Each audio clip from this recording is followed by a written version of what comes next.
Download Revelation New World on App Store or Google Play now.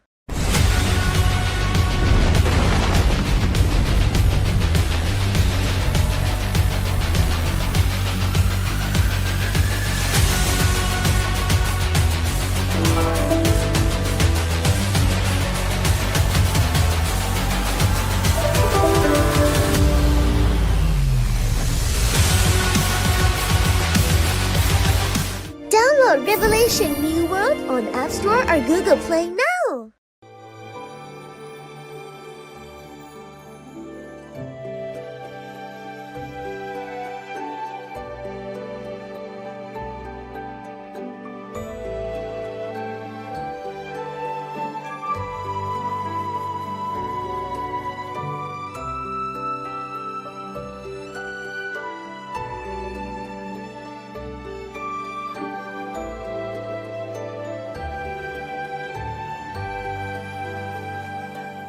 Download Revelation Infinite Journey on App Store or Google Play now.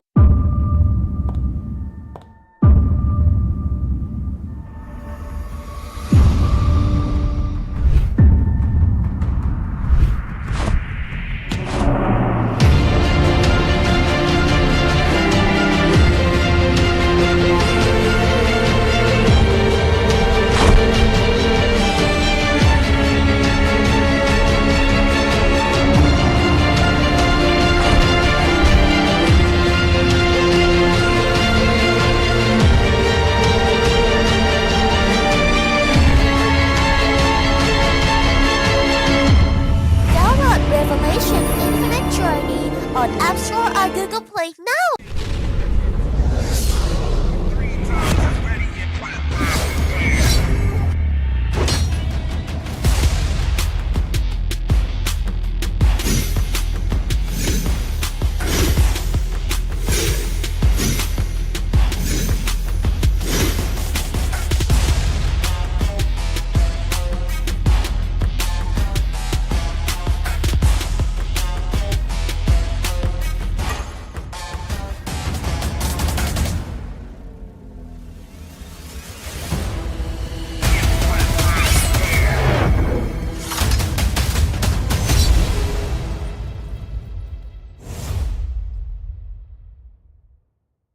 Download Revelation New World on App Store or Google Play now.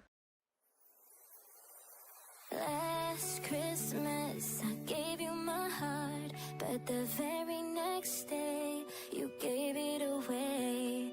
This year, to save me from tears, I'll give it to someone special. Last Christmas I gave you my heart, but the very next day you gave it away. This year, to save me from tears, I'll give it to someone special. Download Revelation New World on App Store or Google Play now.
On App Store or Google Play now.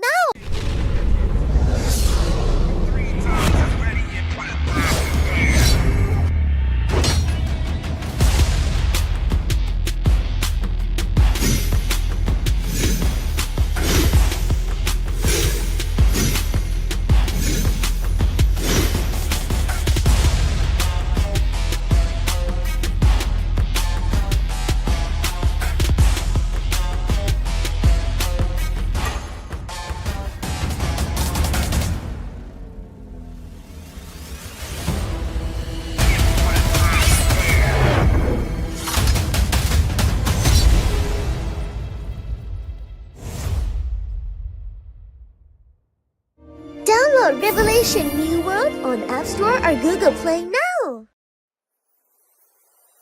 Last Christmas I gave you my heart, but the very next day you gave it away. This year, to save me from tears, I'll give it to someone special. Last Christmas I gave you my heart, but the very next day you gave it away. This year, to save me from tears, I'll give it to someone special. Download Revelation New World on App Store or Google Play now.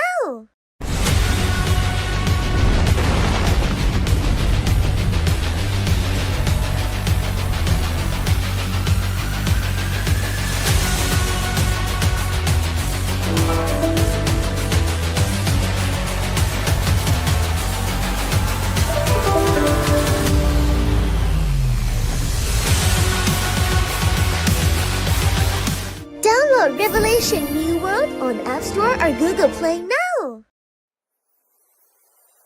Last Christmas I gave you my heart, but the very next day you gave it away.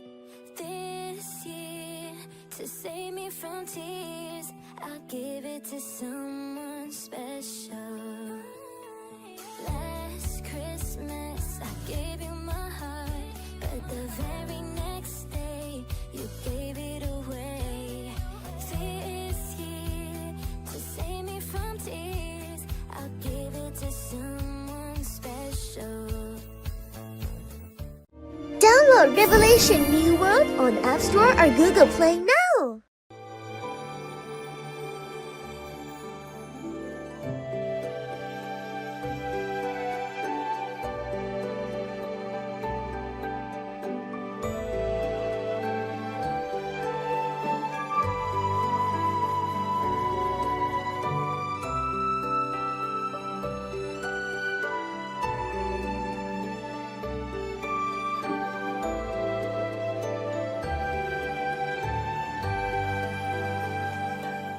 Download Revelation Infinite Journey on App Store or Google Play now.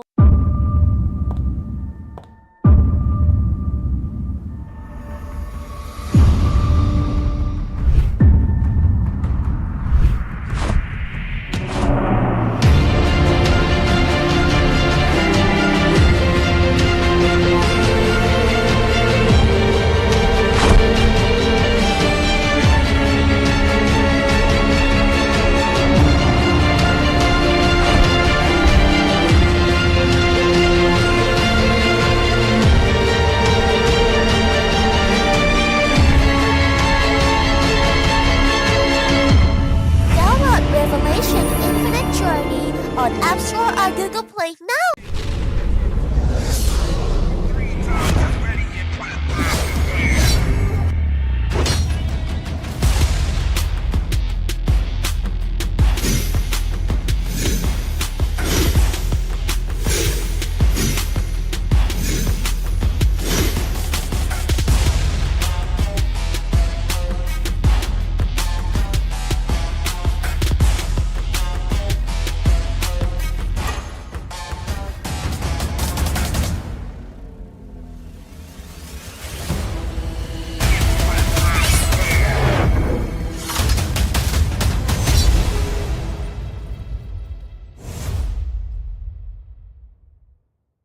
Download Revelation New World on App Store or Google Play now.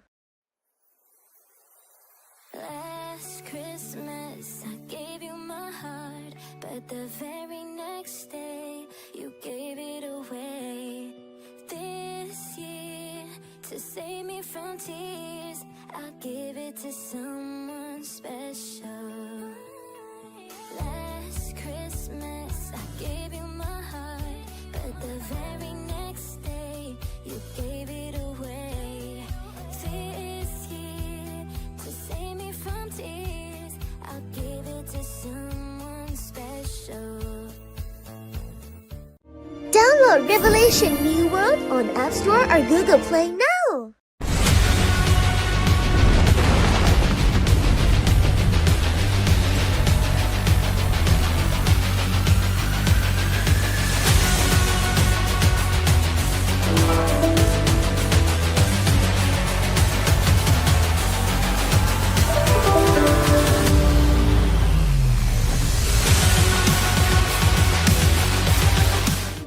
Download Revelation New World on App Store or Google Play now. Last Christmas I gave you my heart, but the very next day you gave it away. This year, to save me from tears, I'll give it to someone special. Last Christmas I gave you my heart, but the very next day you gave it away. This year, to save me from tears, I'll give it to someone special. Download Revelation New World on App Store or Google Play now.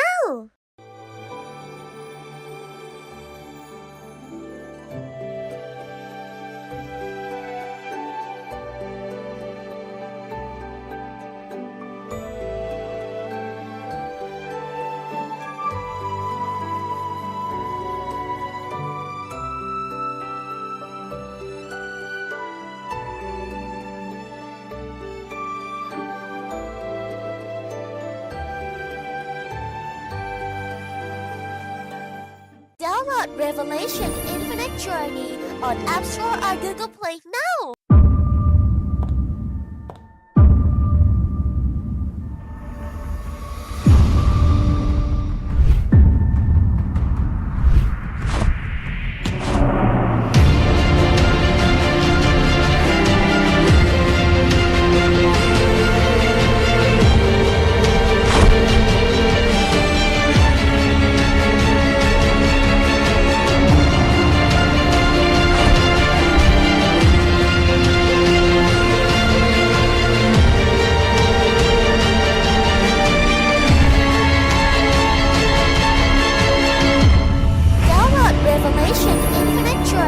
On App Store or Google Play now.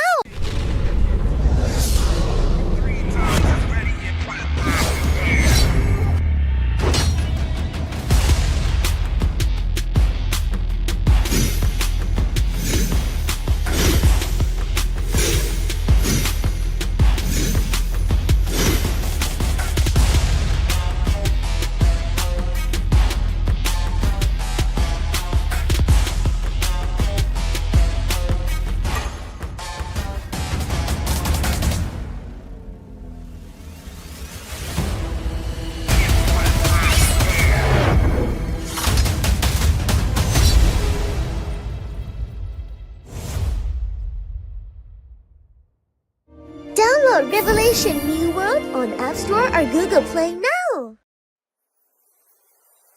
Last Christmas I gave you my heart, but the very next day you gave it away. This year, to save me from tears, I'll give it to someone special. Last Christmas I gave you my heart, but the very next day you gave it away. This year, to save me from tears, I'll give it to someone special. Download Revelation New World on App Store or Google Play now.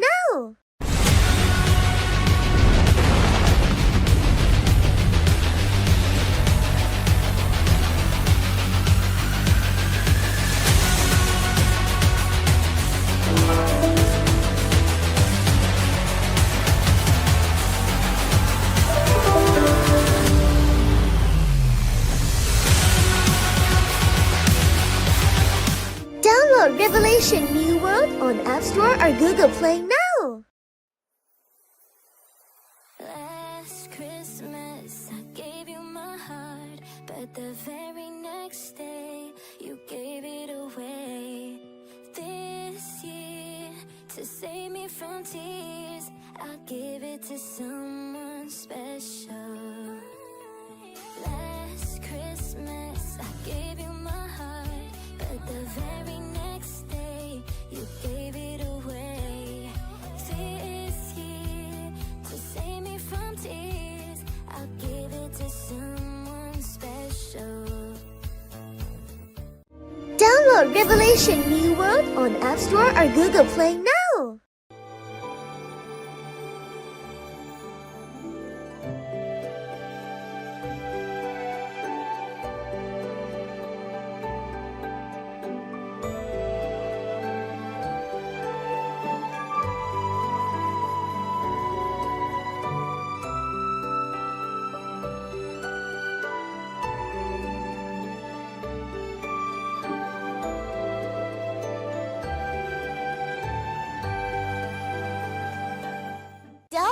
Revelation Infinite Journey on App Store or Google Play now!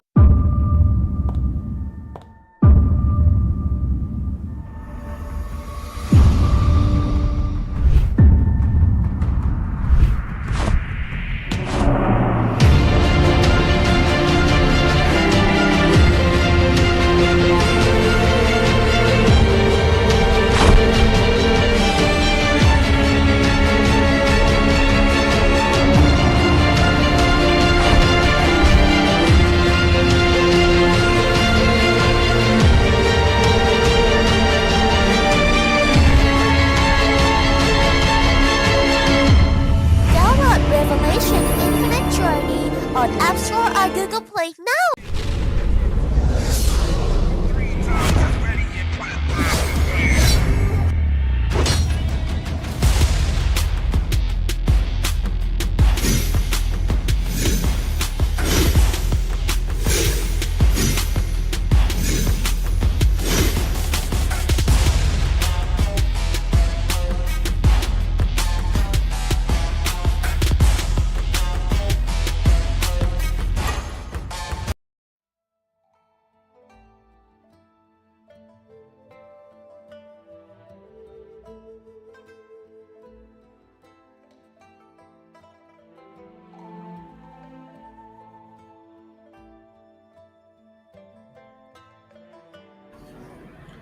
Good evening, everyone. I am Shinbu, as well as with Pareng JP, and I am honored to accompany you here in the Revelation Global Championship. How are you, Pareng JP? Oh my gosh, we are finally entering the first day of the inter-regional phase. The knockouts, the national representatives will have the opportunity to confront the strong contenders from China, Xinbu, and this is a very great milestone for all of the Revelation Infinite Journey community because this is the first time we're going to have this global championships. So tonight we are going to have promising action-packed moments every minute of Indeed. the competition. Indeed. You did mention that this is day number 1. And of course, as we are about to conclude the year, we are also about to conclude in crowning the very best players of Revelation Global. As well as with our new schedule, we have a 2-day schedule for this championship. A lot of stuff is in store for everyone, especially with the Revelation Global Championship Tournament, bringing together 6 countries in the Southeast Asian region. Again, guys, the countries that we have right now for the participating teams, we have countries that includes Vietnam, Philippines, Indonesia, Malaysia, Singapore, and Thailand. Again, in this tournament, we will also witness the debut of teams that will be hailing from the China region. So that is so exciting. That is so exciting. Their first run here in this major tournament coming in for Revelation Mobile. Yes, and that is actually very exciting. And we actually have one more Chinese team that came in just today, which we are going to reveal later on. But a lot of surprises are in store for us, guys. And before we arrived here in the knockouts, actually, there were 22 teams that were automatically and randomly paired in the first match when the teams do not have match points yet. But finally, we have narrowed down the teams. So these are the participating countries, just like Shinbu said earlier. We have Vietnam, China, Thailand, Philippines, Indonesia. We have Singapore and Malaysia. So you guys go ahead and cheer for your own country. This is going to be just a really great benchmark for Revelation Infinite Journey. So Indeed. I'm happy that we are sharing this moment together. The original 6 teams plus 1, we have a total of 7 participating teams competing in this coveted prize pool. A total prize pool of $21,000 US. Again, for the champion, they will be receiving $11,000 US for the whole team and also the title of becoming the RGC 2023 champion. They will also get their cup, okay, for the whole team. Also, for the medal member, again, the RGC 2023 first runner-up, they will get 7,000 US dollars. Wow. The second runner-up will get 3,000 US dollars. And of course, there are many stuff, many in-game gifts that you can receive from the different rankings in this tournament. Again, they have this exclusive avatar, they have this title effect RGC 2023, an exotic title that is RGC 2023 Lucky Money, Weaver's Ticket. So a lot of good stuff to be flexed in the coming year of 2024 by just participating here in the Revelation Global Championship. That's a lot of prizes, and you do see how extravagant they are, how glittering and sparkling they are. Wow, like exclusive avatars, exotic titles, and everything. Guys, this game is really worth the play. So let's take a look at our timeline later on.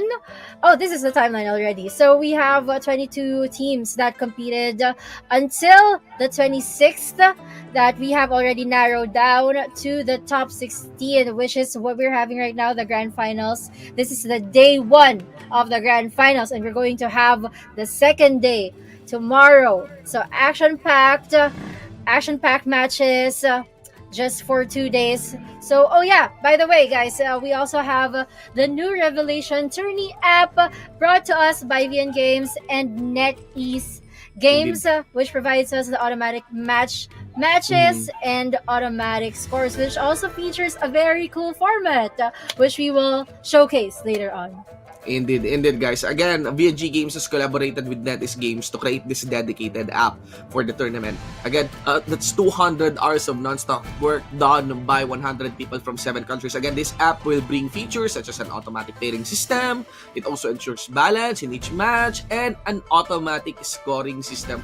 Quite the big change hailing from our Blaze of Glories tournament. So it is just very, very timely that we have applied this new tournament app here, the Revelation Global Championship.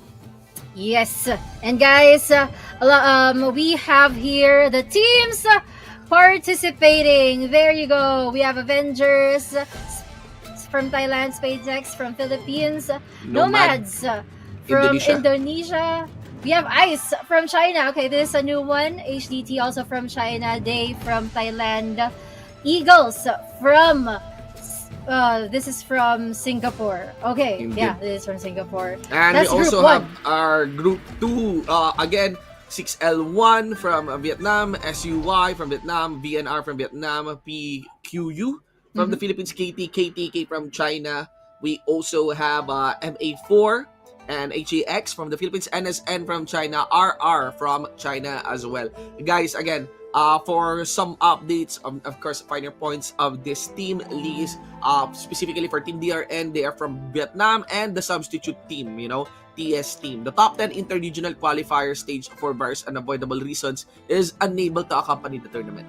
So, KTK, our top 11, will be, KTK from China, will be the official replacement team and continuing to compete against the remaining 15 teams in the finals. So, lots of exciting stuff, lots of new ground here to cover for our Revelation Global Championship. 2 days of non-stop action before we conclude the year. We are about to crown a champion here in Revelation. Wow, we're really exciting. So for those who are rooting for Daruma, we are going to give a chance to KDK now. But so wow, these are the bracket playoff for the playoffs. So finals day 2. They're going to be held tomorrow, but for now we're going to focus on these 16 teams in action.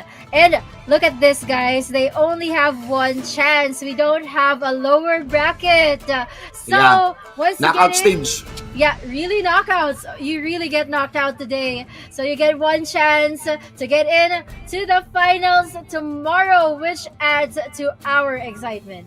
Indeed. Again, this interregional knockout stage will be played in a win-loss bracket format. If you lost, you're out.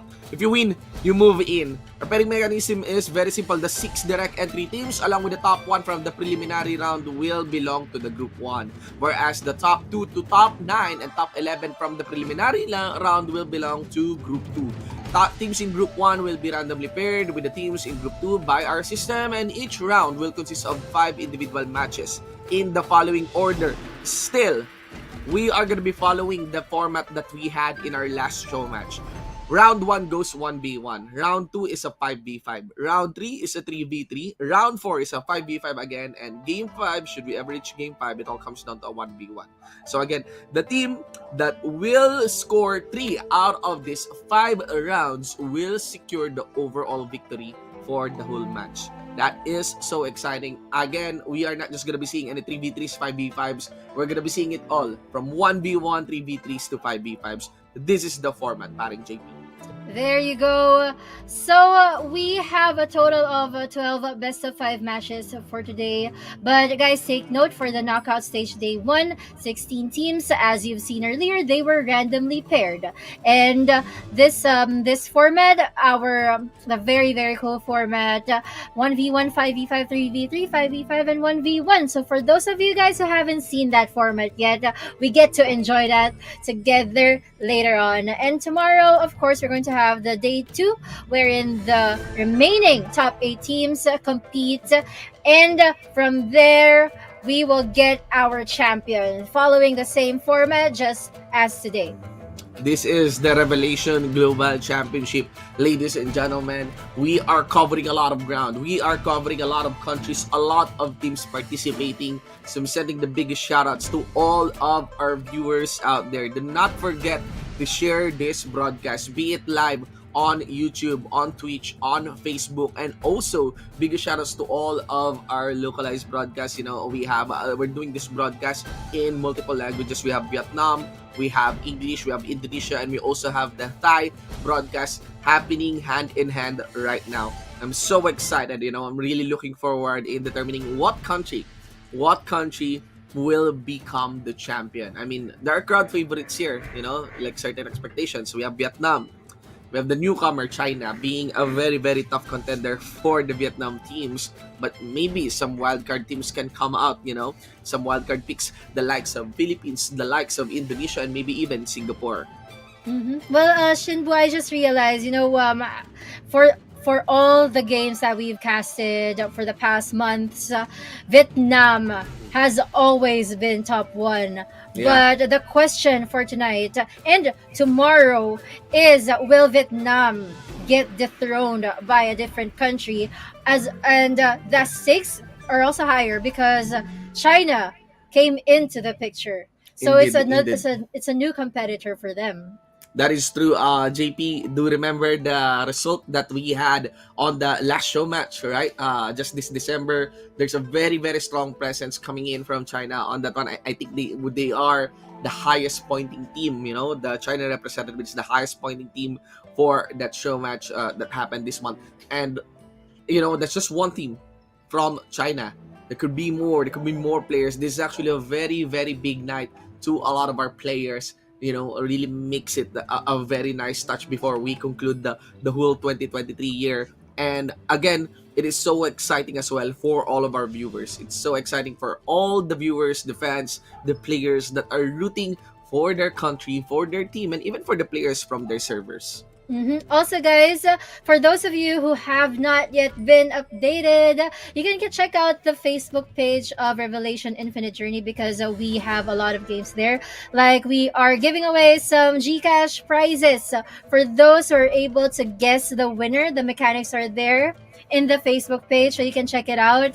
I think there's like 300 peso Gcash available for those who are able to guess the champion tomorrow. So it's not yet too late to join. You guys can still register your answers. And not only that, we also have games for our live viewers. Whether it's going to be tonight or tomorrow night, but just keep in touch with us. Just stand by. Just be in touch. Yeah, you know, just be on standby. Just really enjoy the games. Feel free to use the comment sections, guys, and of course, do interact not just actually with the teams, you know, talk about with the teams, but also do talk with other players. I just want to ask that make sure that you have shared this broadcast. Don't need to share it on your own social. You could also share it on send the links on your group chats, on your Discord, on whatever group communication that you are using right now, because it is very, very important that the players of Revelation do know of the RGC. That's true. And I just remembered, while we're on topic also, please keep sharing this live stream, because if you share this live stream, you're gonna have your ticket to the lucky wheel. More mechanics are there in the comment section, but we're gonna have a lucky wheel just like the previous tournaments. All right, so I hope we all get to enjoy tonight, and please keep on cheering for your favorite team. And if I got it right, Avengers, I think, is going to be the first team that will compete today. It's like they're always the first to compete in every live stream. Yeah, man, it is. Avengers has been there, Yeah. for quite some time. I do recall as well their presence on some other tournaments, but it's similar story as well for SpadeX. SpadeX being so present as well on all Yeah. the tournaments. I think they really carry the banner of Team Philippines, for RGC, and we're really looking forward onto the performances coming in from other teams. From other teams. I'm actually rooting, if there's something exciting that can come out from the Thailand representative. I think the battle will also have happened, will be very, very tight between Vietnam and China. But there's so many upsets, that there are so many possibilities that can happen, upsets that are possible as well. If we're talking about the compositions, if we're talking about on the lineup, we did witness, parang JP, that from the show match, there's a very visible fall off on the preference of Paladins. Yes. We're not seeing that much Paladins since we have casted the Blaze of Glory. Yeah. There's a very, very high preference on rolling with double supports now. Your main DPS, normally it's given towards the Sword Saints or maybe even to the Mage. Now it's healing mostly from the Assassins, right? Yes. And there's even a rise in the popularity of Gunslingers, albeit it is in the show match though. So there's still a question if we are gonna be witnessing that possibility, that meta, or that peak, that class peak for this knockout stage. Also want to mention, even a Blade Master, we did witness, That's true. on the show match. And Blade Masters are really good with the 1v1s. Yeah, I agree. And even gunslingers, they're like so rare to show up, but when they do, they really perform. They really deliver. And I'm not sure if Holy Lancers are already available to play in this tournament, but we're gonna figure that out. But for now, we're going to have Avengers and Hex. Avengers representing Thailand, and Hex representing the Philippines, of course. The Philippines. So a lot of our Filipino viewers, of course, are excited to watch this first match. We have a different Yes. live stream, by the way, for our Thai viewers. Indeed. We have the assassins present, on both sides. Sword Mage as well. We have the supports. One of these two teams rolling with two supports, but Avengers has their full stack on their lineup with 7 players playing, as only Hex has 6 on their lineup. So there's a lot of substitution possibility for the side here, of Avengers, for the ABG side. That's a lot of mix and match. The kind of a mix 1v1. mix. Oh yeah. Our first round is the 1v1. So it's a 1v1, then 5v5, then 3v3. Is this an assassin versus occultist? Very interesting selection for the side here of Hex. Let us see how will this unfold on this first match. Well, Round 1v1s, yeah, they're actually very critical for the first round of the game. Of course, this is where you get your first point, your upper hand, and that you can immediately close towards round 3 when you arrive in the 3v3. So you really need to put a good foot forward here. So I'm curious about Avengers, because I'm sure that this is going to be a totally different performance from the show match. They wouldn't really want to show off all their cards during the show match, right? So they have, I'm sure they're going to show up. They're going to show us some new stuff tonight. Indeed. Again, we did saw the show match just this month. We did saw some preferential picks there. There's a lot of variety that comes in, especially with the 1v1s. And the thing about 1v1s is they have some crucial points, for the round selection of this best of 5, on the idea that the 1v1 is game number 1 and also game number 5. So, you have a 1v1 for the decider match, you have a 1v1 for the momentum match. It is so important in determining who will be your representative for this kind of matches. Yeah, that's true. Well, as for Hex, we haven't seen them in a while. To be honest, we haven't seen them in the show match either. So tonight they're going to show us. I hope new skills. Okay, so Assassin and Occultist for our first round. I'm gonna go with the Assassin here, just because. Yeah, I'm gonna go with the Assassin. Just because the Occultist is primarily better for team fights. And oh wow, peak view milestone, 300 views. Congratulations, we have our first code tonight. Keep sharing the live stream, guys, for us to get more codes. But the match has already started. Be sure to send in that code to all of your friends, and of course tell them where did you get it. You got it here. You got it here. Again, on our game, on the Revelation Global Championship. Yes, so more views, more codes. Codes. Oh wow, that Occultist is really firing up, skill after skill. And I meant the Assassin, but the Occultist, he has to take revenge, or sooner or later there'll be no turning back. This is very weird to really decide in having this Occultist to take on the 1v1. Again, even the 1v1, by the way, to give you an idea, guys, it has a relatively short time, relatively short timeline. Even if you don't get the kill, if you have the most damage dealt, you still get the win, despite the short timeline. This is a bit predicted, a bit expected. Of course, 1v1, Occultist versus Assassin, you choose the Assassin. 1-0 in favor of Avengers. Yes, guys. So Avengers, they already have the upper hand here, just like we talked about earlier. The next is, of course, the 5v5, wherein, of course, five of their players will battle. So this is where it gets tricky, because you have to mix and match the best classes together.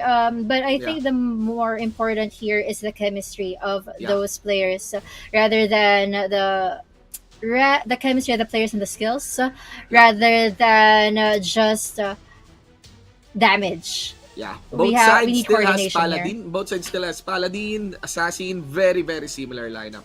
As in, they both have their sword mages. They both have their Spirit Shaper. Let's see. On this 5v5, it's quite similar. Avengers versus Hex. All right. So now that it has already started, who took the first hit? Okay, it's Hex grouping together, and Avengers, they know how to disperse themselves and attack from the outskirts. Yeah. Again, camera towards Demon right here. And again, the idea is, of course, to be ever so efficient with all the hits that you can drop as the Paladin, for your running lineup. Still, overall, the win trades here when it comes to the HP is in favor of Team Avengers, but that is a very nice AoE drop that actually dropped most of the HP as well on the Avengers side. Zephyr here receiving the crowd control and gets dropped quickly. Now they have no Occultist Assassin onto the side of Hex, with 5 members still present here for the side of the Avengers. Ultimate coming in from the Assassin as well, ladies and gentlemen. As you can also see, Varys cleaning up very beautifully on sustaining all of his teammates. Actually, the strategy of Avengers was to really force Hex into the center of the battlefield, so that they can be able to push that AoE damage, which so far has been very effective. Now the Spirit Shaper is the only one left, getting them another point for this match. Now they only need 1 point to move on to the second day of the finals. Hex can still turn this around. I'm just not sure right now how. Very efficient use of healing for the side of Varys. 82,500 healing points done here. Almost reaching actually the main healer here for the side of Team Hex. The only reason why Popeye has a lot of healing is because there's a lot of HP that he has to cover on that one. So again, commend here for the Occultists onto the side of the Avengers. Now, this is a 3v3. We're going to be ruling with Paladins on both sides, Spirit Shapers on both sides. The difference is an Occultist and a Sword Mage. Occultist being on the Avengers side, and of course the Mage onto the side of Hex. This is where it gets tricky for Hex. So they really need to choose three heroes that are three classes that would be solid enough to sustain themselves and to deal enough damage against Avengers right now. But seeing how aggressive Avengers is Yeah. right now, it's going to be hard for Hex to position themselves in a dominant place. Indeed, and actually the main target here of the Avengers would be of the Paladin, boxing him out down from the Occultist, ladies and gentlemen, as members of Team Hex tries to retaliate and also target the Occultist here, Varys, you know. Yeah. Still, Varys here is able to straight through, getting sustained properly by the Spirit Shaper. 50% onto the HP of Varys can still be sustained properly. Crowd control onto Lems, and Demon is there right into the middle. What we notice from Avengers here is that they're not really coordinating, but they want to keep themselves safe as individuals, so they're able to deal more damage against each other. Now Hex here, they've been grouping themselves together, which makes them more vulnerable to AoE damages, which is actually quite so much detrimental for them. Indeed. Demon is just dancing through in the middle here of our game. The Resurrect has been burned as well onto the side of Hex. They did decide to resurrect their Sword Mage. Oh, And Varys what receiving for? a lot of crowd control. Lots of beautiful hold coming in from Demon, and now fully focusing towards Lems, gets boxed in. And of course, Wow. critical onto the HP here for the side of Team Hex as Avengers juggles properly in making sure that when they kill these two, they kill them simultaneously. And that's it, ladies and gentlemen. That's 3-0. That's a match win for the side of the Avengers. That was actually a very good coordinated play coming from Avengers. That was also a sweep coming from them.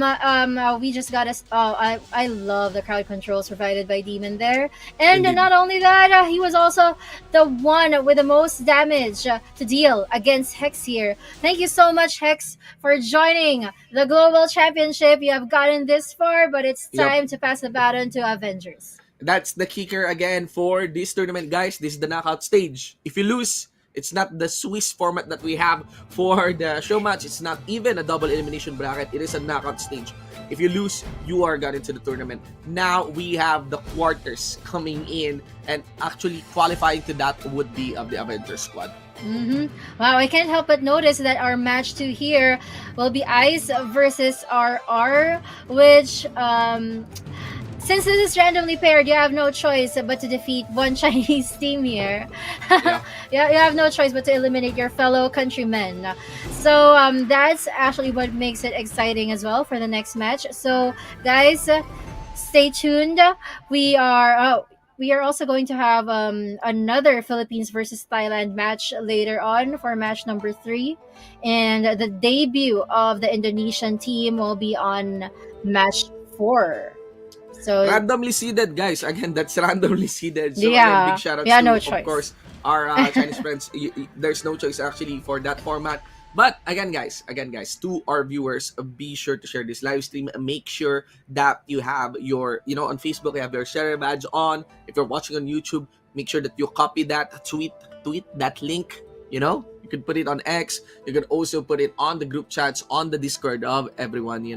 Just make sure that everyone from your guild, from your teams, or everyone knows, and from your country as well, knows that this Revelation Global Championship is happening right now. earlier in the comment section, I can't help but notice, but there are a lot of SpaceX and Hex fans there. So keep on cheering for them. But for Hex, Hex can actually sit back and relax from here on and support fellow Filipinos. SpaceX is up next on the third match against Thailand again. But we can't really help it, guys. Again, this is randomly paired, seeded. There are still a lot of Filipino teams in this tournament, so you could still support them. You could still of course enjoy and of course cheer for favorite teams. I'm pretty sure here in the English broadcast, that's just the Filipinos that are watching. Actually, there are some are actually watching this. Although we have some local broadcasts as well, localized broadcasts, for Thailand, for Vietnam, and of course for other countries as well. So yeah, big shout outs to them. Big shout outs to everyone who's watching this. And again, guys, just a reminder for everyone, it's really that quick. You know, it's really that quick that BO5, round 1, round 2, round 3, that's it. If you get 3-0, then you're out of the tournament. But the whole part is, if you are winning, it's also very fast to get into that day number 2, into our final day. Yeah, and also I just really gotta commend guys, NetEase Games and VN Games for giving us this new app, the Tourney app for Revelation Infinite Journey. We can see how cool it is, seeing the head to head, the automatic scoring, and the the automatically they go to 1v1 to 5v5 The and then seeds, 3v3. yeah, the different format, yeah. And it's just really so exciting to watch. So I hope for some of our viewers here, you also get a chance to use that Tourney app someday, because that's where you can actually use your skills, in-game skills, where you can practice it with another player, like rather than doing just PvP in the main app. Yeah, it's actually quite an and exciting app. actually, GP, the cool part about this app is it actually promises long-term longevity on the tournaments of the Revelation mobile game. Oh yeah. Again, they've doubled down on this app because it is very necessary. It is very much needed, for Revelation Global. And it is very nice, that at least they're really doubling down on the competitiveness of the players, on how much like they valued how these players really want to invest onto honing their skills when it comes to BVP, when it comes to this fight. So but it really this is I would say very, very bright, for the future. Very, very promising on the upcoming tournaments as well for 2024. Yeah, and guys, just to remind you, the prize pool here is above $20,000. So, like, if we're gonna have more tournaments in the future, that would actually be a lot. That's actually a big pot Yes. for a lot of players to get their hands on. So, I mean, 21,000 USD. 21,000 USD, parang JP is a million. yeah, More than a million to us yeah. So, in Philippine peso. If you get 11,000 USD, that's around a half million. and Half million in Philippine peso, right? So it means, a lot of players can be motivated to up their skills and be part of tournaments like this. And I'm actually Indeed. hoping that after the global championships, we get to have more tournaments instead of just having the Blaze of Glory. We're gonna have more events for different kinds of players, for fun times. Yeah, Yep. our teams from China are very serious, dead Yeah. serious, in really winning every matches. No funny business right now. I think this is the ideal 1v1 lineup, really, or fight. Assassin versus Assassin. Lei Ren versus Haishen. Ice versus RR. There you go for our fellow Chinese friends. Welcome to the Global Championships. So this is actually their debut in the Revelation Infinite Journey tournaments. So I hope they give us a bang for this first match. Indeed, so exciting, so exciting. Now let us see, as this would be very, very tight. They have similar skills, and again, all stats for our characters here are leveled, especially with the tournament app. You can actually see how they juggle from each other, maintaining a very, very close distance from each other. Also, grabbing that stealth, making sure, trying to guess where the enemy is. He did drop the crowd control, Haishen here, and instantly dives out of the fight, down to the stealth, and making sure that Kaisen has no idea. Leiren has no idea. Leiren has no idea when he will be coming. More damages and more damages, but thank you guys for the 600 views altogether. We have a new code. Some screenshot this already, but Leiren is in trouble. Indeed.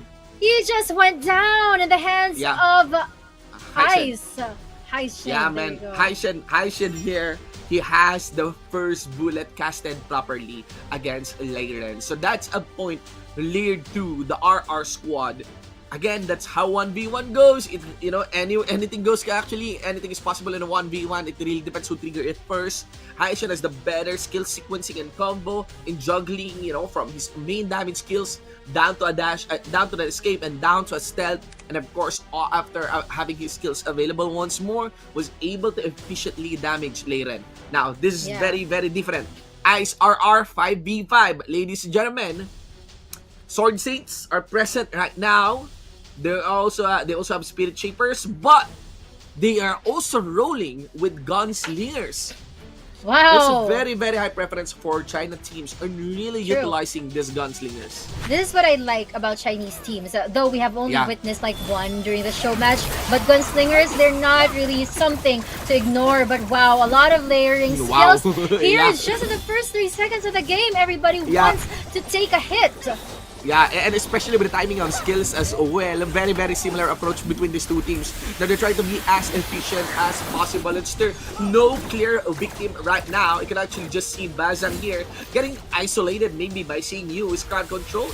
Yeah, he did land that chain towards Bazan. There's a little duel happening down here onto our platform. Bazan did get ramped up. Xiao Yu tries to also anticipate the climb of Bazan here with some damage. That things are looking very even between Ice and RR.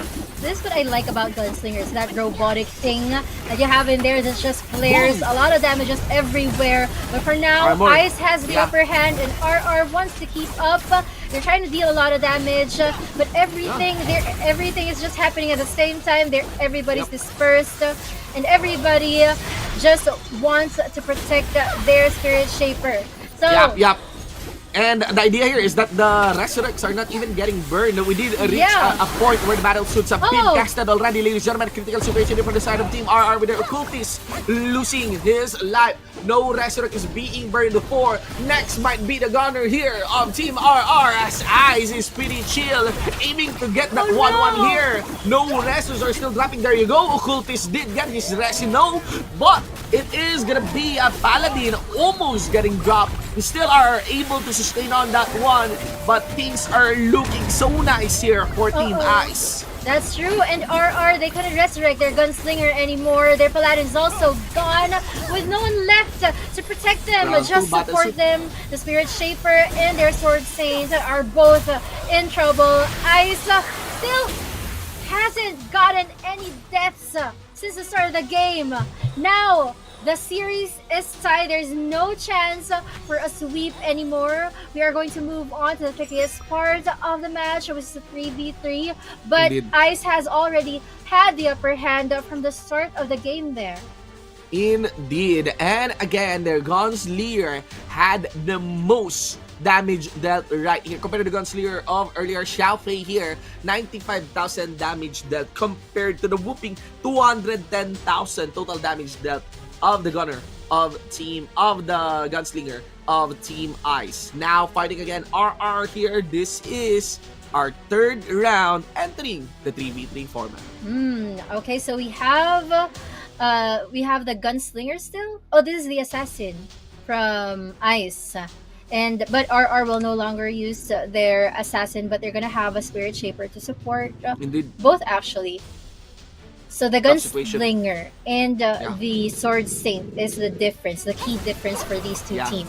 Yes, and Team Ice, they're quite confident again with how their Gunslinger is fading pretty well. Feng Yan here, of course, casting a lot of combo right there. Fully actually committing towards the members here of Team RR. You're gonna be seeing actually the Sword Saint dropping a significant amount of HP, but of course gets sustained properly by the Spirit Shaper. RR here is in trouble because they're slowly losing their Sword Saint, and I like how the gunslinger of Ice positions himself. He just knows how to hit the members of RR, and this is not the Yeah. first time we're seeing that. Yeah. He has also been very promising during the 5v5 and Yeah. able to carry that energy here in the 3v3. Feng Yan here is ever so efficient. Now with the battle suit being present, tons of damage gonna be dropping for the rest of the members of Team RR as he kites back.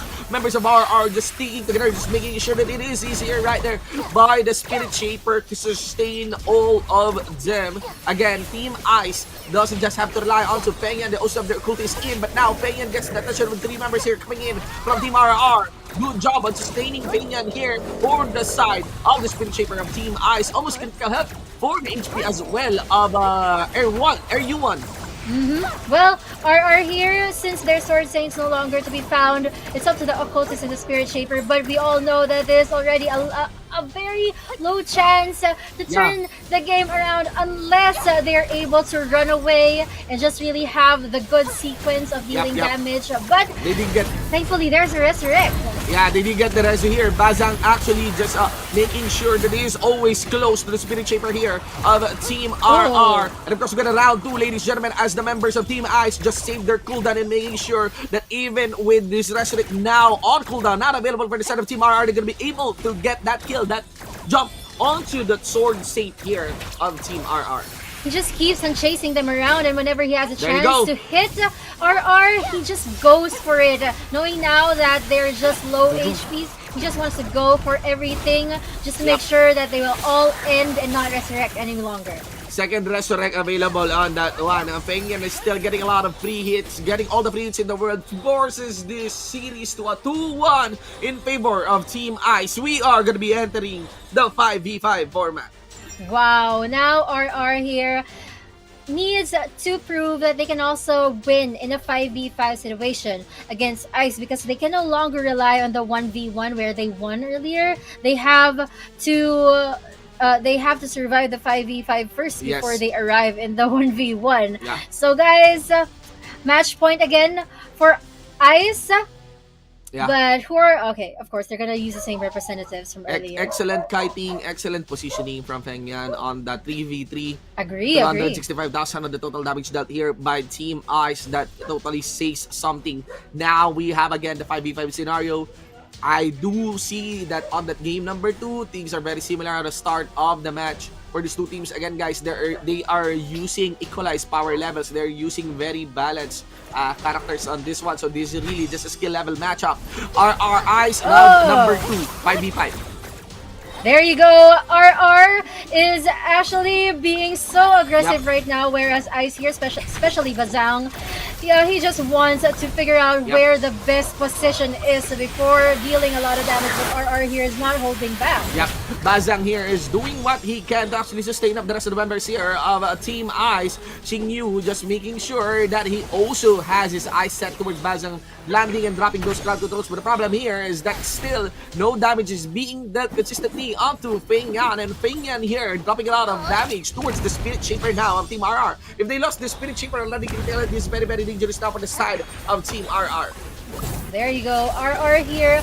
Occultist is trying to veer away from all the damages because he knows how important his role is. But the downside of that, the Paladin and the Sword Saint, they're actually in much trouble. Paladin here is trying hard to survive.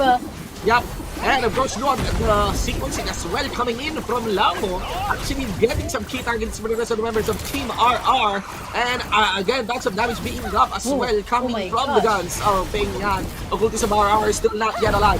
Critical HP onto the Sword Saint as well as the Spirit Shaper and Paladin of Team RR. It's only a matter of time.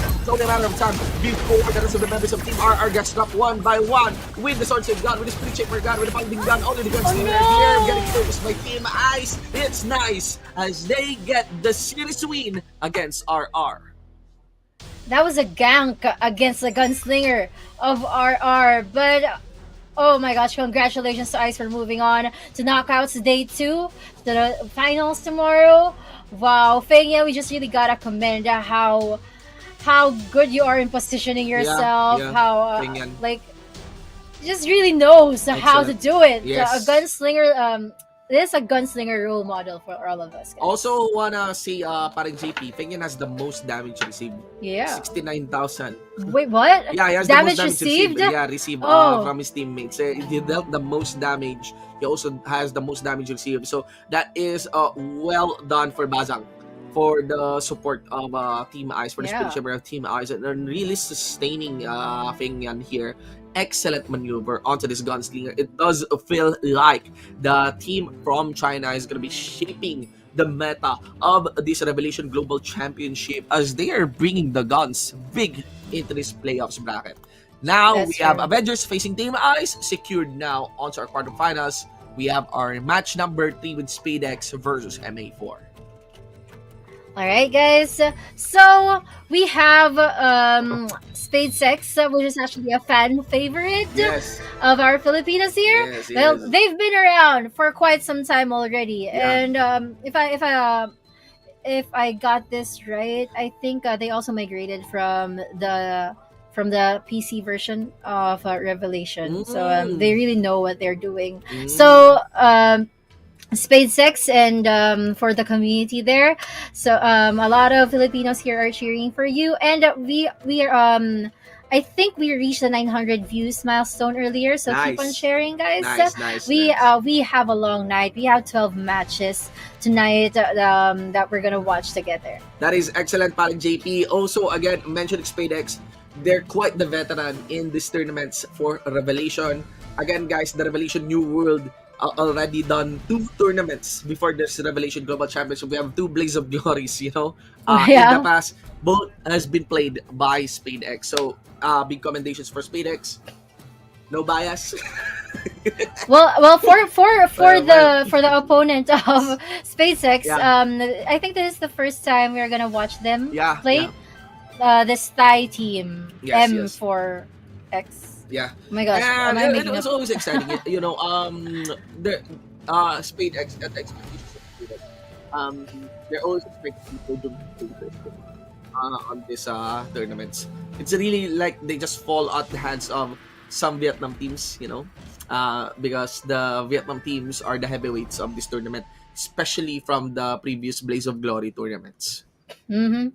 That's true. Well, for SpaceX, I'm seeing a lot of supporters here in the comment section. So shout out to you guys. We have Kai Gomez supporting SpaceX and Mark Ibatuan. So we also have here the format, of course, for your pick. So just pick the name of the team that you want to win, and then your ID, and then your server, and of course the hashtags RGC and the hashtag Lucky Wheel 2812, because 2812 is the date tonight. Yes, yes. So you can't put 29 because that will be for tomorrow. So And it will be hashtag Lucky Wheel 2812. again, JP, I keep on reminding everyone to share this live stream, share this broadcast, because the more viewers that we have, be it, you know, from different sources of our broadcast, we get milestone views, we get codes, you know, for everyone. So again, those codes are available for use by everyone. It's not a first come first serve codes. Everyone can use it. So of course, help each other out, reach more of that viewership milestone. Here we go, guys. Match number 3, SpadeX There you go. MA4. This is the full stack lineup. Okay, they have 7 members, 7 units available for this fight. Again, we are gonna be starting first with a 1v1, then 5v5, 3v3, 5v5, and 1v1. A lot of similarities still on their lineup, but the head-to-head for the 1v1 would be SpadeX sending the guns with a gunslinger, and MA4 sending an occultist. Oh, there you go. So, occultist and an assassin again. We've seen this earlier, guys. We all know that assassin always has the upper hand against the occultist, but that just depends if how good you are with squinting. If you're an occultist, you want to make sure that you don't take in a lot of damage, but it's very tricky because you know the assassin just has this flashing damage and the stealth. You just don't know when they're gonna come. So for an occultist, you're also capable of protecting yourself sometimes and dealing some sort of crowd control. So maybe use that to your advantage. Well, let's see. Indeed. Let us see. Let us see. Right now, there won't be stats, you know, on this matchup. This is a range matchup, actually. Parang JP. Oh yeah. Oh yeah. This is a gunslinger. Oh my god. Yeah, gunslinger. So this Yeah. will be a range versus range matchup, and will be so exciting, you know, on how they time their spells. But let us see. Let us see. Mr. Fu here, coming around to the MA4 representative across the arena, would be, of course, the gunslinger of SpadeX. There you go. So well, I'm gonna go for I don't know. I usually want to see a gunslinger win, but for a change, maybe we can root for for the occultist this time, occultist. because we haven't really seen an occultist win in a 1v1 situation. We've seen a spirit shaper win, but an occultist never. Yeah. Actually, Mr. Fu is trying to be reacting right here. But of course, Canyon can easily just land his hits right now. Even just the normal attacks, you know, even the minimum skills here from the Gunslinger, this out decent damage and DPS. There's just a lot of range here for this side of the Gunslinger. More utilities for the side of the occultist. Uh-huh. And Master here, Mr. Fu is actually in trouble, knowing that the range of the Gunslinger here, of Canyon, it's easy for him to just hit and hit and hit. Then just one hit. Now the game is over. SpaceX gets 1 point, and that's actually the problem when you are against a range damage dealer, and he can just really focus his attack on you. So Mr. Fu here couldn't really get a chance. Much of a chance there, so they just really need to get it on with a 5v5 and a 3v3. I feel like it's one-sided, but it's quite expected, but still not super one-sided. Mr. Food did dish out considerable damage there for the Gunslinger of SpadeX. Now we have the exciting part, 5v5. Both sides with just a single Spirit Shaper. Paladins as well present. No Sword Saint onto the side. No Sword Mage onto the side here of SpadeX. Both as an assassin, occultists are present. Okay, both sword mage. Okay, very, very similar lineup on these both sides. Okay. Yeah, exact 1:1 lineup on both sides. But I just noticed that the Gunslinger of SpaceX is benched right now. They don't want to use a Gunslinger for the 5v5. They don't. Based on experience, Filipinos don't really use much of Gunslingers in 5v5. So there's a different strategy. We're gonna go basic from the Blaze of Glory, the Paladin, the Occultist. Of course, the Assassin should come in the picture ever since they arrived in Revelation Infinite Journey. But wait, is this real? What you're seeing? MA4, they're backing away. Yeah, cumulative. That's actually very, very interesting strategy for the side of MA4 as they want to be reactive. Now, Superlux tries to go for the counter. MA4 stands up but decides to go into the platform. The fight breaks up. Camera out to Superlux, trying to at least get the support here of Team MA4. Superlux continues to go for the chase of that one. Remember though that the focus here for the side of SPX is dropped around 75% of his own HP, gets sustained properly as targets are still not yet decided on both sides. Well, for MA4, it's really hard for them to survive MA4 right now. But that's a good healing coming from the Spirit Shaper. But SpaceX, they don't really need healing that much because they just keep on dealing damage. A lot of AoEs there. Their Paladin knows what he is doing, just trying to protect the rest of the members from SpaceX. And look at that coordinated support coming from Bunny. And MA4 is just really lost right now, but they're trying to keep up. Yeah, they're gaining good ground here, paring JP, SpadeX that is. But again, MA4, now that they know the reaction and cooldowns are already down for the side of SpadeX here, it is going to be a turnaround for the side of our Team MA4. We still have a close fight happening right now down into the middle. It is going to be two members of SpadeX getting dropped quickly for the side of MA4, Paladin, and also the Assassin. Gone, ladies and gentlemen. Bodybait here tries to at least get the kite back to sustain from his own teammates. Tough situation. Resurrect is already burned. Resurrect is already used for the occultist onto that side. AO is dropped once more to the side of MA4, and they lost SpadeX. That is their own sword mage now onto the critical HP for the life of the occultist Paladin and Spirit Shaper. This is quite some turnaround because earlier SpaceX really had the upper hand, but the Spirit Shaper of SpaceX, he can't really heal the members of SpaceX right now. But even if he did, they just lost another member. Their Paladin is not present anymore to support them, to protect them. It's just now up to the Sword Mage to fight against, but we all know what's gonna happen. Flux is in trouble and already died. MA4 prove themselves right in the 5v5. We have a 1-1 on this series. You can actually see here the damage being dealt by MA4, and it is the Assassin plus their Sword Mage ever so consistent on getting the drop against the members here of SpadeX. It does feel like there is a targeting problem here for the side of SpadeX. Wasn't able to fully capitalize on the early lead that they had for this game. Now dynamics will change as we enter the 3v3 format. Yes, so we have finally arrived to the most critical part of the game. But since both teams are tied, it's really no pressure because we still have a 5v5 for sure that's coming. But whoever wins this round is already on match point. Indeed. So we, of course, both teams want to get this point. And 3v3, while you have an advantage with it, you must make the most out of it. So, wait, what? SpaceX is not going to use a Spirit Shaper? Yep. No Spirit Shaper for the side of SpaceX. Their main damage here would be coming from their assassin. They do have their Spirit Shaper on the side of SpaceX here. But the striking difference is a Sword Mage versus Assassin fight for the main damage swords of these two teams. 1:1 is the trade-up coming here right now. It does look like Smoothme is being targeted for by Gospel, but he did switch his target again. A little targeting awkwardness here for the side of SpaceX. Sword Mage here of MA4 could be dropped quickly. That's one lead here for the side of SpaceX. Resu is now burned. Could they capitalize once more? Yeah, this is the thing. Gospel is trying his best to deal that AoE damage, but MA4, they're actually good at avoiding it. No one took that hit. MA4, they're very, very safe. Yeah, Manager did lose his life there for the side of SpaceX. And now, members here of SpaceX tries to drop the main damage source of MA4 with the Sword Mage already down. But I feel like the rhetoric is still available here. Gospel getting crowd controlled.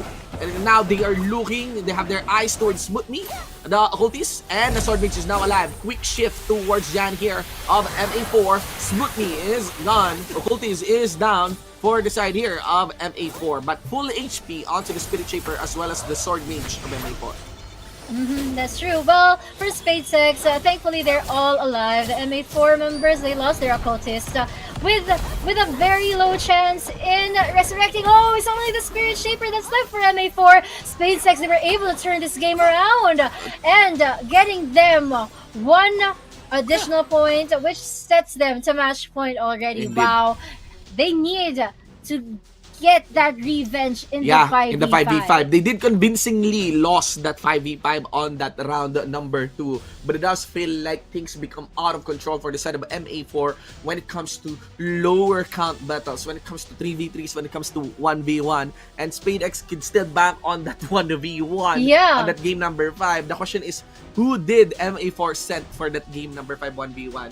But I'm not totally assuming MA4 will win the 5v5. As you mentioned, SpaceX is eyeing to get their revenge on this format. Well, I just noticed that Manager won't be joining this 5v5 match.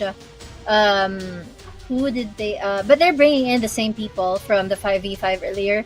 So MA4, I think they just need to be consistent in their performance earlier. Well, during the 5v5, we noticed that they were backing away during the first 10 seconds. But they're still doing it right now. I think that's their strategy, to just not be aggressive and just save their energy when they have the upper hand. Indeed. Yeah. Again, it's about timings, I feel like, on this Revelation Global Championship. Again, all characters are very equalized, similar. This is actually a skill-based matchup, and now we are looking at a full-blown fight right now into our upper platform. But the question is, where are the targets coming in for the side of SpaceX right now? They are losing the HP onto the side of their assassin. Now may probably on stealth. We have our eyes set towards Super Lux, but it does feel like SPX is now on the defensive here, and the offense is mainly happening from the side of MA4. Yeah, and SpaceX, they're kind of in trouble right now. They just really need to protect themselves because MA4 know how to position themselves when it comes to dealing AoE, which SpaceX is suffering off right now. Their HPs are slowly declining, and MA4, they just keep on attacking and attacking. Now SpaceX, if they want to survive this, they need to protect their Spirit Shapers, and that would be the role of their Paladin from here on. Indeed, a very different stuff right now as we see this game number 4 competitive game number 2 earlier. Still, the assassin is gone for the side here of MA4. Now Superlux trying to sustain, actually shy right here. There's gonna be a big AoE getting dropped from the side, maybe of SpaceX, but it is MA4 that takes the lead. I think that's an AoE from MA4, and now they have the HP advantage. All they need is to get it drop out to the Sword Mage here of SPX. Already critical HP, they did able to kill the assassin of the SpaceX squad. Now Superlux here getting crowd controlled. Superlux also the Paladin is down. Only 3 members remaining for the side here of SpadeX. Make that 2 with the Assassin getting dropped 2. And also that Spirit Shaper ult his last one. Spirit Shaper gets his resurrect, tries to buy time. Shai here will die, and that's it. It is gonna be 2-2. It all comes down to the 1v1 for this match. Again, if anyone loses this one, they are out of the tournament. Wow, this is the first match that we got today that that arrived in a game number 5. But this also proves that MA4 they have a lot of advantages when it comes to MA5 compared to SpadeX. SpadeX hasn't really gotten a win for the 5v5. So it's gonna be Super Lux versus Shiro. So this is a Paladin versus is this a gunslinger or an assassin? Assassin. That is Assassin, an assassin, yeah. The Scorpion icon. So, Paladin versus Assassin. Big question. I'm gonna right go there. with the Paladin. Yeah, there are a lot of sustained crowd controls for the side of Paladin. Just be very sure with that one. But the question here is, when it comes to the abilities, there's a lot of utility for the side of the Paladin. Now, the Paladin is just guessing where that stat will come. The stat has been broken, and Assassin tries to retaliate. We need a lot of crowd control for this, but the advantage of the Paladin is he can defend himself, protect himself from damages, and just just pin down this assassin from MA4. Okay, that's Shiro. Yep. So, but if Shiro wants to get the upper hand from this, he just really needs to exhaust all the skills of Super Lux. But Super Lux has to be very careful about exhausting himself as well. Very on point crowd controls here coming in from Super Lux. But Shiro has a lot of kits that he can retaliate with. Shield is up for Super Lux. Now landing the combo towards Shiro. Okay, crowd control coming in from the Assassin. Did try to land some combo, but Shiro is being on the defensive here. That's against cool. Super Lux. Really just being able to close the gap here against Shiro. Crowd control once more. Super Lux already standing on that one. Damage. Oh, yeah. He did cast his own ultimate. Oh, no, now this is that stuff. one, it is gonna be Shiro that gets the jump down from the platform, not even using the stairs, gets the kill onto Super Lux. MA4 takes the win against SpadeX. That was clutch. Like stealth and then that flashing hit. And he was able to do it when Super Lux has to regenerate his energy. So there was really nowhere to go. MA4 moves on to the next round. Thank you so much, SpaceX, for being with us, for representing the Philippines all the time. GG well played, Yeah. for the SpadeX squad. Yeah. There was a big skill there that missed, actually. Yeah. But Nomad versus Team NSN, Indonesia versus China squad. Okay, moving on, guys. Nomad. Yeah, we've seen Nomad for a few times already. They're also quite promising, and I'm just really worried here because I kind of have trust issues when it comes to Chinese teams. Since they just came in, I think like they're really this dominant force. So I'm not sure how this is gonna go for Nomad, but we don't know because maybe Nomad has some new tricks to show us tonight. We did saw a China versus China matchup, and it's very, very tight. It didn't finish onto a 5-5 series. It didn't finish into a 5-5 series, but still, I think when it comes to the 5v5 format, it's very, very close onto these two teams. They're again utilizing those gunslingers. I haven't seen a gunslinger being played to perfection or to that extent, on our previous Blaze of Glory tournaments. So that's actually a big introduction or a big label for this side here of the Chinese teams. But again, Nomad also has been around. Nomad also has been around for old tournaments, and there's also good expectations from the Indonesia representative here on the Revelation Global Championship. So it's still not super one-sided. I'm still gonna be rooting for Chinese teams. I feel like their culture of Revelation Mobile here, I feel like their competitiveness right there, and also their meta, their approach to these games, they're just very, very intense. It's really just spotting out which Chinese teams like you can get a win from, and it is possible that this here from Nomad, it could be tight, it could be close, or it could be so one-sided. But if it's one-sided, it might be in favor of the Chinese teams, in my opinion. I agree. The question really in my head is if China is able to dethrone Vietnam here in Revelation Infinite Journey.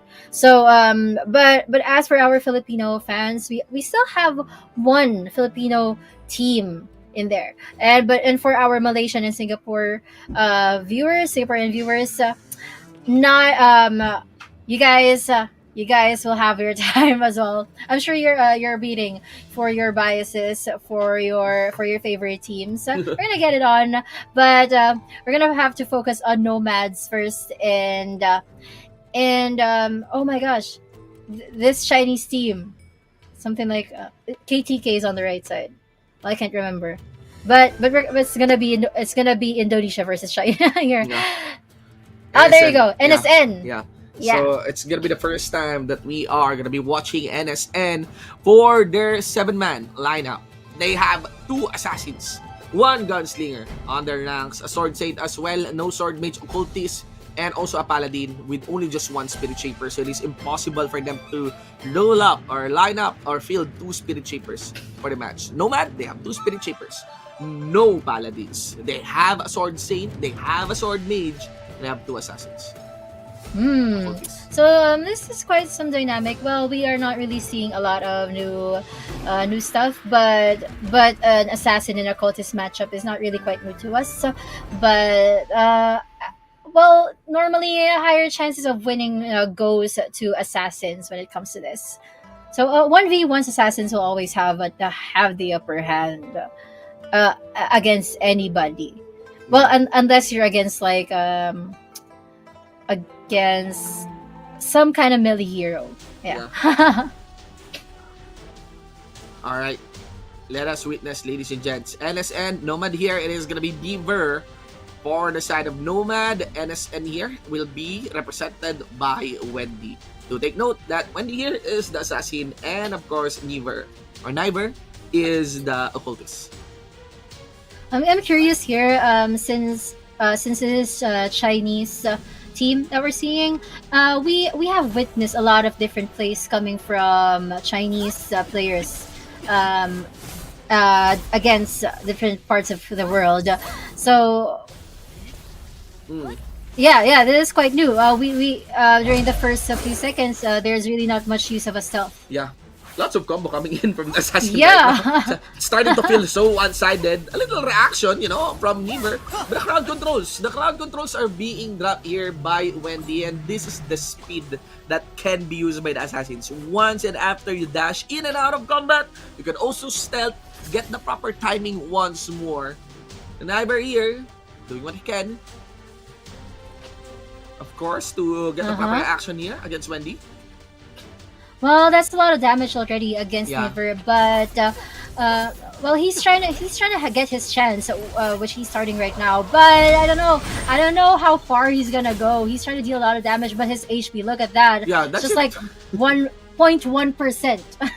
Just like that, ladies and gentlemen. 1-0 in favor of the NSN. What I'm really looking at, 1v1s if it's occultist versus assassin. This is the 3rd time we are seeing an occultist being set to fight a 1v1. I did, so it's okay, I think against the fight with the gunslinger, but not so much against an assassin. I would prefer the fight between the paladin versus the assassin, but this is far more interesting. 5v5, ladies and gentlemen. NSN, Nomad here. Nomad fielding 2 spirit shapers, 2 assassin, 1 occultist. Very interesting lineup for Nomad. This is quite curious, usually we mix and match like one of anything, but we got duos here. Duos of the same kind, which NSN I think is also quite curious of. But I'm siding with NSN regardless. This is a very balanced lineup that NSN is using, and aside from the fact that we haven't seen them, knowing that they're a dominant force, I'm gonna go with them. But for Nomads, they better show us what they got, what they're planning. Yep. Camera towards the gunslinger. Magic here, fighting again against I think Hypernon. Yep. On that one, no one is focusing towards Magic here, so there's a lot of free DPS here for the side of Team NSN. Now playing around. He did got a very early battle suit, cash it. A little Oh, no that's a movements good coming in from Never. hmm Well, this is a good thing. The gunslinger is always present when it comes to Chinese teams, and they're able to utilize it well. Magic here, he's been using that robot and just attacking and attacking. Look at the HPs of the Nomads. They've lost a lot. But knowing that they have the two Spirit Shapers, they're trying their best to survive. So I think what they're doing here is one Spirit Shaper supports one Assassin, and I think that's their ratio, and then the Occultist just provides the crowd control for all of them. Tough situation, man. Right now, look at Magic here. Of course, maintaining his kite once or more. There's gonna be that skill coming in. AoEs from the Assassin, ladies and gentlemen. But nobody is able to act properly against the NSN squad. Was able to actually get the drop against the Sword Saint right here. Still, it's a very tricky as they try to spot out the Assassin. We have our cameras just fixed here towards Magic. Still landing a lot of feeds for the rest of the members here of Nomad. The Spirit Shaper, Spirit Shaper of Nomad. One is now on critical health. Oh no. Nomads, the Spirit Shaper now is divided into two assassins. He's doing his best to provide that support for all of them. Okay, now good. The next Spirit, the other Spirit Shaper is alive again. All of them are alive again. But HP wise, they're slowly dying. They're taking a lot of poison from the hits being dealt by that gunslinger, by Magic from NSN. And I'm not sure. two Spirit Shapers I'm left. sensing some latency issues here for the side of Nomad. Some Nomad, members are yeah. like not really moving now, like for a decent amount of time, and for the most part, we have our camera on to Magic. No one is touching him. That's actually, if you see the post game, look at Magic's Yeah. damage, 200,000. And his damage taken. And damage yes, taken is only just 14. 14%, the lowest from his teammate. That means he has the least hit. You know, he was hit the Yeah. least for his among his teammates. Well, thinking about it, gunslingers, they actually have good mobility as well, but not as good as assassins, of course. But they can really roam around and just do free hits everywhere if you know how to position yourselves. Now we're gonna see Magic in action again against Nomads, because it is already the 3v3. Wherein, oh yeah, guys, by the way, just to remind you, this is already match point for NSN. They just need, if they win this, they're gonna Nomads is out of the competition. Steady distance once more. Again on this series, best of 3. It is very tough. Again, knockout stage. If you lose, you're out. You're out of the tournament. It's already 2-0 now in favor of the China team. And again, they are going to be relying still. They really love their gunslingers, getting that damage as much as possible. And now they're cutting back. Chances are it is going to be Francie that tries to at least react against Magic here. Magic receiving some decent damage but gets supported properly. Very good job here from the Sword Mage of Team Nomad. Yeah, actually, guys, NSN here, they've been quite consistent when it comes to performance, and showing off their consistency. Magic has dealt a lot of damage against the Assassin of Nomads. Thankfully, he was able to resurrect, but that Assassin needs to position himself better, target Magic, so they will get the upper hand, because Magic here is the one dealing a lot of damage for the side of NSN, so he's the one that they're supposed to target. And now you get the battle suit as well. Lots of damage that he can actually drop, 3 members here of Team Nomad. The cool part about the Assassin of Team Nomad is that he is having a consistent stealth flow for his teammates. But the problem is the moment he actually pop out, skills are reserved, skills are on reserve to actually landed towards him. Now Francie here getting focused more by the members of Team NSN. Team NSN on the offensive. They did left a shadow there. They did left their assassin. Now it is going to be Francie and Autumn trying to juggle at least the damage that can be dropped by NSN. Now I think Autumn is getting close now to the assassin. The assassin gets resurrected. And Francie also gets frozen here. Magic onto the back line. Stuck onto that shadow. Stuck onto that assassin. Went on to QSDTK and onto Dan casted his own AoE crowd control. QSDTK here. The occultist of Team NSN has to walk back. He tried to go berserk, but only to have that those attacks ricochet on him. But NSN here, it's not gonna be a problem for them anymore to deal more damages, because the HPs of the remaining members of Nomads are just really declining. The Assassin's the only one left. This is a sweep for NSN again. China proving their strengths in this competition so far. They've been quite dominant. Yeah, for that 3v3 paring JP, it may seem like one-sided, but it is not. Mad commendations for Shadow and actually hustling a lot of members here of Team NSN. Look at the damage done by Yeah. Shadow, 139, 583. That is a very, very efficient, that is a very, very efficient assassin play from the side of the Nomad representative. What is actually punished, or the one that was actually punished onto the side of Nomad, was actually of the Sword Mage. Now, with Nomad getting dropped, we are seeing the advance of Chinese teams here closer to our day 2.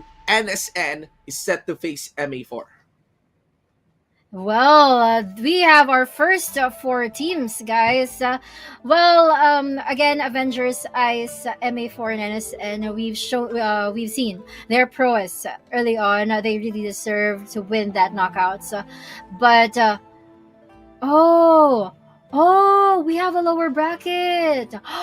Okay, we still have Okay. okay. Okay. Okay, that's good. Yeah, we have a lower bracket. Day number 2. Okay. Okay, that's good news, guys. That's good news because earlier we were saying goodbye and everything, but we're saying hello again to these teams: Hex, RR, SpaceX, and Nomads.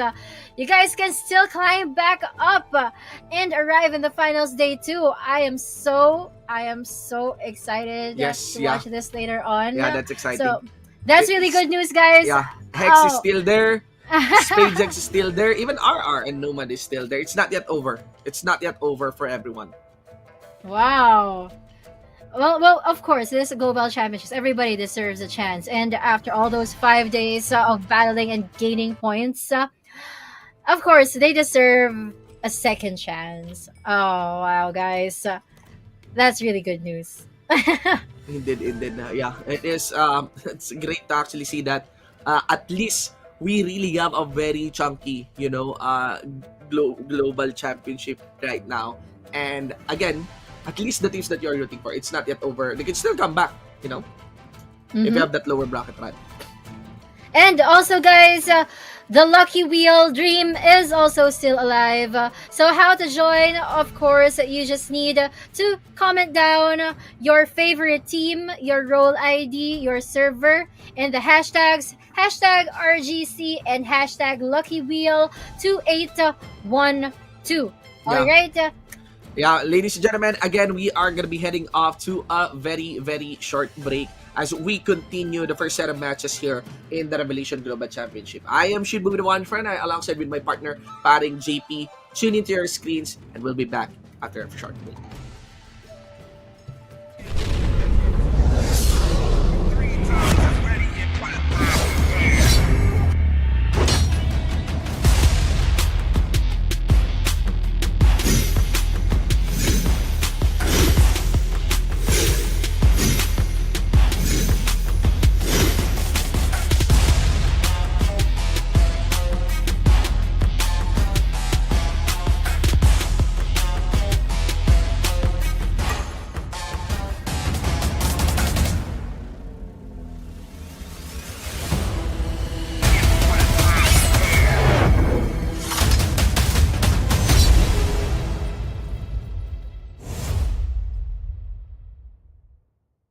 Download Revelation New World on App Store or Google Play now.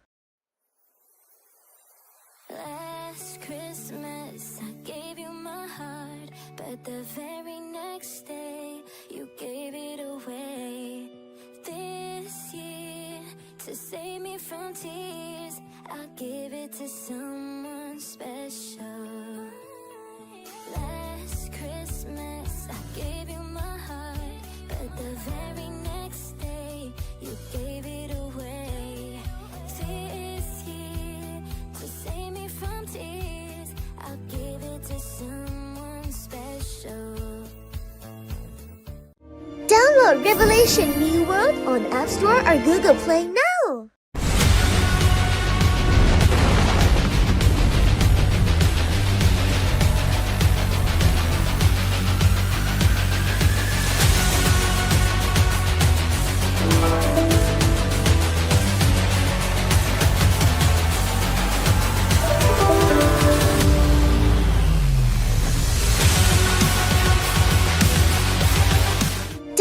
Revelation New World on App Store or Google Play now.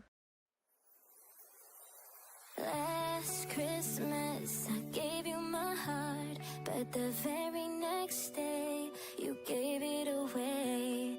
This year, to save me from tears, I'll give it to someone special. Last Christmas, I gave you my heart, but the very next day, you gave it away. This year, to save me from tears, I'll give it to someone special. Download Revelation New World on App Store or Google Play now.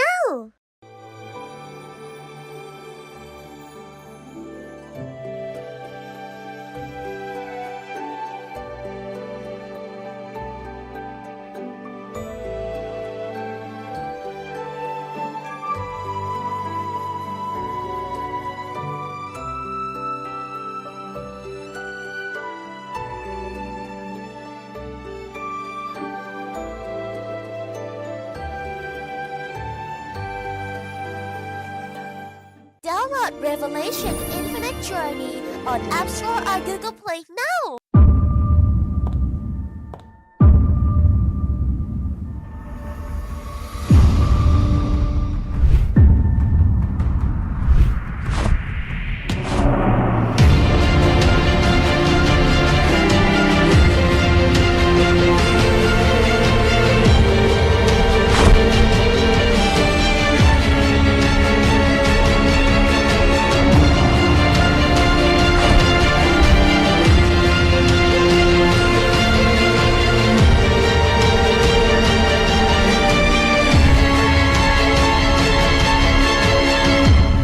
Download Revelation Infinite Journey on App Store or Google Play now.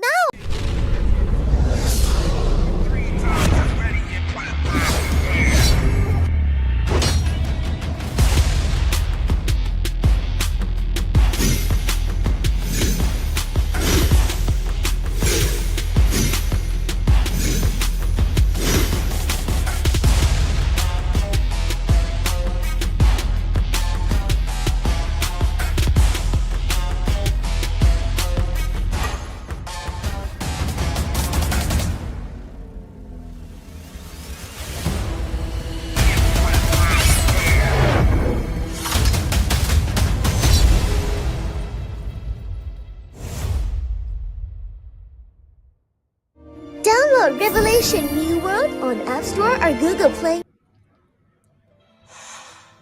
Ladies and gentlemen, welcome back here at the Revelation Global Championship. Shinbu 1 for an eye, batting JP, and we are on to the second half of our first set of matches here in our knockout stage for the Revelation Global Championship. Good day for everyone. Yeah, how are you guys? So I hope you enjoyed the first 4 matches that we've seen earlier. But things just got started. We still have the next 8 teams to feature, which also features one other Filipino team. And for our Malaysian and Singaporean viewers, there's a time where we're gonna feature Eagles for you.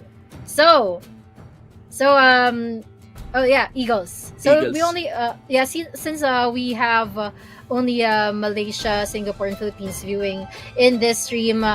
Eagles are here, and PQU for the Philippines.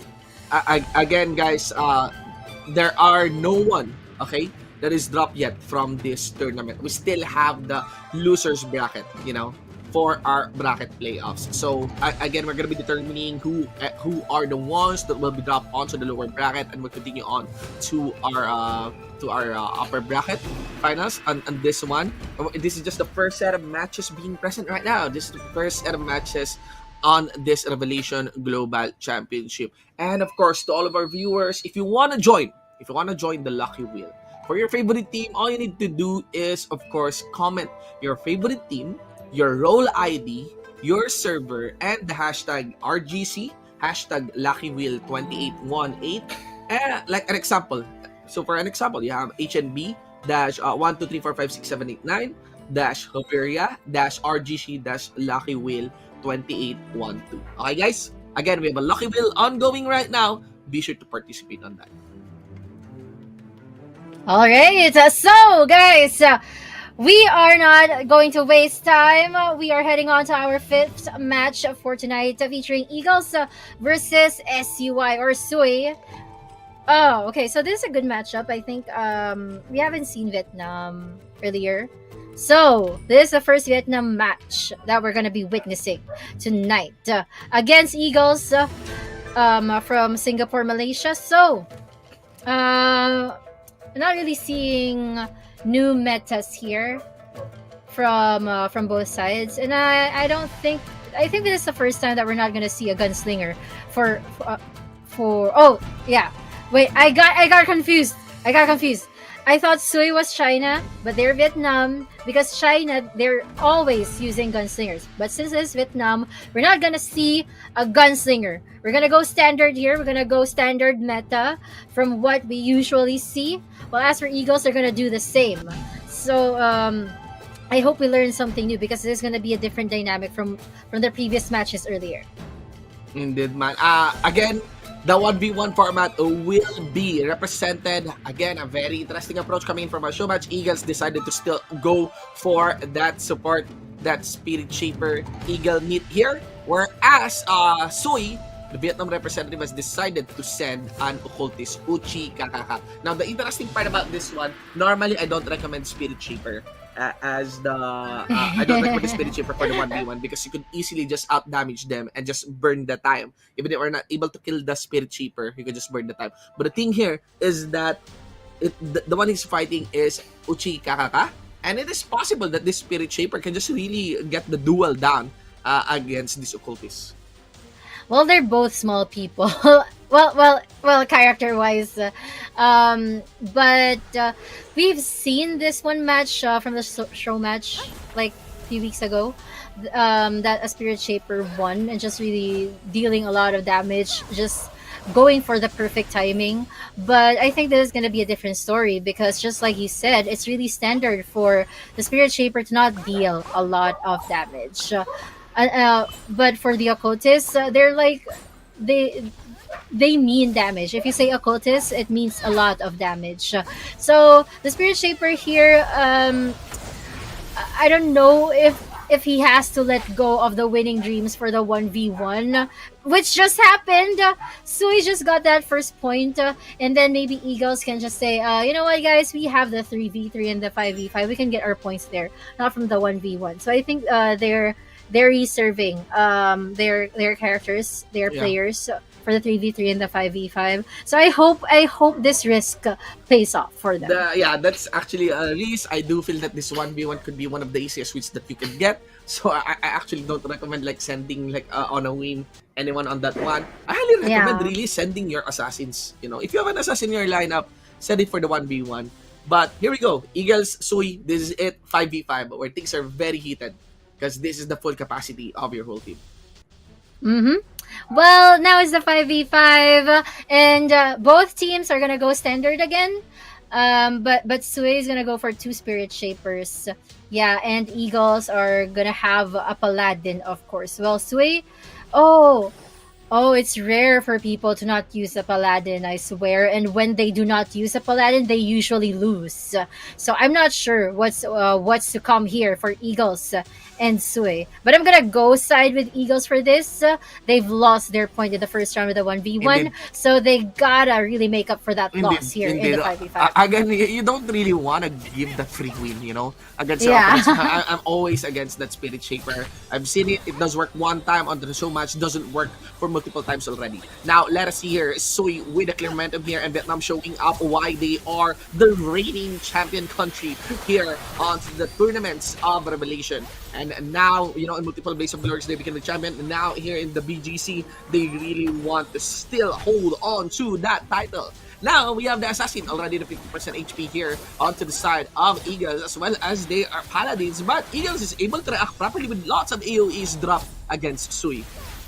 Yep, and we've seen that AoE coming from the Paladin of Eagles earlier, and look how that affected the HPs of Sui. Look how they're losing one of their Spirit Shapers right now, which is yet to be resurrected, but their HPs have not yet recovered, and Eagles are able to maintain theirs. So Eagles, they just can attack and attack from anywhere they want. They have a good positioning here. Their Paladin knows how to front himself, and Sui here, they're starting to lose one of their members again. And where are we going? It's like one team is pushing the other to a corner.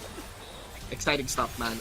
Again, it is the crazy idea that on the 5v5, it is about efficiency. It is about targeting as well.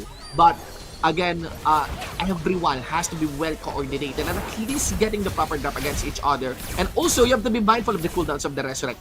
Still, Sui is on the idea of overwhelming the forces here of Eagle. This is gonna be Sui's advantage, especially with the cooldown already burned and already especially with the revive already burned and already on cooldown here, and Eagles cannot use that anytime soon. It is gonna be a 5v5. Surely that will be handed off to the Vietnamese representative, Sui 2-0. What a turnaround of events there. I can't even pinpoint the time like where they got the upper hand because earlier they were losing it. But that was a nice win for Sui. They eliminated like the 5 players of Eagles at once. It's like nobody came first, you know. If someone came first, it just came first by a split second. So, Sui gets 2 points. They're running for a sweep. Eagles is in trouble, but they have to use this 3v3 to their advantage. All right. They already let go of one of the Spirit Shapers earlier, but right now they have the ability to give damage to the opponent. They have to make use of it. Okay, but for Sui, they're enjoying the momentum right now. It is the best, you know. Again, Team Sui here. I think this is the first Vietnam team that we are for witnessing tonight. now. So still, they're always very wary of the Chinese teams, and again, they really want to build up proper momentum at least in this upper bracket, as they want to be prepared. You know, they're still showing up very good mastery on this game, a revelation, and now it is manifesting against the match against Eagles. Uchi here is still, of course, getting dropped here, 50% off his own HP, but it's still getting some good ground against the members here of Team Eagles. But Eagles has the early upper hand right now on this platform. If they continue on this one, they can overwhelm Sui. Well, for Sui, since they don't have the Spirit Shaper anymore, I don't know. Well, that's a good thing that she was able to resurrect, but the HPs right now are down. But Sui, from their performances earlier, I think I'm gonna go side with them on this one. Eagles just needs to be careful about their energy and their HPs because Sui have this tendency to hit you from behind where you can't really predict when it's gonna come. But Eagles, I think they're gonna win this one, this 3v3. It's just a Spirit Shaper left, yeah. Yeah. And he has again, nowhere to go. It's a very nice, at least a ray of hope for the side here of Team Eagles. All they need to do is to get through that needle hole of 5v5 against Sui. In the 5v5, you know, there's a very big level of control compared to 1v1s and 3v3s. If Team Eagles here capitalize on that momentum, they can also reclaim the 1v1 fight and that game number 5. Let us see if Team Eagles bears their fang properly against Sui. Well, Eagles, they do have a chance to turn this around, but for the first 2 games earlier where they lost, I'm not sure. But 5v5, Sui, I think they're more prepared for this kind of setup. But Eagles, they weren't really losing earlier. Just Sui just had that great control earlier. But if Eagles were able to maintain their energy that they had from the start, they can win this 5v5. Man, let us look right now. Here's a very interesting movements from Uchihihi. Cherry's now onto our camera. Gets an early jump down into the middle. Tries to get at least some clear AoEs against the members here of Team Sui. Now he did get Uchihihi, and Uchihihi here would be the earliest target of Team Sui to hold this again as they really want to do it, you know. But you could also see the assassin of Team Eagles. Getting onto critical HP, probably on stealth right now, escaping. But of course, members of Team Sui already on the hot. That assassin now requires a revive. Well, Assassin, nowhere to be found right now. That's actually kind of a downer for Eagles because Assassin is like their main damage dealer. But for Sui, they haven't lost any player yet, except just now. They lost one of their Spirit Shapers, which is able to revive. But this is a 4 versus 5 situation. Take note. And Sui just got the members of Eagles cornered here. Eagles need to find a way to disperse so that they can be able to deal damage freely. Yeah.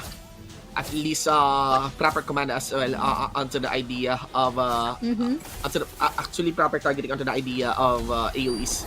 At least being efficient on that one, but because it does feel like most players here on this 5v5 match is eyeing to do that, especially with the HP distribution right now. Uchiha looking onto Eagle Dystopia, dueling up with Eagle Dystopia. Uchiha again onto Peace, at least trying to buy some more time. This is still anybody's game. Do take note that Sui is really eyeing for a match point. They did have the numbers advantage, so already getting killed. The Assassin and also Sword Mage on that one. Now they have their eyes set towards the Occultist. They get the momentum. Now they could also look onto the Spirit Shaper. There's gonna be Eagle Meat. Cherish down into the middle.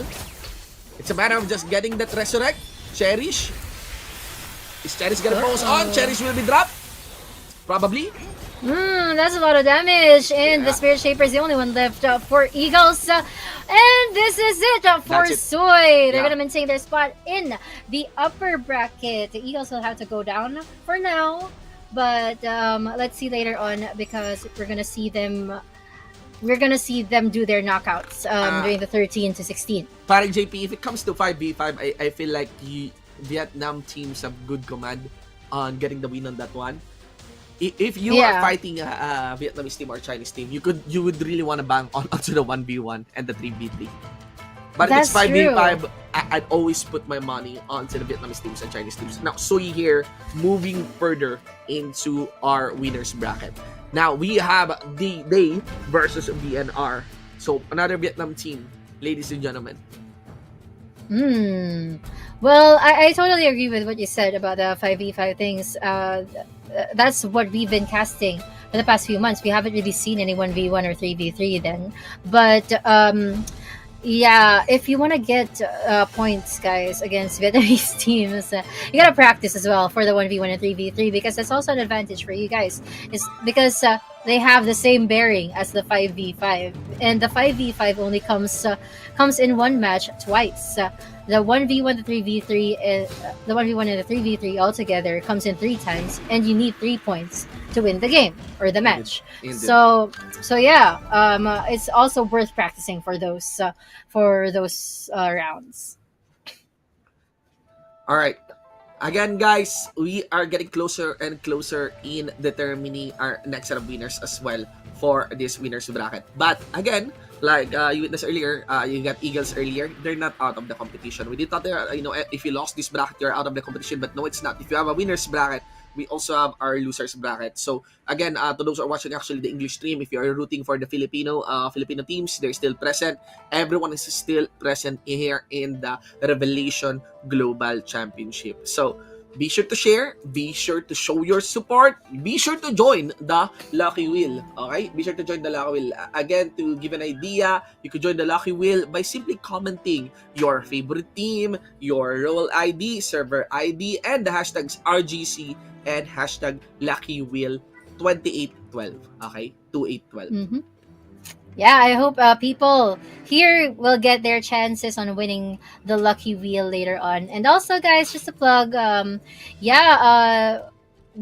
Lucky Wheel can also give us some Gcash later on. So I hope you guys win. I haven't put in my entry yet, but I will later on. I'm just waiting for teams to narrow down.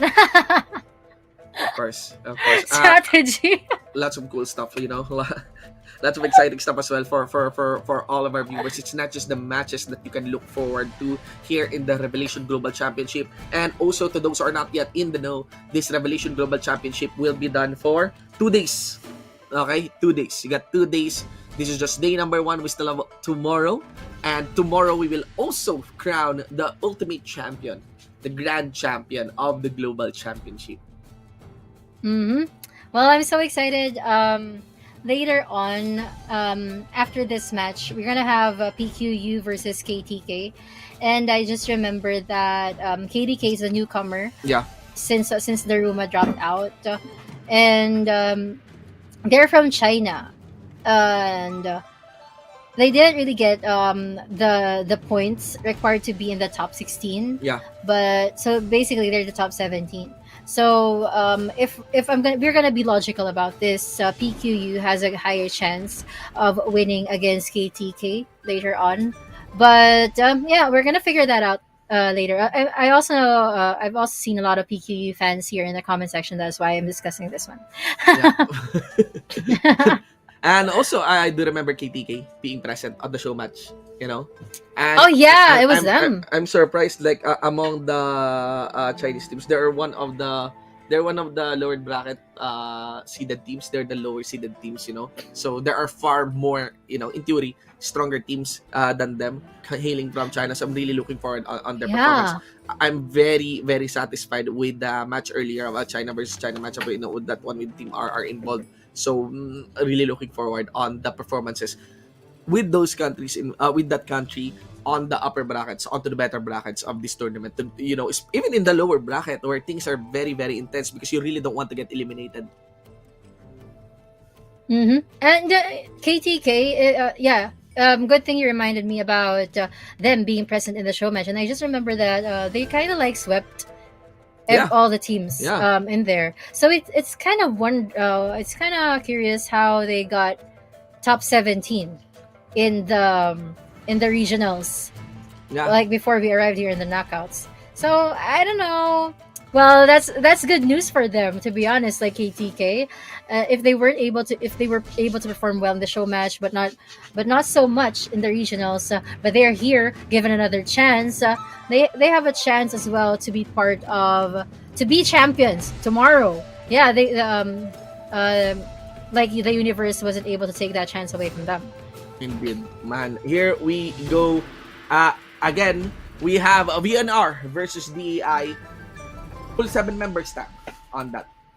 Okay, VNR. Trying to analyze their lineup. Of course, they're gonna have a paladin, 2 spirit shapers, sword mage, an assassin. We can't really expect gunslingers from non-Chinese players. Indeed. No gunslingers here, guys. Vietnam versus Thailand, ladies and gentlemen, it is not just the football that they are rivals with, but also here in the Revelation Global Championship. Now for their 1v1 representative, Is this a Blade finally, Master? we have something very, very interesting. It is gonna be a Sword Mage versus the Blade Master. Hey, finally we're gonna see Blade Masters, because earlier I was reading the comment section and people were like wondering, why aren't Blade Masters present so much? And they were talking about Blade Masters can't really sustain themselves in And this kind of 1v1s. tournaments. I actually love this format Yeah. of the Revelation Global Championship. Me too. Because Mhm. because if this is the format of the Revelation Global Championship, where we have 1v1s, 3v3s, 5v5s, you could see all classes, because it is a fact. It is a fact that not all classes excels in 5v5. Not all classes excels. Though some classes that excels in 5v5 are not good for 1v1, right? And Yeah, even in that's 3v3. true. So it is excellent that we have this kind of this format. This is actually the first time in a lot of games that I have casted that I saw this kind of format for the 5v5. Me too. Yeah, me too. And it's also nice that we have a separate app for it. Now, the Blade Master is trying to avoid the range damage coming from the Sword Mage. And wow, Blade Master is trying to attack, but that was a good dodge. Coming from Dao, coming from VNR, and Day here with that Blade Master Darius is trying to attack and attack and attack. And while stunned, of course, Dao is not able to fight back. But since a Sword Mage is a range class, he's able to dodge a lot of damages coming from Darius, at the same time attack back. Indeed. Again, the more range is available onto the side of a Sword Mage. But if it comes to crowd controls and combos, you'd go for the Blade Master.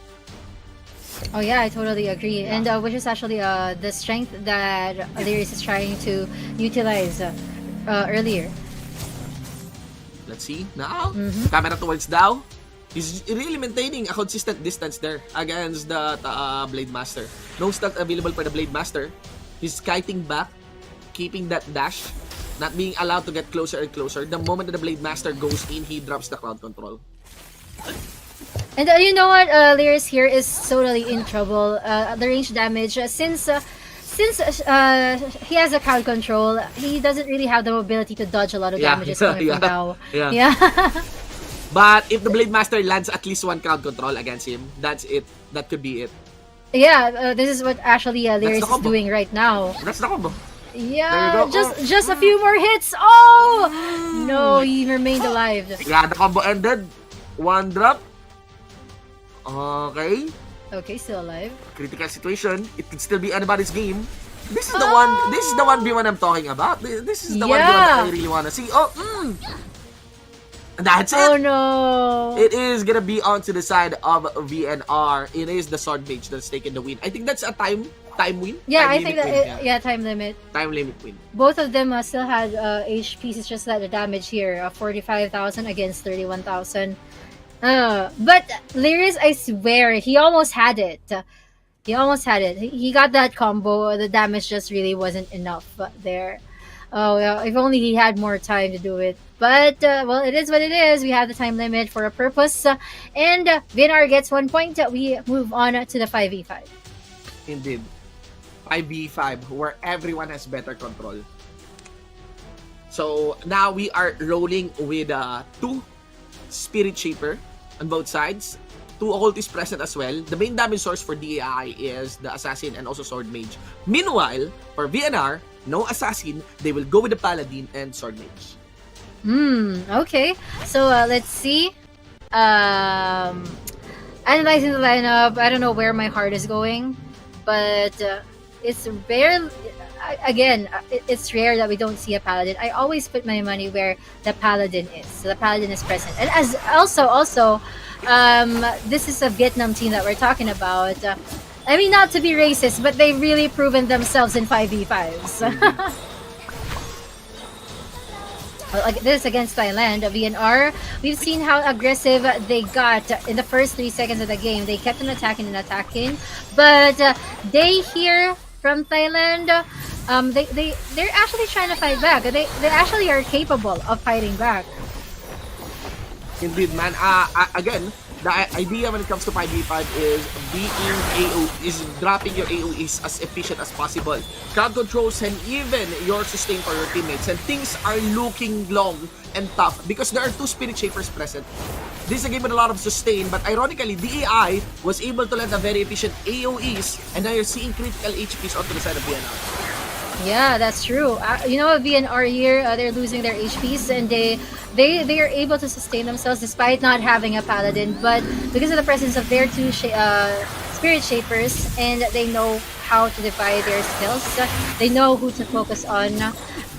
They know how to support themselves. But for VNR here, I think it just really boils down to who positions himself into dealing a lot of damage. So far, this game has been a tie.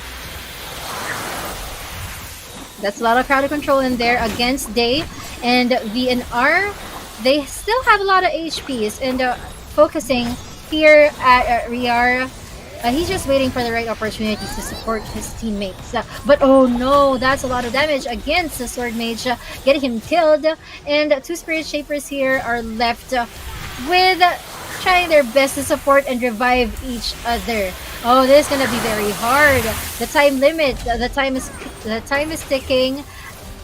I think we're gonna have a tie again for the 5v5 with this kind of momentum. Indeed. Again, if you have 2 Spirit Shapers, and I feel like there's very little damage present right now on both sides, it might be difficult. The only one that is critical when it comes to the HP for this kind of matches with a lot of sustain are the Assassins, because they are inherently squishies. But speaking of, another squishy target would be of the Sword Mage getting dropped here for the side of the VNR is able to push this narrative further and further. They can secure the 2-0, being more confident on the 3v3 later on. That's true. Whoa, VNR was able to turn the tides and found They found their strength, eliminating 2 players from day. The remaining ones here are 2 Spirit Shapers and 1 Assassin, but I'm not sure how they're gonna survive because they probably have exhausted all of their revivals. VNR hasn't exhausted theirs yet. 2 Spirit Shapers against 5 of VNRs, that's a lot of damage against 2 healers. Oh no, there's really nowhere to go for day here. Just 1 Spirit Shaper left and VNR gets 2 points. There you go. That's it. All that DNR needs is to be so efficient with their Paladin. And again, consistent kiting as well from their Sword Mage on Dao. A whooping 388,000 damage. That's the highest I saw for today. Yeah, that's true. That's and nice. and that's a sword mage. Earlier the damage dealers were like assassins and gunslingers, but for now this is the sword mage, and this is actually a standard meta that we've been seeing since the start of the Blaze of Glory. So VNR versus Day. This is the last chance of Day to redeem themselves for this match, the 3v3. Very interesting approach for VNR. They're gonna be going with they're gonna be going with 2 Spirit Shaper and rely onto their occultists. So chances are they have some sort of a battle, maybe a Spirit Shaper here, because they don't want to lose out the damage battle. There's an assassin on today, but I do feel, is there enough DP? Is there enough healer damage for the side of DA? Well, that's what we need to figure out right now because looking at things, VNR, I don't know how their occultist is gonna deal with all the damages. Wow. Because we can't really rely on sustaining because when it doesn't end well, like we get the timer run out. It depends on who deals the most damage, and if we're talking about damage, the occultists and assassins are more capable of dealing them instead of having 2 Spirit Shapers. BNR's boom in critical HP, but of course, as expected, Weezy, wag ka sustain dito! will be available. That's very, very dangerous, ladies and gentlemen. And now we have the occultists also and the assassin of DEI. 50% of their HP alongside their Spirit Shapers, but to the exchange of a full light here of the occultists of DNR. Now you see DEI able to actually burn 1 Resurrect with a lot of Resurrect available for the side here of BNR. So again, it's still anybody's game. I do feel that VNR, they can really out-sustain DAI here, but I have doubts that VNR can also like easily secure kills as fast as possible. Here we go. Tough situation once more. Boom moves forward. It is gonna be the assassin now for the side of DEI. That is in a critical situation. Anybody's game still with a lot of sustain for this game.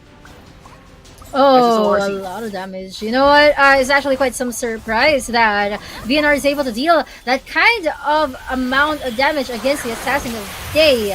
And they're losing it. They lost the Assassin. They only need to kill 2 more from Day, and they have this match already. Maybe at least get the occultist done, ladies and gentlemen, that light occultist. Now we are going to be seeing again Vu and Amy. No one is starting them. Most of the members, I think, of Day is still dancing around against Rui 1.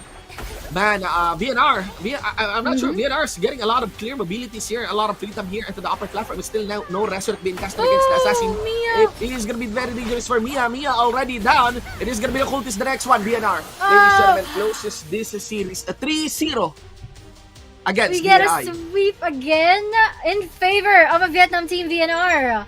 Wow. Indeed. The Thailand representative, it's not yet over for the side of DEI, would just be dropped onto the lower bracket. That's true. We're gonna see more of them later on. But for now, we congratulate VNR for moving on to the finals tomorrow. And we are going to have our next match. One match that our viewers have been waiting for since the start of time.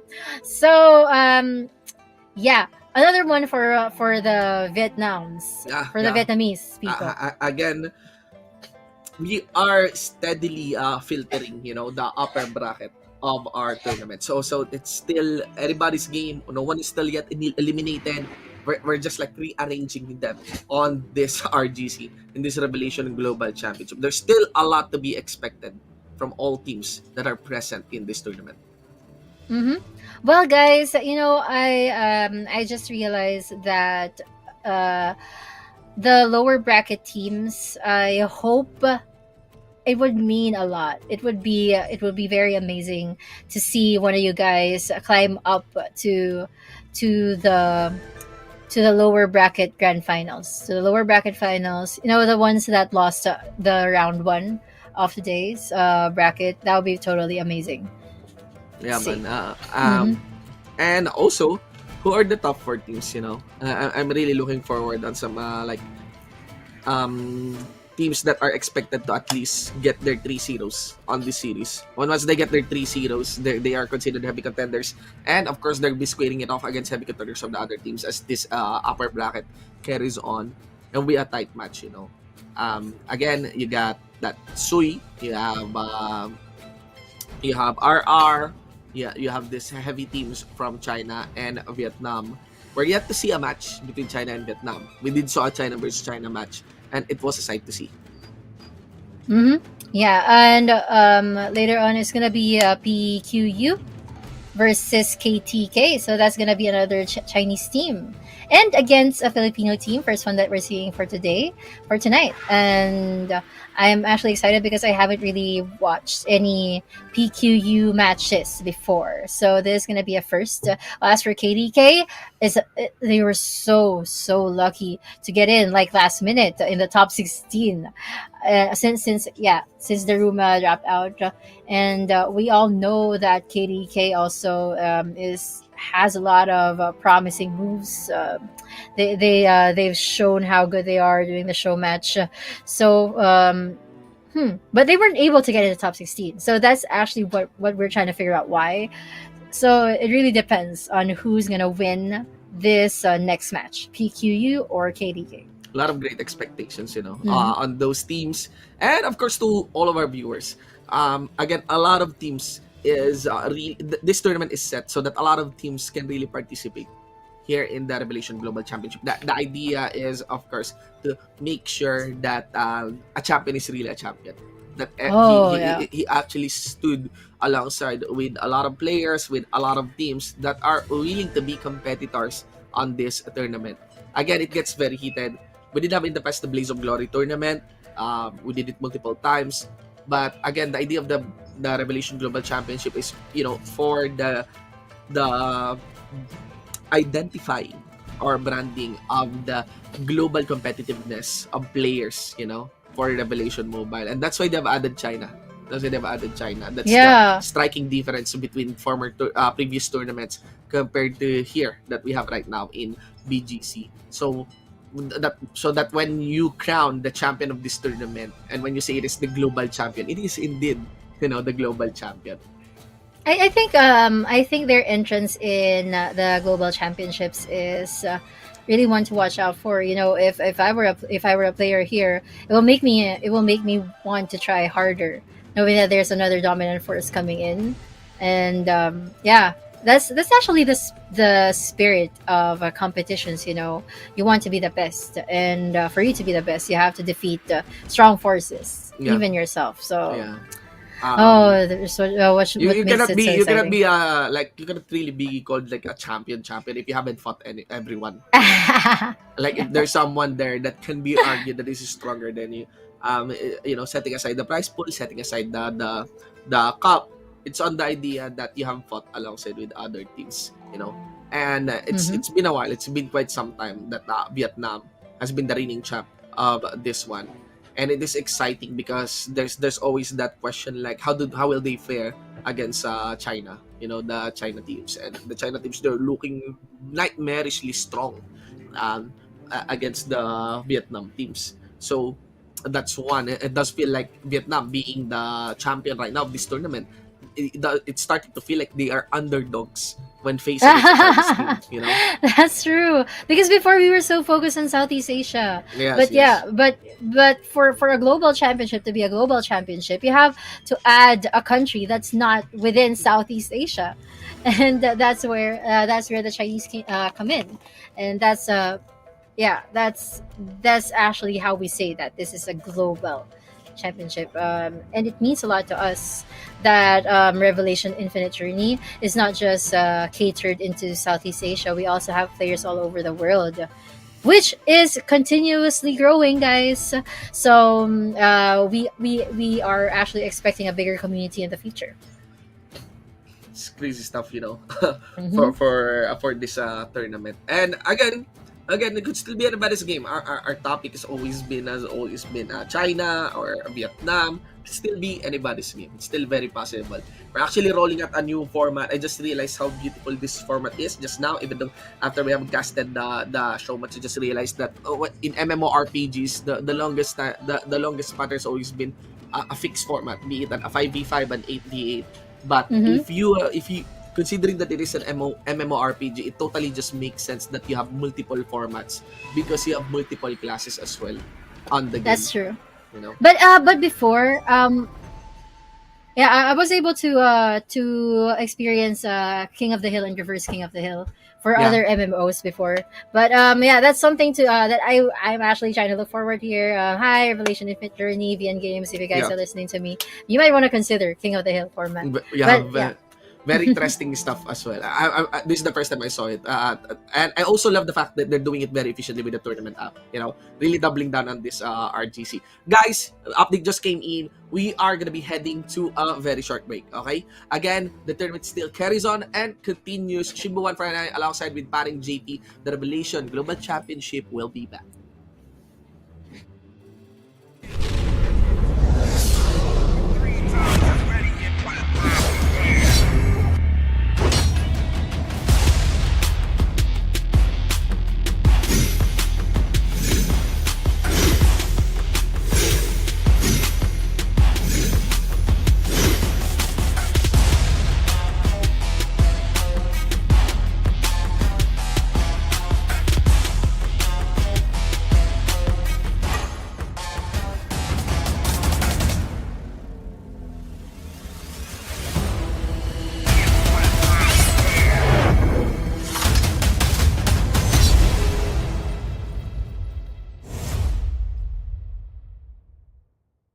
Download Revelation New World on App Store or Google Play now.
Download Revelation New World on App Store or Google Play now.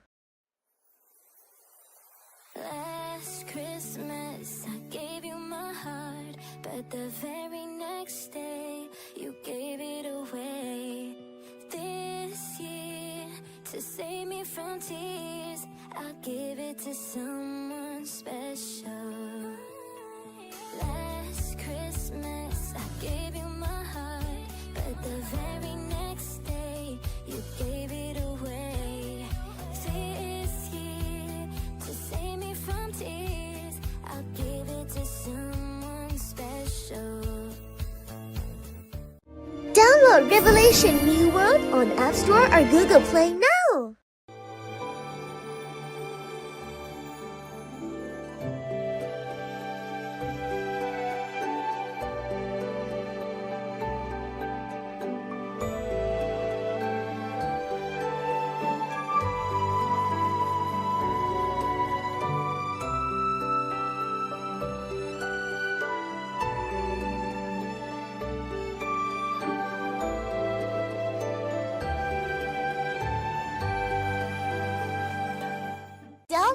Revelation Infinite Journey on App Store or Google Play now.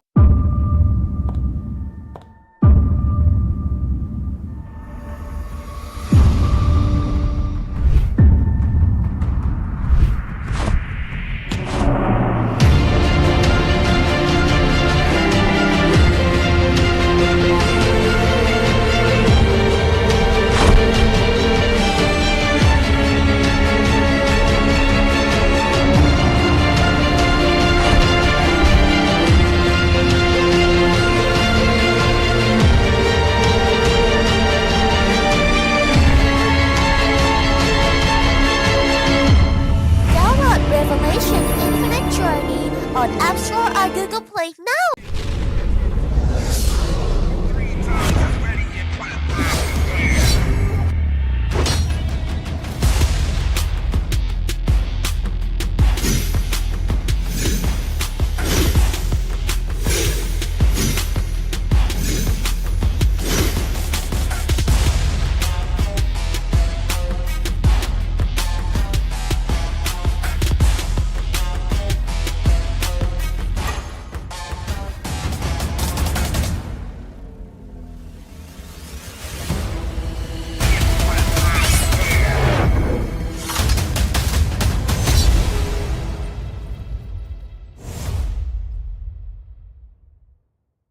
Download Revelation New World on App Store or Google Play now.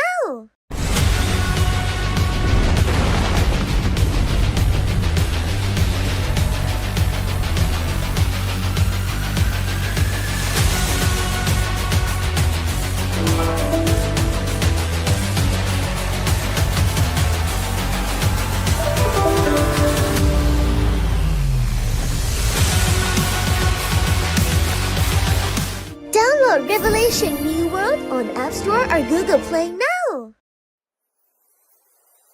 Last Christmas, I gave you my heart, but the very next day, you gave it away. This year, to save me from tears, I'll give it to someone special. Last Christmas, I gave you my heart, but the very next day, you gave it away. This year, to save me from tears, I'll give it to someone special. Download Revelation New World on App Store or Google Play now.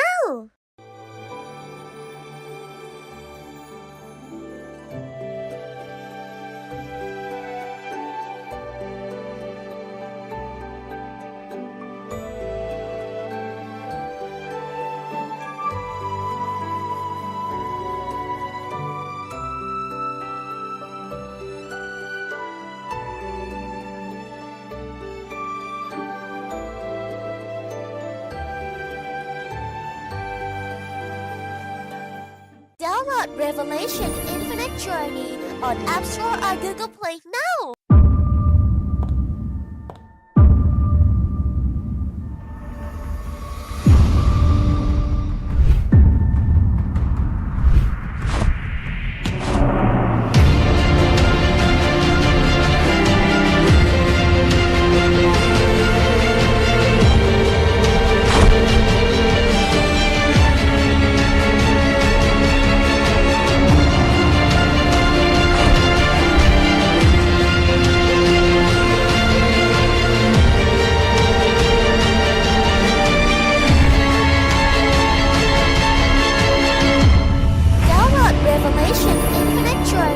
On App Store or Google Play now.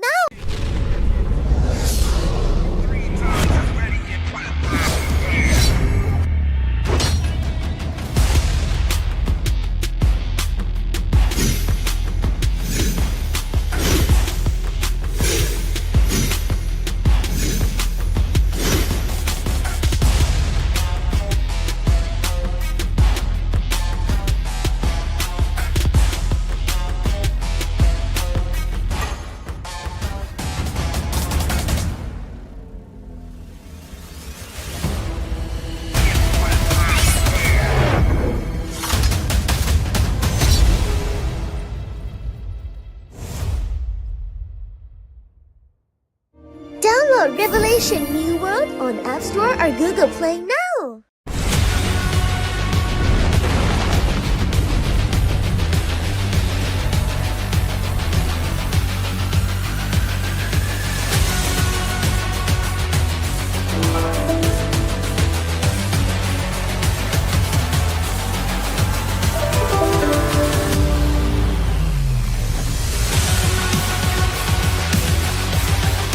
Download Revelation New World on App Store or Google Play now. Last Christmas, I gave you my heart, but the very next day, you gave it away. This year, to save me from tears, I'll give it to someone special. Last Christmas, I gave you my heart, but the very next day, you gave it away. This year, to save me from tears, I'll give it to someone special. Download Revelation New World on App Store or Google Play now.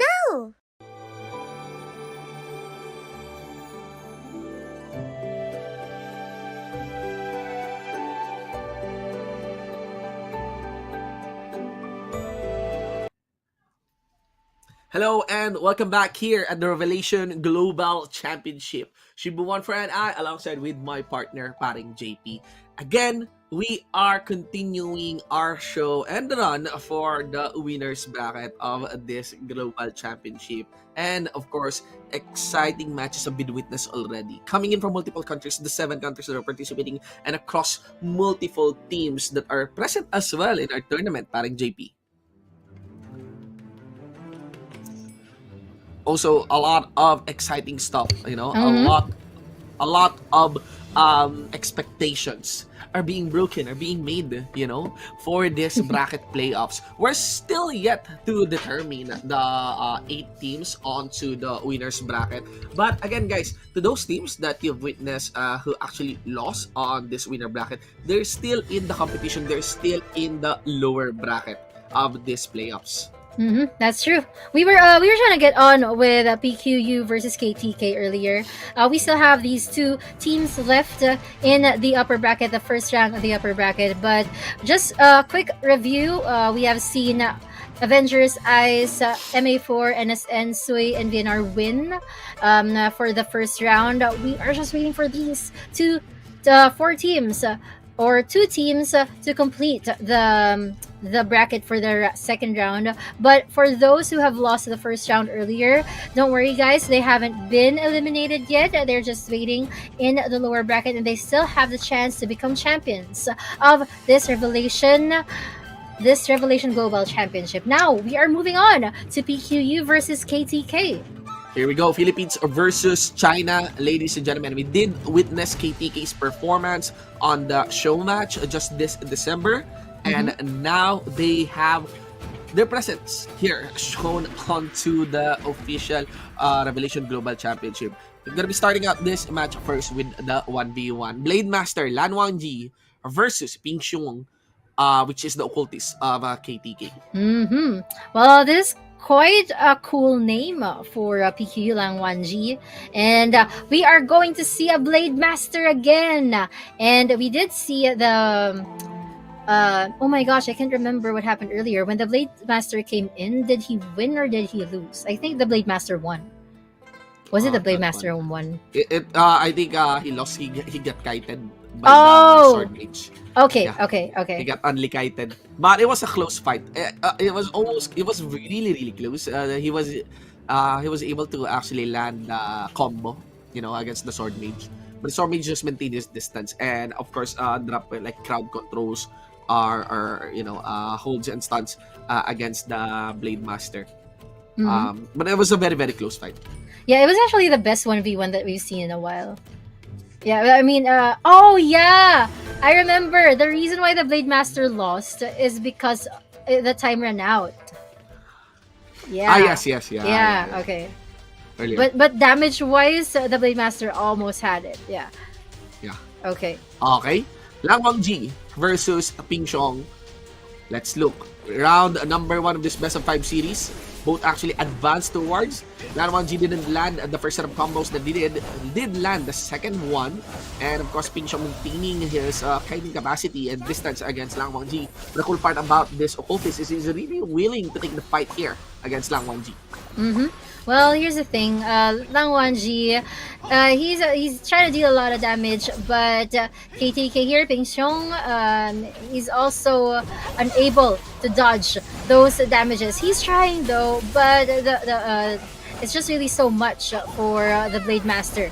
It's just really so much for him to take in all the damages from the Blade Master, and the occultist can't just really dodge. I mean, that was the first time we've seen him dodge, just to a very far place. But Lang Wangji here, he really has the upper hand. So dominant. Look at that. A lot of possible dashes that can be done by these two class. Very minimal onto the shield end. But it's really more onto the combo. If we're talking about the Blade Master here, there's gonna be a hold. And that's it. Landed some combos here for Lang Wangji. He did try to really go all in against Ping Xiong. Okay, he tries to kite back. Ping Xiong now onto the offensive. Lang Wangji. Oh no, Ping Tries to counterplay. Xiong. Yeah, Ping Xiong actually maintained his distance. Yeah, which is actually a good strategy because look at the HPs right now. Lang Wangji is actually trying to risk his life just to get in with that combo, but you know it's too much of a risk already. Look at that damage. The occultist is starting to use all of his skills to deal the damage, which can easily end the life of Lang Wangji. Oh, look at that! Yep. He was able to dodge. Mobility is highly reliant onto the side here of Ping Xiong. Lang Wangji tries to also get in.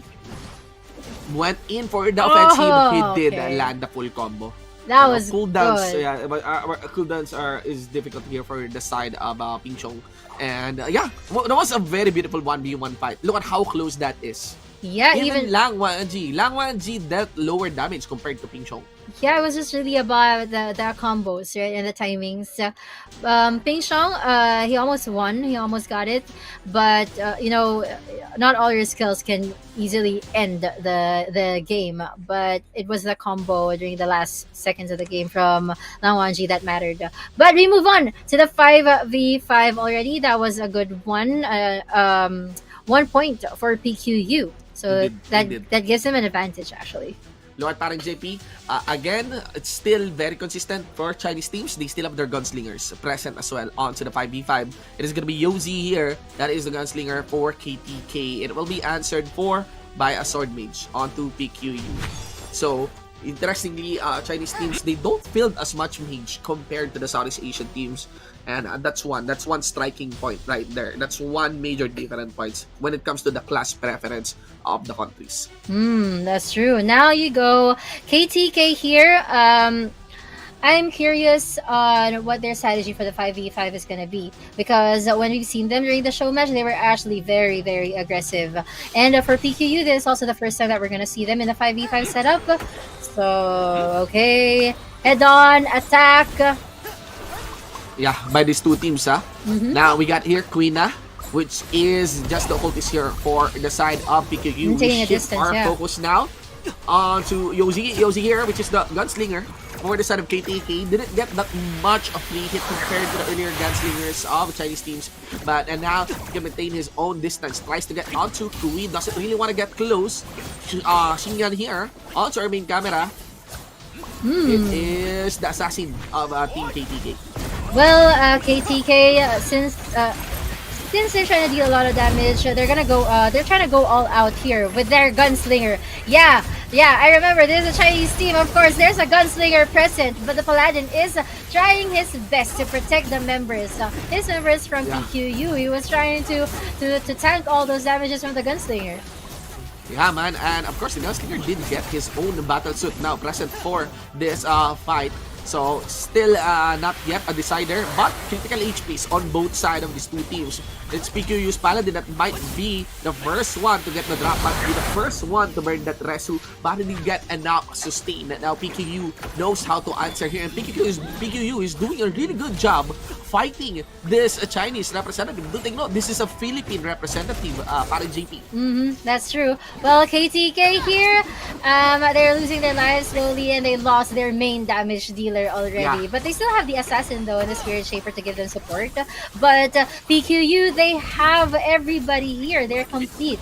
But they have Yeah. to act real quick because sooner or later the gunslinger of KDK may be revived. Maybe revive. And the whole part about this one is that Nyx here of Team PQU is getting a lot of pre-hits, the sword mage here. So it's so efficient for the main mage here and main damage dealer of PQU now that they are able to actually drop that Spirit Shaper. Also the occultist, you could actually already conclude that this 5v5 will go at the hands of PQU. Only a matter of time before dropping that paladin and catching that assassin. As you actually see the advance come in from PQU. KTK tries to sustain, tries to get them by time, and of course a fight back despite to no avail. It is 2-0 for this series. Can PQU close this to a sweep on that 3v3? Oh my gosh, this is getting exciting. A Filipino team is on match point with a Chinese team, which actually represented in the show match, KTK. But PQU, it's like their debut here in BOG in Revelation Global Championship. So this is actually quite exciting. And in a 3 versus 3 situation, let's see if KDK is able to turn things around. Indeed. Nyx and Kuina.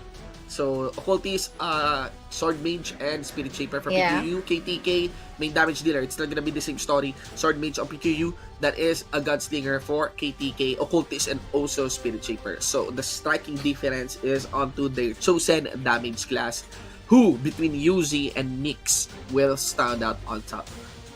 Oh, now I'm curious because this is a standard lineup that PQU is going for. Well, as for KDK, they're gonna go all-out damage with the occultist and the gunslinger. They just need to position themselves in a way that they're not vulnerable to the damage being casted by the sword mage. So this is what's actually happening right now. UZ being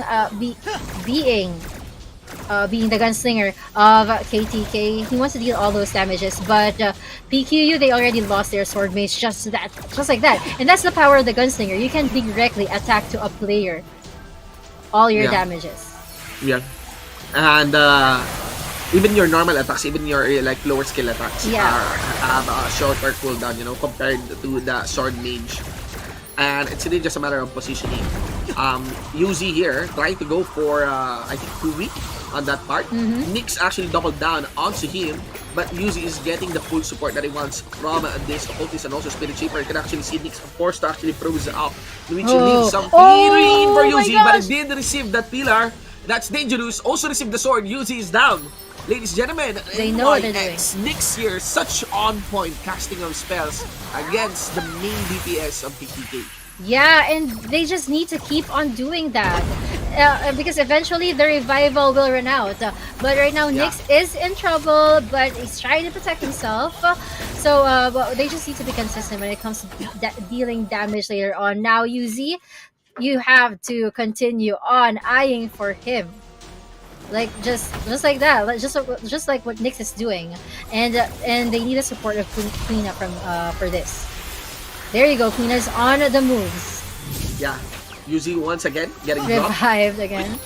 Yeah, revive Quina again down into the middle. Yuzi tries to land his own AoEs. He does know sustain will be available for him. Does feel like a little firepower onto these two, but Nyx here has a more efficacy when it comes to the damage that they can do. Now looking actually towards Yin Yang. Yin Yang in dangerous situation. Nyx chasing him down, but Nyx also critical hit. Quina also in critical HP. This is dangerous for the occultists here. They're saving up their sustain, and they did use their own heal. So it is about the timings here. PQU, they know also their timings. Now, I have a feeling that this might be a timeout battle. But the question is, who gets the most damage dealt? That's true. This sword mage has always been vulnerable since the start of the game, but I think they already ran out of revivals. KTK is running for the win on this one. Spirit Shaper is the only one left. Kui for PQU, well, he's tried his best to run, but I don't know if he's gonna be able to because it's like a 3 versus 1 situation. But two versus 1 situation, and time just ran out. It's a 2-1, ladies and gentlemen. We are moving towards a game number 5. PQU It was really tough on their side. The main damage source, interestingly, was of Kui compared to NYX. NYX did receive a lot of control to the side here of KTK. Yeah. Meanwhile, KTK, it's still the same story. It is Yuzi, right? Yes. Yuzi still is the main damage dealer here. The Gunslinger is the one that they rely on for the main DPS onto the side of KTK. Now we move to game number 4. We are back to the 5v5 format. Yeah. Well, Yuzi cannot be absent in this 5v5. That damage, even when all else fails, like just like what happened during the 3v3 when time ran out, it was the damage provided by Yuzi that gave the win to KTK. So even if they just hold out, keep reviving themselves, they'll have a chance to win this one. But the advantage of PQU based on experience here is they were the ones who won the 5v5 earlier. Moving steady. Mhm. Once more, tough situation here for these two teams as they know PQU wants to really force that third win, and KTK, they are fighting with their lives on the line. Camera towards Yuzi here, now focusing towards Nyx. They do understand that Nyx here will be the main damage source for the side now of PQU, and they don't allow Nyx to get as many free hits as possible. Meanwhile, no one is controlling Yuzi. There you go, Battle Seat.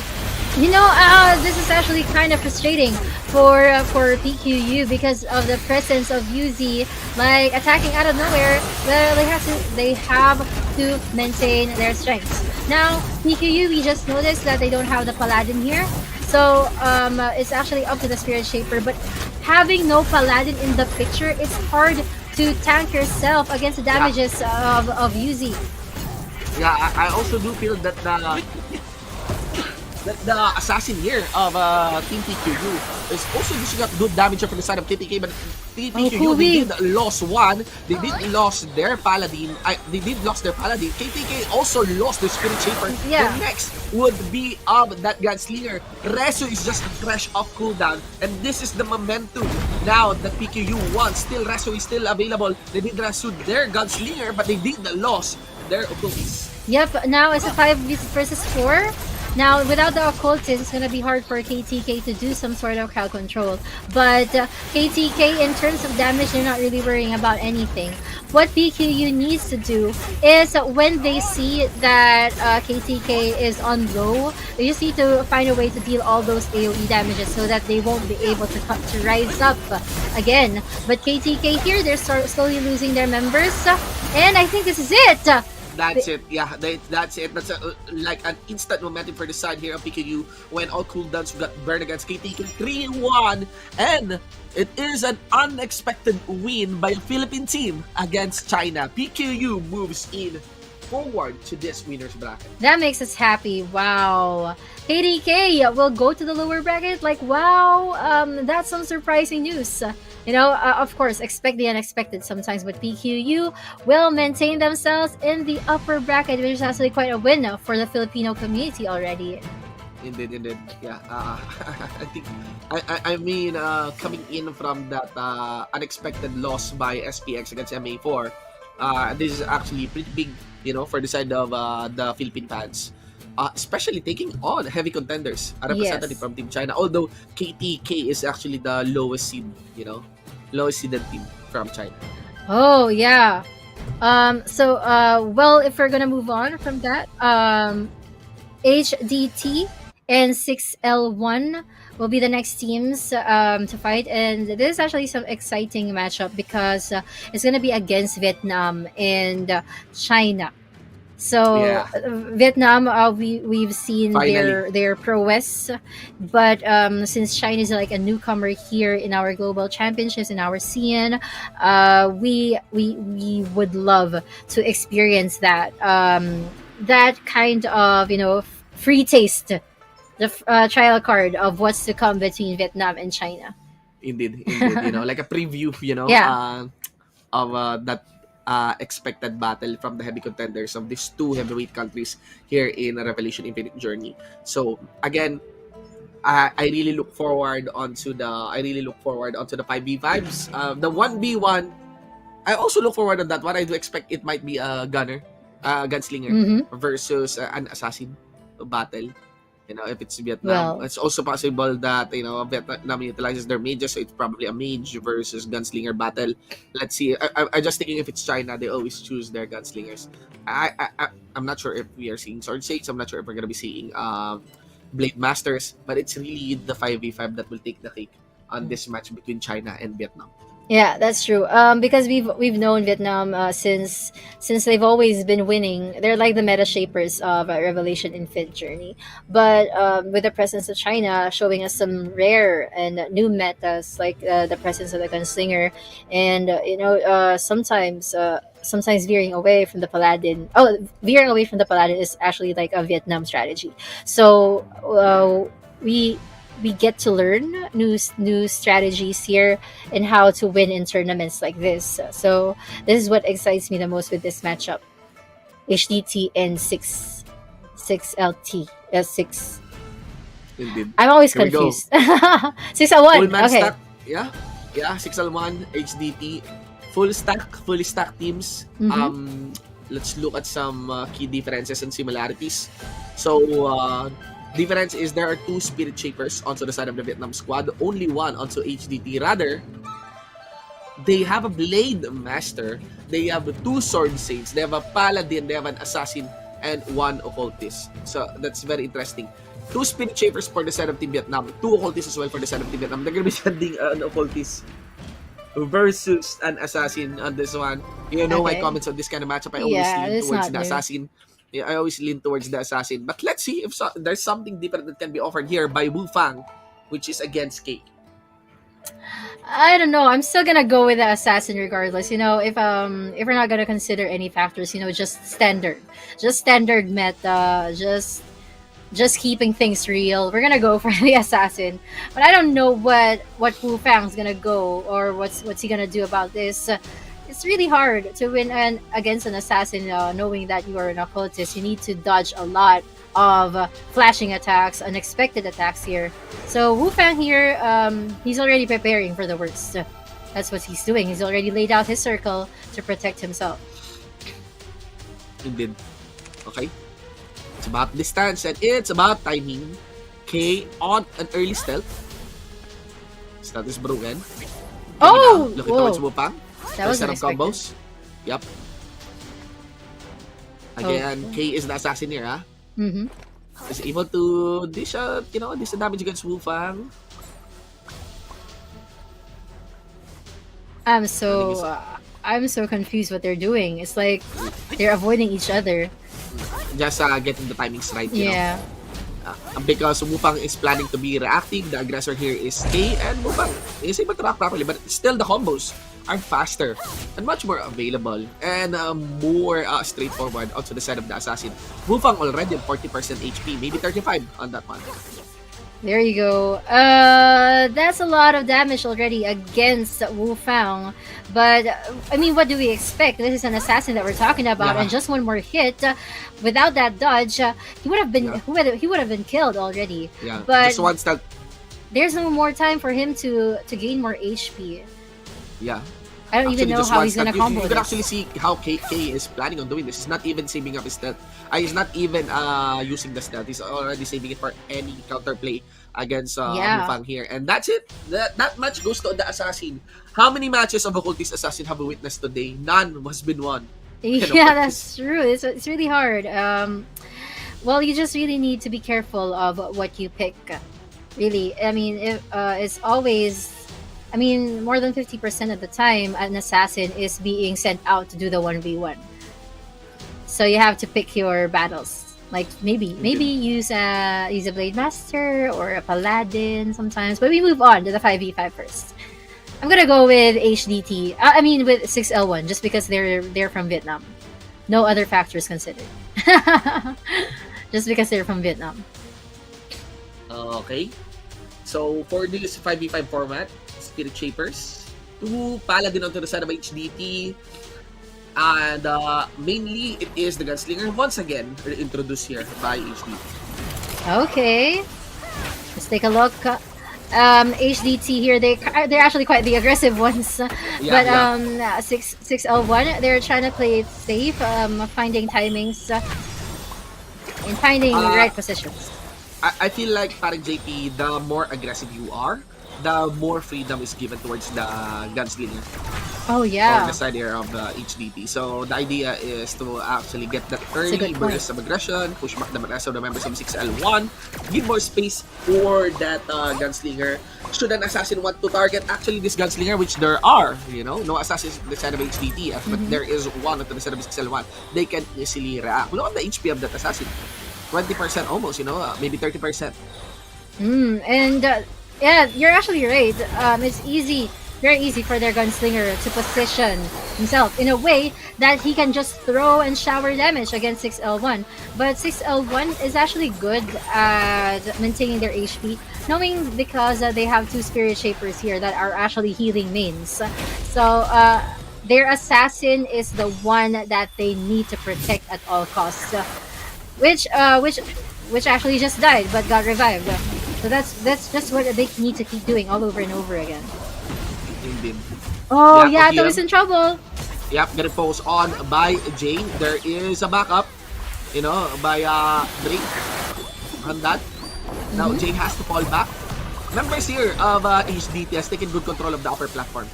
But most of the members of 6L1 is actually sticking onto the lower lower bunkers of this platform. Now Yato has to fall back. He gets chased by Jane, gets pulled back. Yato goes down. Hey, that's a lot of damage already against 6L1. Yep. But Yep. HDT here hasn't really taken any. It's like they're not feeling pain at all. So 6L1, I don't know how they're gonna rise up from this. But HDT, I think they're gonna win this 5v5 already. There you Indeed, go. yes. Again, that dual assassin lineup for the side of 6L1 doesn't seem to fly, for the Vietnam representatives. Now, HDT, they just have to figure out this 3v3 to go for the sweep on this one. But the China team is looking pretty strong on the first matchup with the heavy contender that is Vietnam. Oh my gosh. That's a lot of points already for HDT match point. And HDT, if they win this, the odds are more favorable already for China, and that the question really is if Vietnam is going to be dethroned. But we do know that we also have Soy. We have a lot of Vietnamese teams in the picture. But this can be one foreshadowing if HDT wins this. Indeed.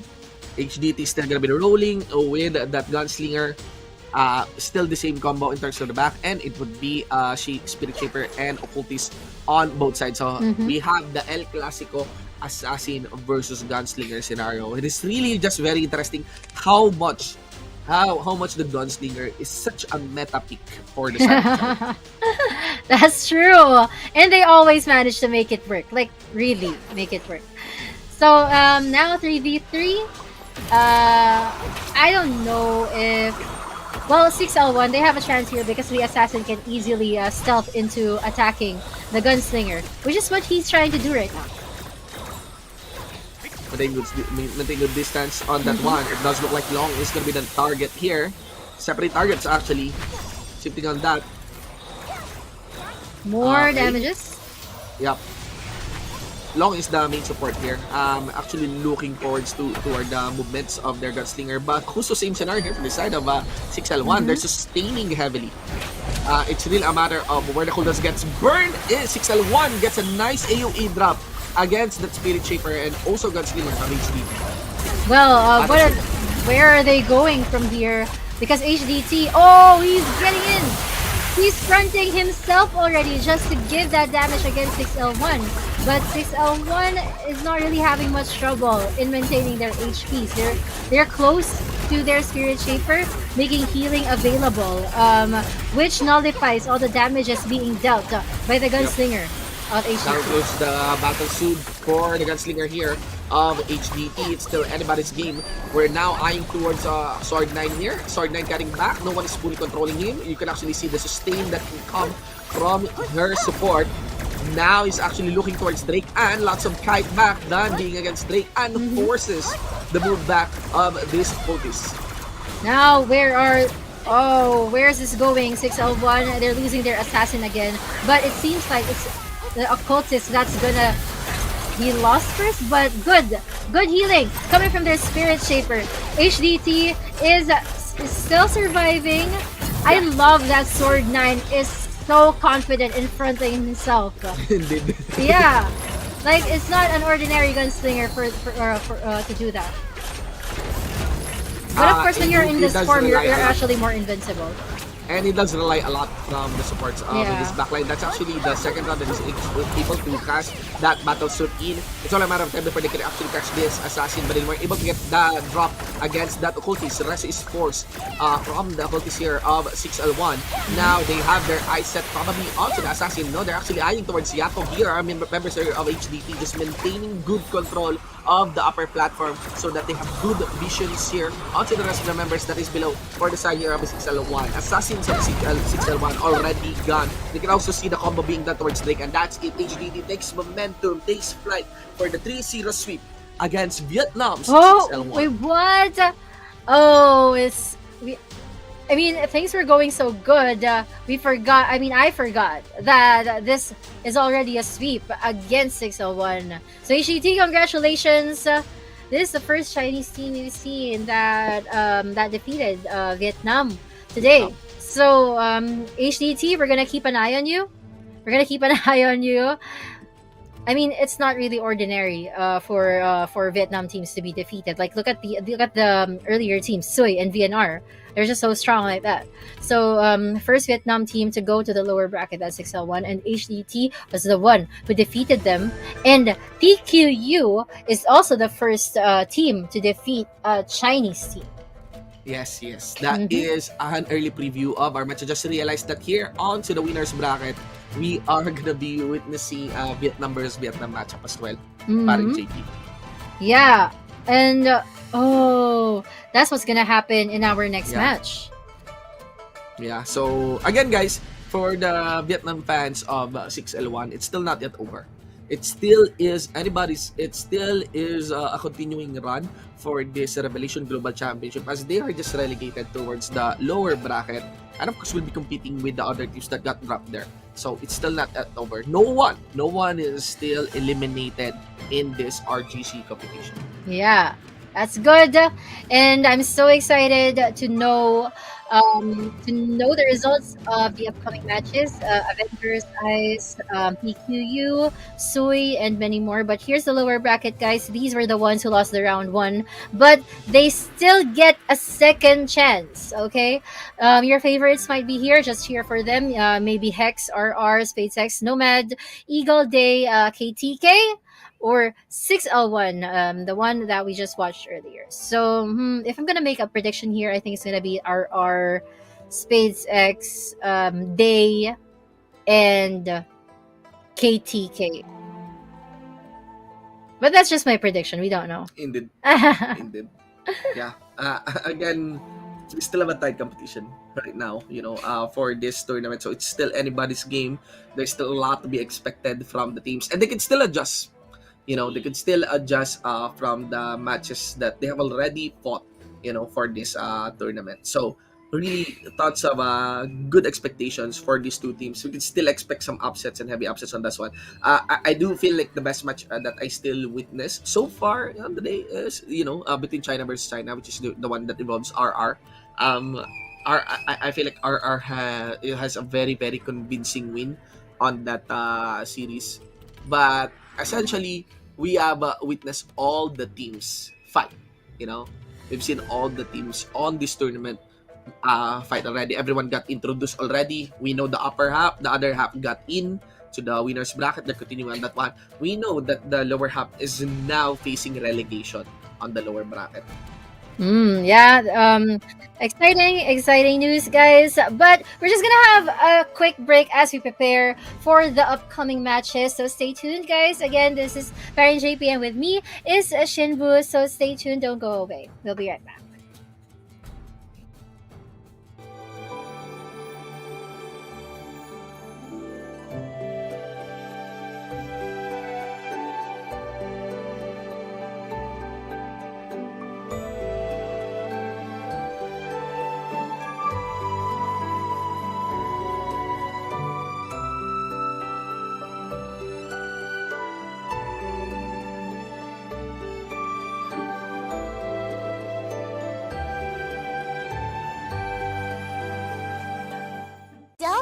Revelation Infinite Journey on App Store or Google Play now!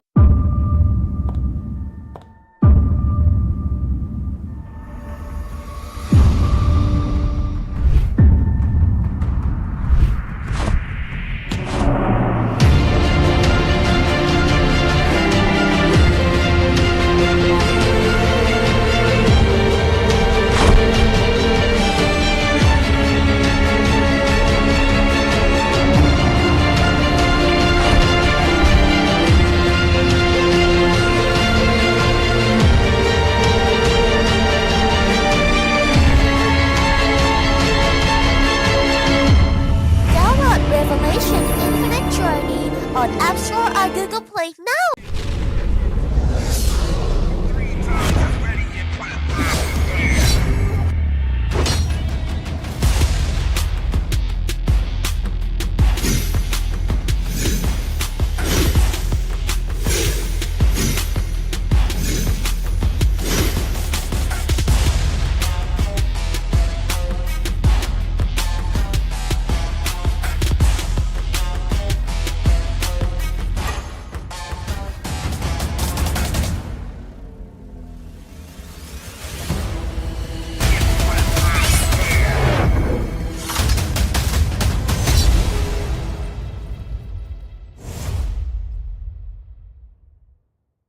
Download Revelation New World on App Store or Google Play now!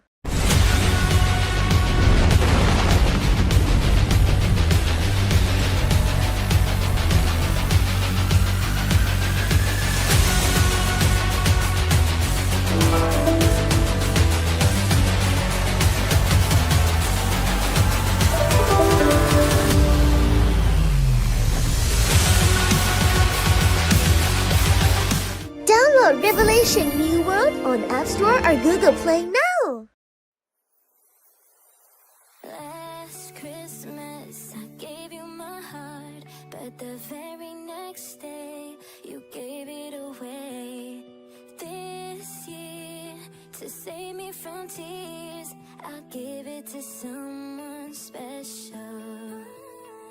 Last Christmas, I gave you my heart, but the very next day, you gave it away.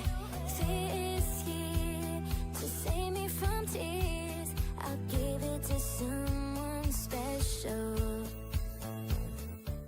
Download Revelation New World on App Store or Google Play now!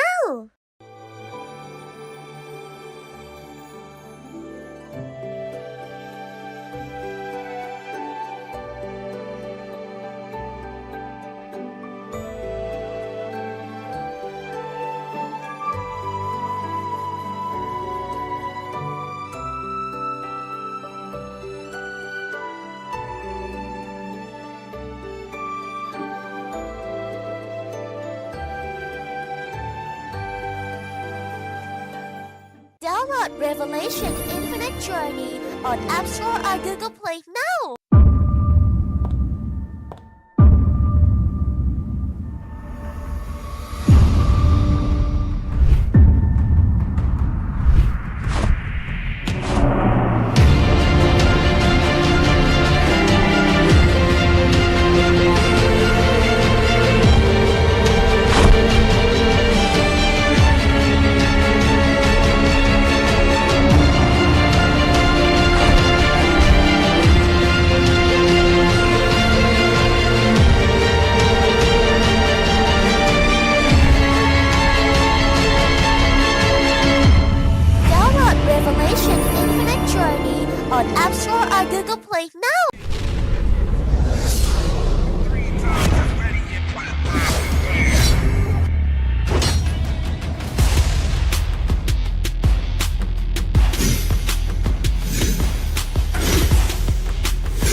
App Store or Google Play now.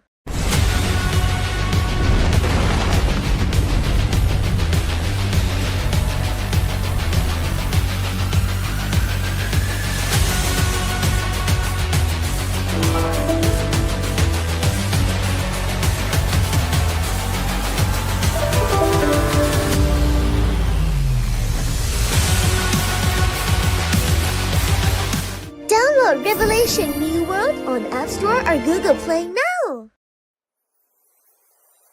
Last Christmas, I gave you my heart, but the very next day, you gave it away. This year, to save me from tears, I'll give it to someone special. Last Christmas, I gave you my heart, but the very next day, you gave it away. This year, to save me from tears, I'll give it to someone special. Download Revelation New World on App Store or Google Play now.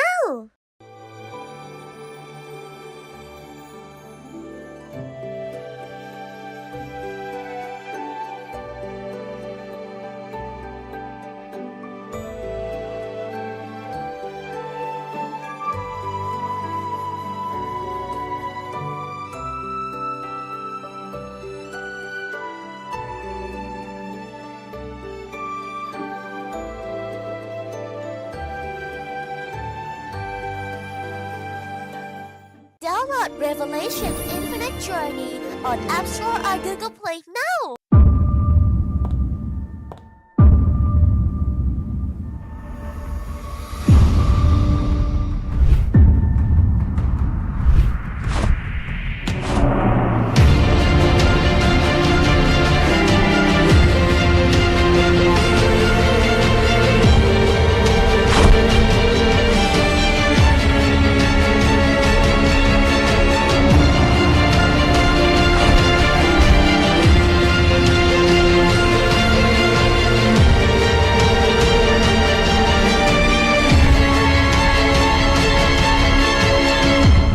Download Revelation Infinite Journey on App Store or Google Play now.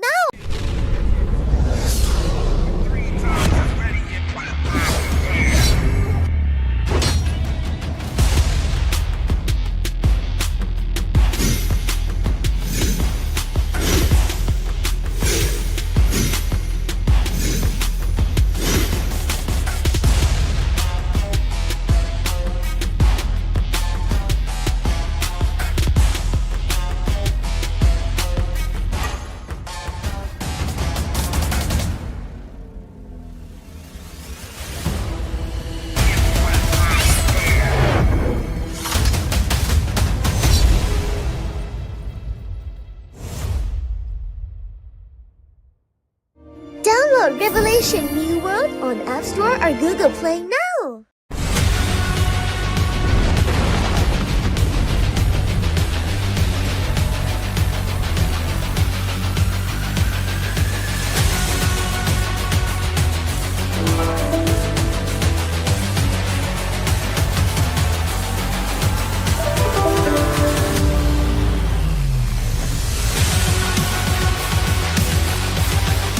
Download Revelation New World on App Store or Google Play now. Last Christmas, I gave you my heart, but the very next day, Welcome back to the Revelation Global Championship, ladies and gentlemen. Day number 1. Should be 1 for Anay, and of course with my partner, paring JP. How's it been, paring JP? How do you find the matches? Well, we have concluded the first round already, so we automatically move on to the next 4 matches. The round 2 of the upper bracket. There you go, Avengers, Ice, MA4, NSN, Sui, VNR, PQU, and HDT. Now, the lower bracket, we will be witnessing them tomorrow. These 4 matches are going to be the last 4 matches of tonight. So the rest will be done tomorrow. So, now, if I'm going to make predictions here, I'm going to go for Ice, NSN, Soy, and Yeah, so DQU. thank you, you. Yeah, same prediction as well. I think I'm gonna be sticking with your prediction as well, paring JP. And again, guys, we are about to determine the four teams who are getting closer and closer to that grand finals for this winners bracket. But of course, you could still also participate in winning something, for everyone. In winning, our lucky wheel to be drawn later today, just make sure that you have your comment on for your favorite team, your role ID, your server, and the hashtags RGC and hashtag lucky wheel 2812. Okay, guys? Make sure that you have commented at least once and you are already included to that wheel. Later, we will also be showing the winners of that raffle. So be sure to stick to the stream until the very end. That's true. Now, guys, for the lower brackets, tomorrow, we've seen those who lost round number one.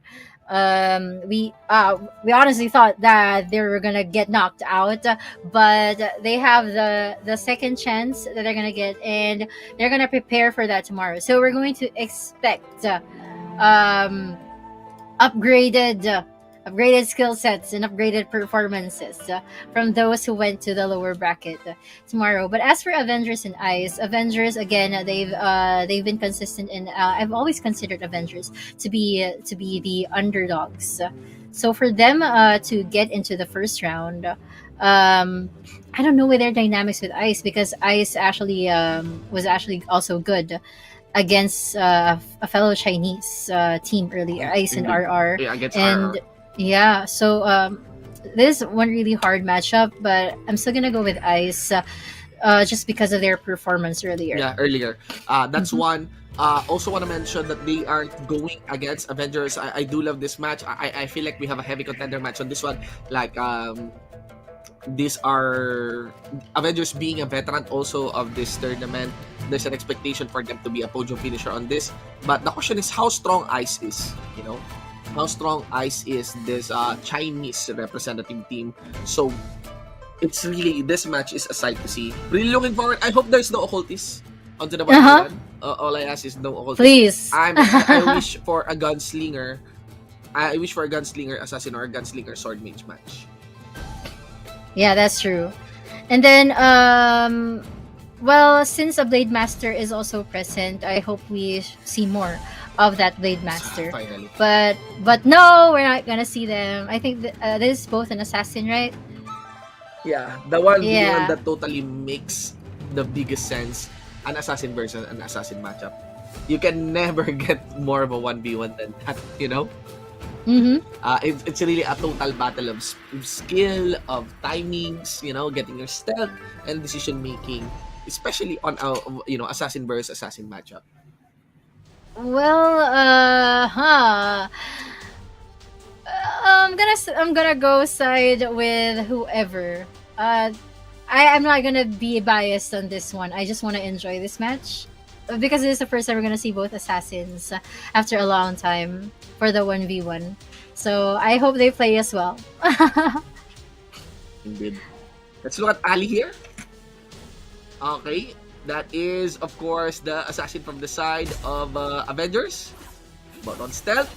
AoE did land. Leiran tries to guess where Ali might be. Not moving so much. He does know though that she has the cooldown advantage. Tries to dodge out. Tries to predict the stealth. Tries to burn the stealth of Leiran. But in that distance, gets the crowd control. Now he tries to retaliate. Drops his own crowd control as well. Ailey here tries to land the combo. There you go. Leiran again with the retaliatory counter. Ailey didn't mitigate that damage so much. Ailey here now in a dangerous position against Leiran. A vice. There you go. Leiran takes the That win. was so quick. Well, good for Ice. They were able to get that 1 point advantage quick. But of course, the real battle starts when you go for the 5v5. I'm still gonna side with Ice for that. This is actually there can actually be a chance that this is gonna be a sweep. High chances of a sweep, to be honest. But Avengers, I hope they're not yet sleepy. I still want them to be able to give us some kind of performance.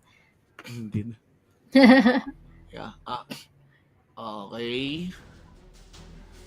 Now we have a 5v5. So interestingly, we're gonna be seeing a Sword Saint participating on this 5v5. No mages onto the side of Team Ice. They have Feng Yan, which is probably one of the heavy hitters, heaviest hitting gunslinger of this tournament. And of course, Team Avengers ruling with the traditional assassin and mage combo. They also have the Paladin, leaving them with just one Spirit Shaper and also their occultist. Yep, that's true. Well, Ice, this is actually quite good positioning, but they're not really aggressive when it comes to dealing all those damages. But they do have to protect themselves because their sword state is actually quite in trouble. But Avengers, they're good at maintaining their HPs right now. It's at this early of the game, it's really hard to tell who has the advantage. They need that one window of opportunity to make use. Yeah. It is. Move and steady, ladies and gentlemen. Still anybody's game. No obvious lead when it comes to the HP distribution. It does feel like Feng Yan is being eyed properly by the rest of the members here of the Avengers. We have our eyes set towards Blast, which is actually the support here for the Avengers squad. He did receive some decent damage now from the Sword Saint of Team Ice, and Blast has to walk out. That's true. Well, for Ice, that's good that they're able to deal a lot of damage, but Avengers is good at maintaining their HPs, so they really have to go for a kill. I would suggest to Ice that they just pick one damage dealer from Avengers and just exhaust all their energy on them, so that there's low chances of reviving or healing back. Indeed. Blast is there, 50% of that HP. It is gonna be the Paladin. That is a bit critical here for the side of Team Avengers. They're also losing HP onto the side of their mage Bazang here, which is also trying to at least maintain good walk here for the side of Team Ice. Laumo, we're already going out of the platform. Going onto one side totally, but it does feel like Ice is actually being pushed to a corner here by Avengers. Now Laumo looking towards Puifai. But Laumo yeah. Okay, well, Laumo, he's going for the one versus one type of battle here. Yeah.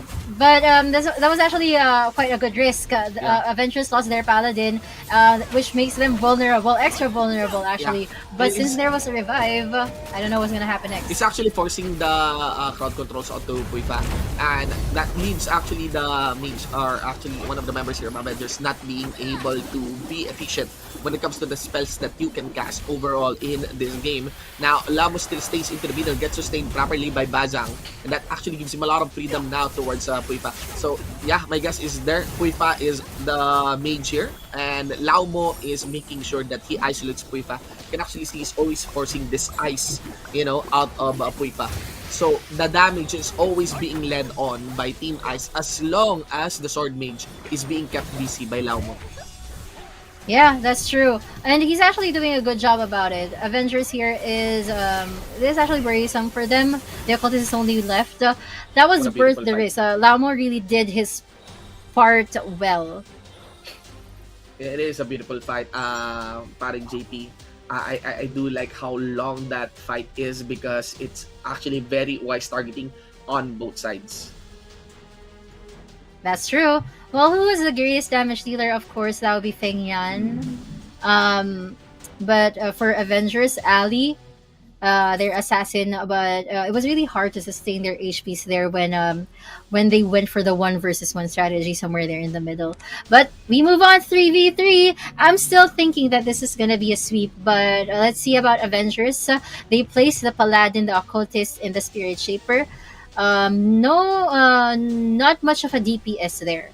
But for Ice, I think it's gonna be the Blade Master that's gonna do all the work.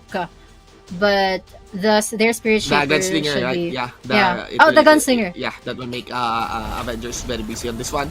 Demon would be the first one onto the ranks here of Team Avengers, just making sure that he makes Peng Yan so busy, but it did receive a lot of damage there from Peng Yan. It still doesn't stop against Peng Yan here. Demon knows he got his support in, but Peng Yan, he makes sure that as long as the distance is not close to him, he will continue on to fighting. But if you are hitting this Paladin, then that gives you a lot of load time for your battle suit to be present. Now they're eyeing still towards Demon. It's very interesting. They really want to have Demon to stay into the front line, making sure that the tankiness of the Paladin will give them a lot of assurance in withstanding the damage of Feng Yan right here. Demon is always being dropped, maybe at worst 50% HP, but that always gets regenerated. But this time, no, it's not. Demon is down. That's true. Well, here's the thing for Avengers. They have the Paladin, which is actually very very good because they have a tanker. But Ice here has the advantage when it comes to damage dealing. Look at that Feng Yan. We've seen him even in round number 1. He was very consistent when it comes to performances like this. But oh, that's the thing. Demon has set his eyes on him.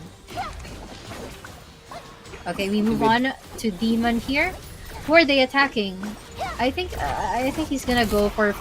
I think he just needs to focus on one opponent instead of spreading out his damage to the 3 members of Ice. Indeed, man. Let's see here.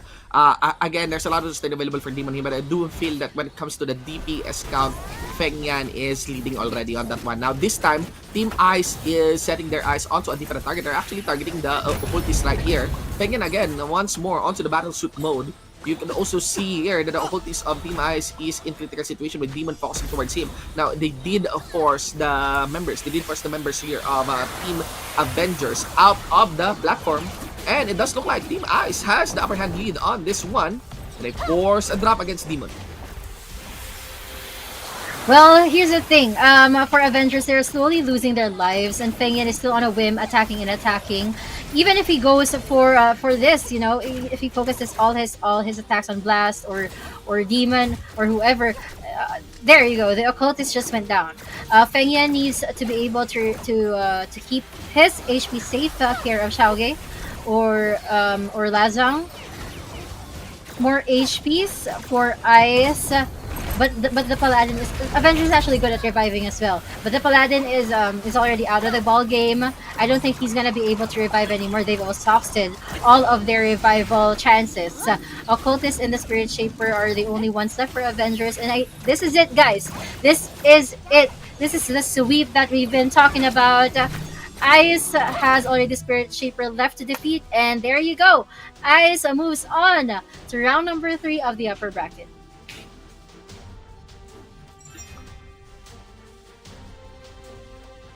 Let's look.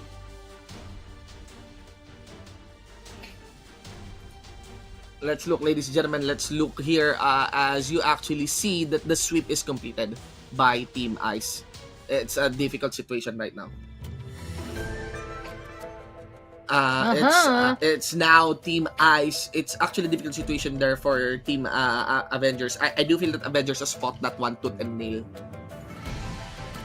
But Team Ice, they really know how to capitalize, you know. It does feel like they have this lineup where they really have their eyes set on popularizing that gunslinger. Now, Avengers will be drop facing RR onto the lower bracket. That's true. So there you go. RR and Avengers. But that's actually quite an interesting matchup. Yeah, it's actually good.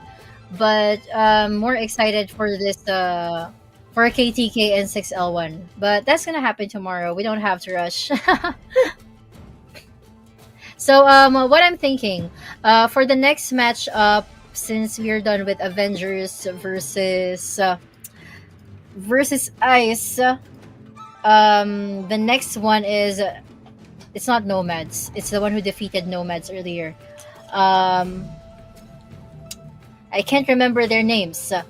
But I can't remember their names. Yeah. So many teams already that passed. Yeah. But anyway, guys. Yeah. I do feel like Ice here has really something strong to offer, and the teams, you know, they have their eyes already set as well on that China representative. I do feel that Ice could arguably be said like the top seed ngayon, the top seed right now for the Chinese delegation.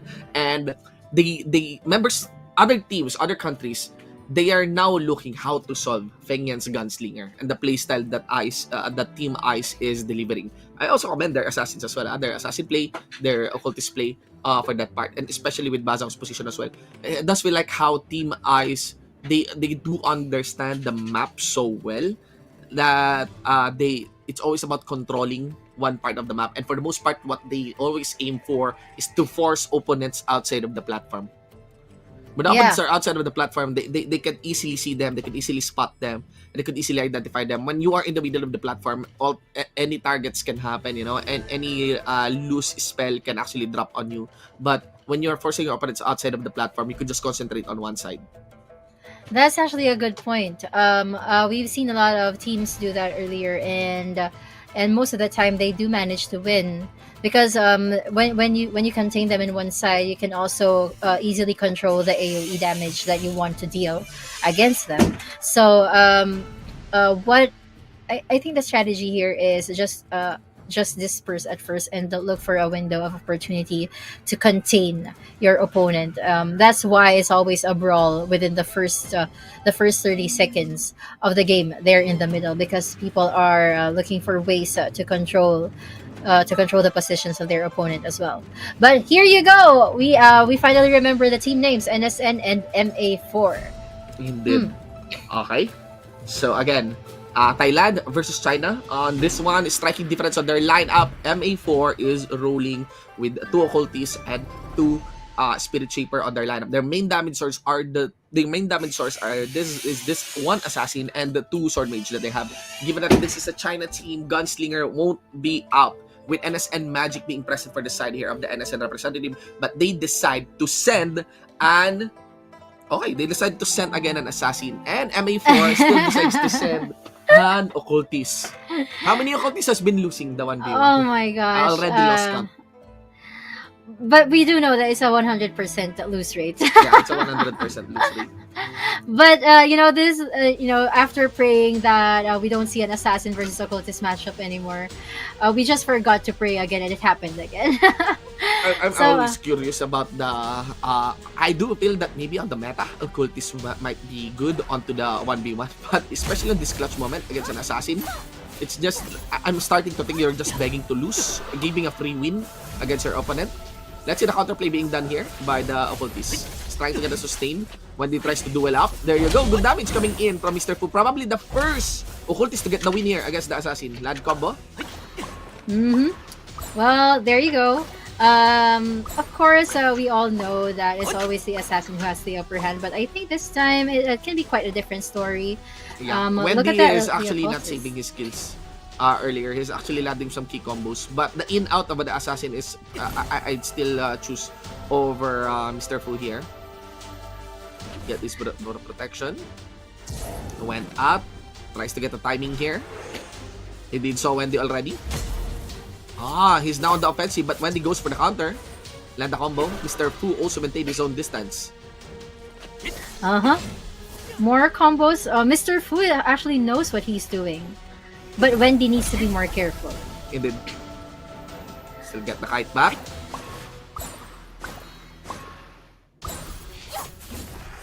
Whoa, that was Yeah. nice. That was a nice pull. Yeah, and also nice escape coming in from Mr. Fu.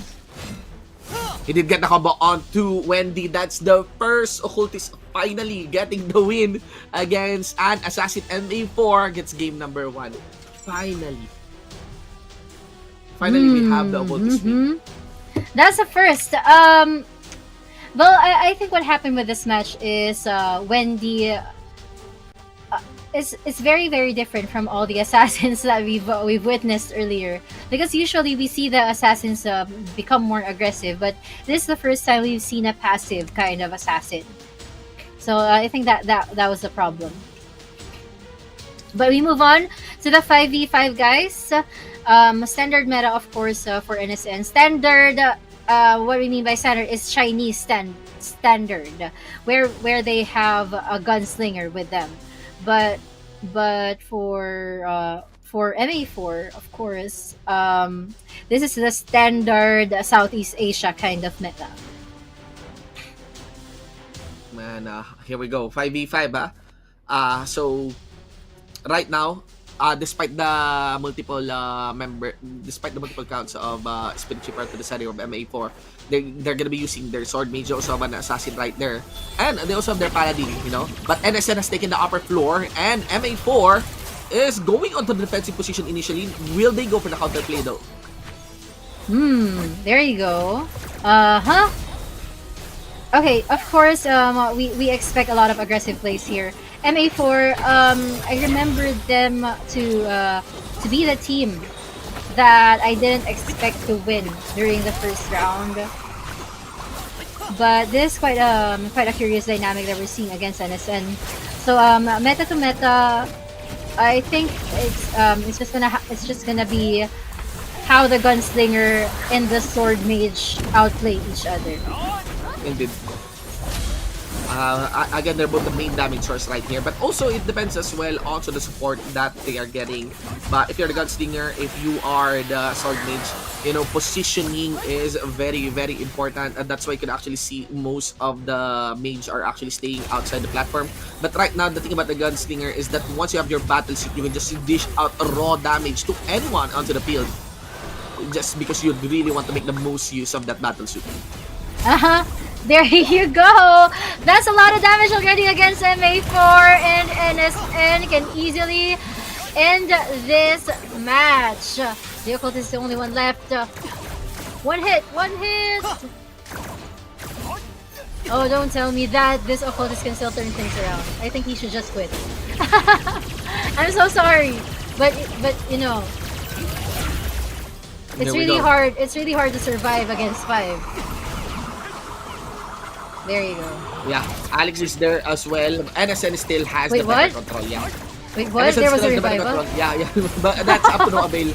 MA4 loses this one. NSN now forces a 1-1 for this series.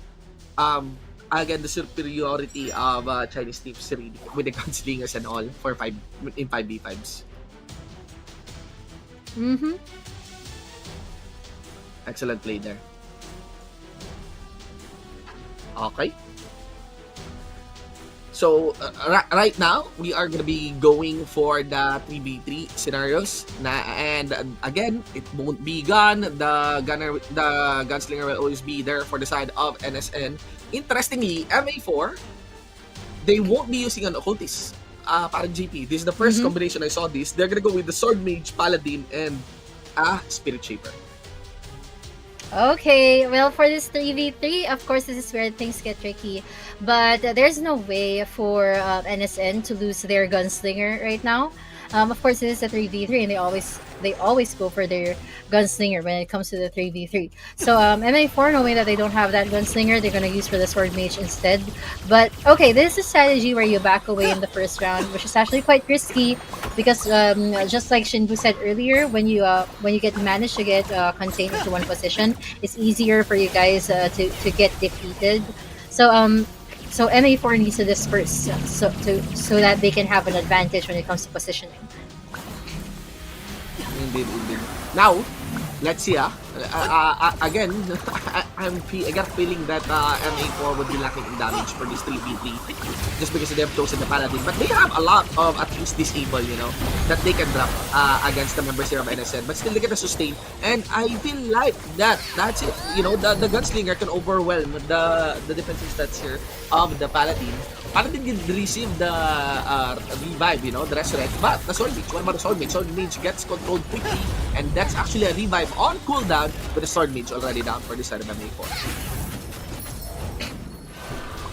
I'm actually quite curious about here because the Spirit Shaper is the one to first lose, be lost by NSN. But since the Gunslinger is still alive, and you know that life steal, that spell vamp that he has, so it's his ability to deal a lot of damage, and while he's dealing more damage, he gets more life as well. And that's the reason why when Gunslingers deal a lot of damage, they're usually also the ones to be the most damage taken. And it was really easy for NSN to take that win. They're already on match point. The next one is 5v5 again. Indeed, Yeah. indeed. Now, again, when it comes to the 5v5, you'd still want to expect with, you still get good expectations for the side of NSN. Okay, now the 5v5 is here. MA4, can they do their revenge against NSN here? Because earlier we've seen how good NSN was when it comes to 5v5. And of course, Magic is always here with that gunslinger, dealing all those damages. I think Southeast Asia need to consider gunslinger a little bit more. I swear, guys. For those matches that haven't for Yeah. those matches that are waiting tomorrow, you guys might want to experiment on Gunslinger's tonight. Yeah, it's actually a question if of who's playing Gunslinger in Southeast Asia. Clearly, it's a very beautiful manifestation of meta or showing of meta here by the Chinese teams that the once unpopular Gunslinger for the Southeast Asia is totally viable on their ranks. But let us see here, MA4 did get the first wave of answer here against NSN. There you go, MA4. I think they have the upper hand at this first minute of the game. I'm just curious how NSN is going to turn this around. Well, with the presence of Magic, of course, in his position right now, he's somewhere there at the back, far away from his. Oh, he's being supported by the Spirit Shapers. They're not leaving his side. That's their strategy. But MA4 here, okay, both teams are actually trying to get a good position. Indeed, indeed. It's still a tie right now. Yep. All are staying actually into the upper platform, ladies and gentlemen. Most are actually staying as well, 60% on their HP.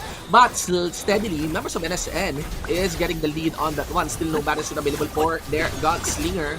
And look at that, lots of AoE still down into the midpoint of our upper platform with an Assassin getting dropped here against the side of MA4. Now they have to force the revive out. They have to use their revive just to get the damage available for the Assassin. But up to what avail? You have to take note, already critical, the HP that is onto the side of the Sword Mage here of MA4. If that Sword Mage gets dropped, no quick revive can be done. So, and that's why they're buying time. Instead, the one who gets dropped for the side of MA4 here would be of the Paladin, and that's gonna be the Sword Mage Assassin. Who will you give that revive? I think a revive is still available, but which one? Which one will receive it? You can actually see the advancer of NSN already clearing up against the occultist and even that Spirit Shaper of MA4. With that Spirit Shaper already gone, only one member remaining here for the side of MA4. Ever so mobile occultist, but still the sustain won't be there. It's just buying time, trying to escape. He did get the revive and of course the second revive as well. 3 members already up on the side here of MA4. He's trying to clutch things, but it's still a 3v5 scenario. Right here, Sword Mage is dropped, ladies and gentlemen. We are still relegated towards the 2 remaining supports of MA4 with 1 revive already on cooldown. I'm not so sure the situation here is for the side of Team Thailand. Well, MA4, with only the Spirit Shaper left, who's he gonna heal? That he's also very far from his fellow occultist, and this is the end for MA4. They're gonna go to the lower bracket. NSN, good job, and moving on to the round 3 of the upper bracket. Honestly, I thought this was gonna be a sweep, but MA4. They did well in the 1v1. Indeed. That's surprisingly occult win as well. An occultist win on that 1v1. So that was really nice for the side of MA4. But NSN, I think the combination of just the AoE damage of the Gunslinger, plus of course the sustain that is coming from the supports, that's what Chinese teams are capitalizing on. And NSN is also one who's also utilizing that formula. Don't worry for the Thailand fans, MA4 is not yet dropped on this, not drop out of this competition. They're still ongoing and they're still gonna be playing onto the lower brackets. That's true. Well, we're moving on to Sui versus VNR. This is actually one match that I'm waiting for, since both of these teams are from Vietnam, and we want to see who is the better Vietnam team. But our prediction is gonna be with Sui, and here in the lower bracket, MA4 will be against SpaceX. Oh my gosh, that's kind of worrisome for Well, MA4 is actually quite a heavy team, but SpaceX, please prove us wrong tomorrow. I'm still gonna be rooting for SpaceX. They've been around, for Yeah. quite some time, and I'm just a fan of SpaceX since Blaze of Glory. So I'm still gonna be rooting for SpaceX. I do feel that SpaceX, they could easily adjust. They could still adjust. They could still have their game set, onto the lower bracket, and even climb their way onto the podium spots of this Yeah. tournament. Well, that's true. So SpaceX, I hope you guys are still watching, and you guys still climb up into the grand finals tomorrow from the lower bracket. That's actually gonna be a very very nice story. So please see you guys tomorrow. There, SpaceX. I'm just sorry, SpaceX. But for the rest of the viewers, we still have 2 matches left tonight, where Sui and VNR are going to fight, and PQU versus um I forgot the name again. It's PQU versus another promising team that defeated a strong team earlier. Yeah. Yeah. I'm bad with names. I'm bad with names. Again, guys, it's still not over. We still have 2 matches remaining here onto that upper bracket upper bracket here in the Blaze of Glory. And of course, to our viewers, yep, there's still a code, and of course, be sure to tune in. We still have our lucky wheel, Oh, yeah. later on. So I'm not sure if you guys have commented, but be sure that you have at least one valid entry for that one. Simply following the instructions, of course, for that lucky wheel with your favorite team. Just comment your favorite team, dash your role ID, dash your server, and of course the hashtag RGC and hashtag LuckyWheel2812. Okay? Okay? So again, if you're waiting for codes, there are codes. We've reached a sizable and lots of good viewership milestone for the day. But it's not just the things that you can get. You could also get a chance to win good stuff, a Gcash from our lucky wheel. That's true. Well, guys, I'm so excited for these 2 remaining matchups. One, because PQU is still with us, and it's gonna be one heavy battle then. But also for Sui and VRN, because Sui is actually one team. I think they were the ones who got the sweep earlier.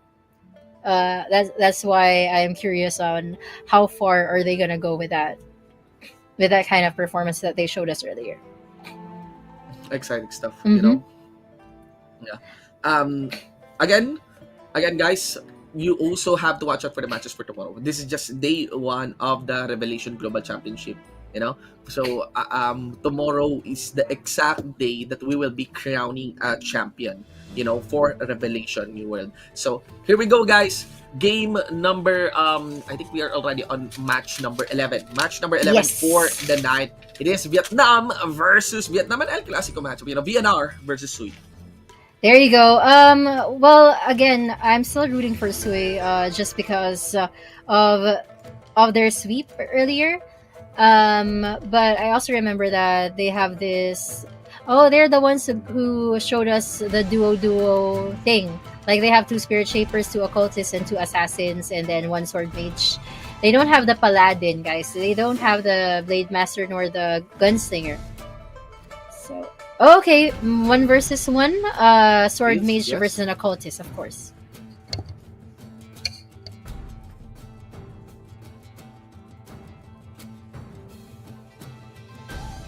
Yeah, man. So my doubts from the occultist, paring JP, has lessened. But Yeah. I'm still leaning more onto the sword mage. Sword mage is just so stable when it comes to the kite backs. There's a lot of mobility here though from the occultist. Yeah, I agree. Well, but for now, I'm gonna go with a sword mage just because I'm used to sword mages in 1 versus 1. They're more capable of dealing more damage. Okay.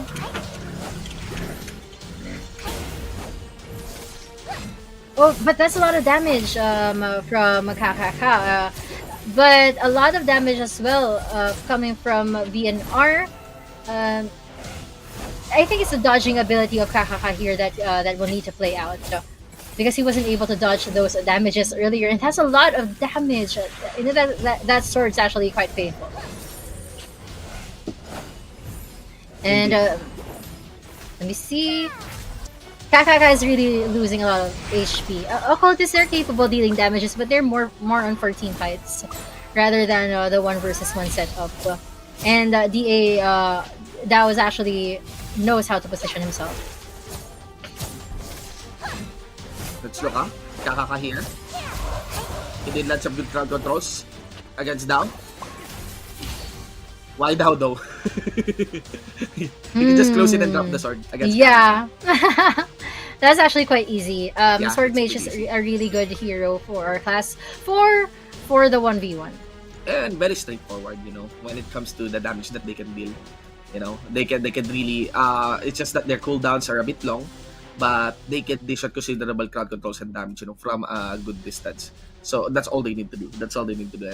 That's what he managed to do as well against Kakaka. Now this is where the sweetest part of the match can come, the 5v5, you know. So 2 Spirit Shapers onto the lineup, the usual again, 1 Occultist. Instead, what we have is the striking difference of an Assassin onto the Suicide. Meanwhile, we have a Paladin onto the BNR side.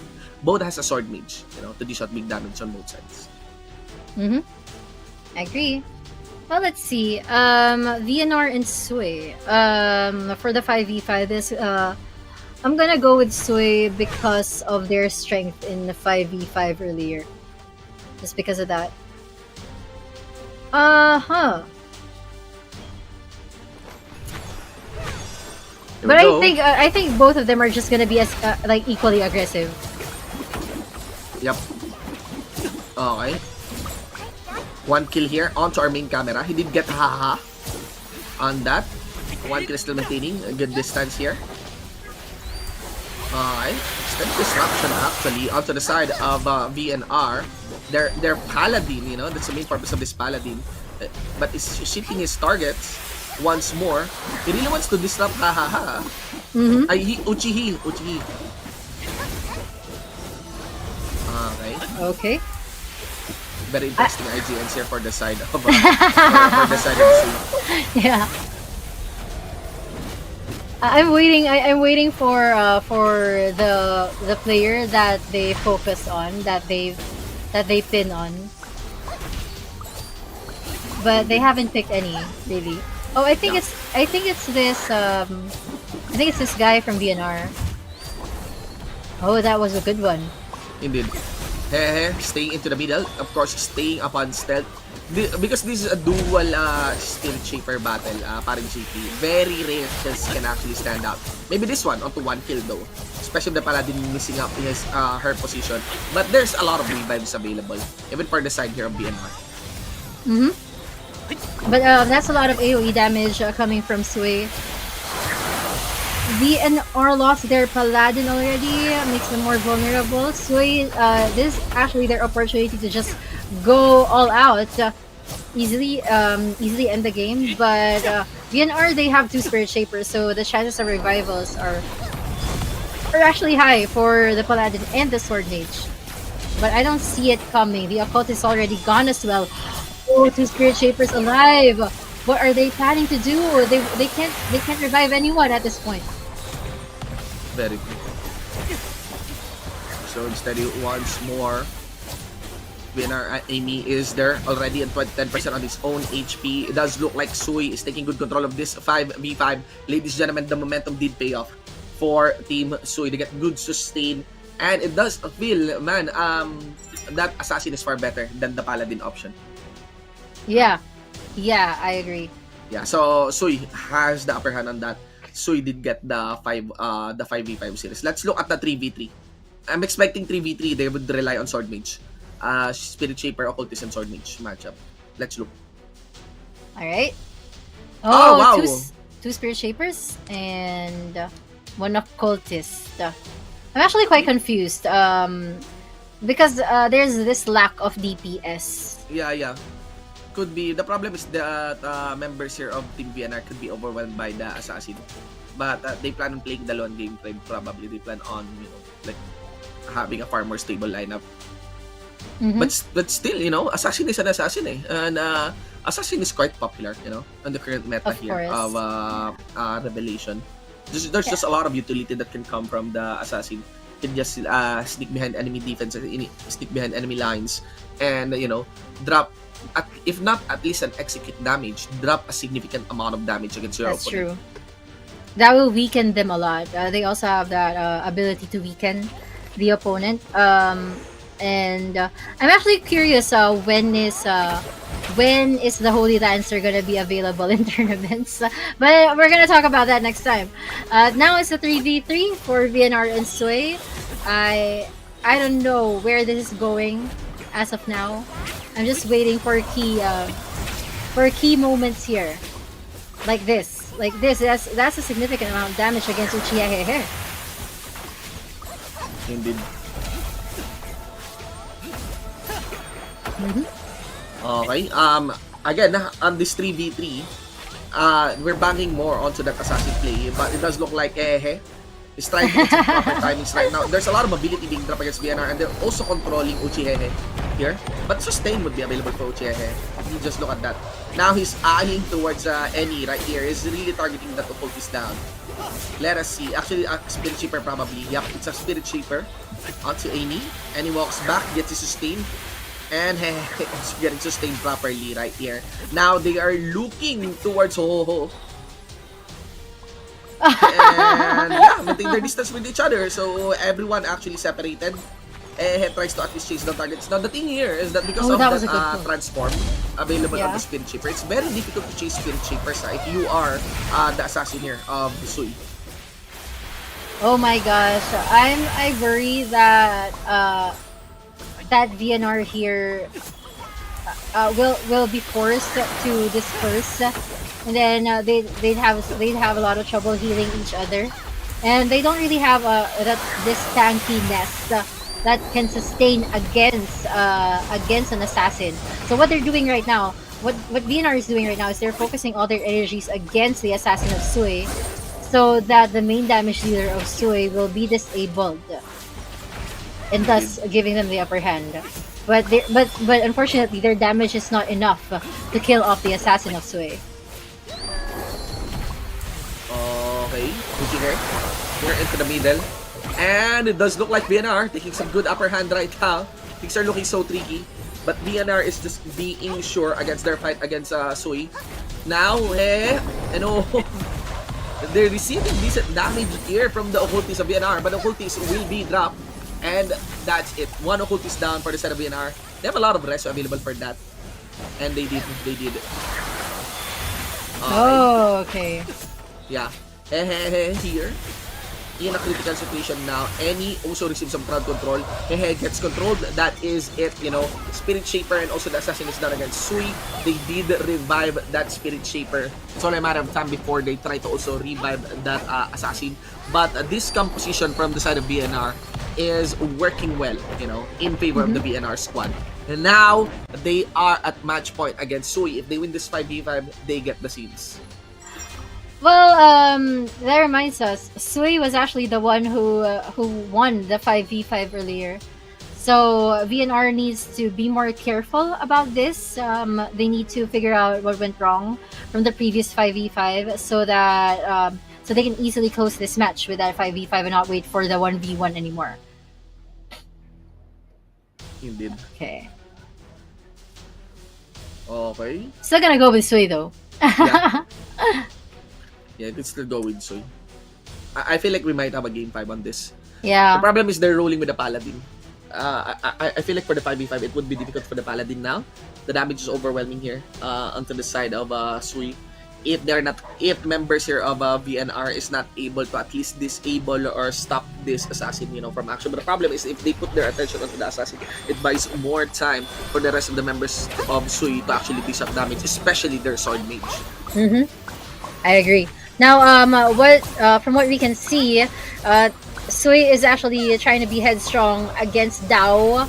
They want to disable him real quick, knowing that he's able to deal a lot of damage here. But the Paladin needs to step up in protecting him. Indeed. Okay, 1 kill here onto our main camera. Which is you have to take note, which is the Paladin onto the side here of Team BNR.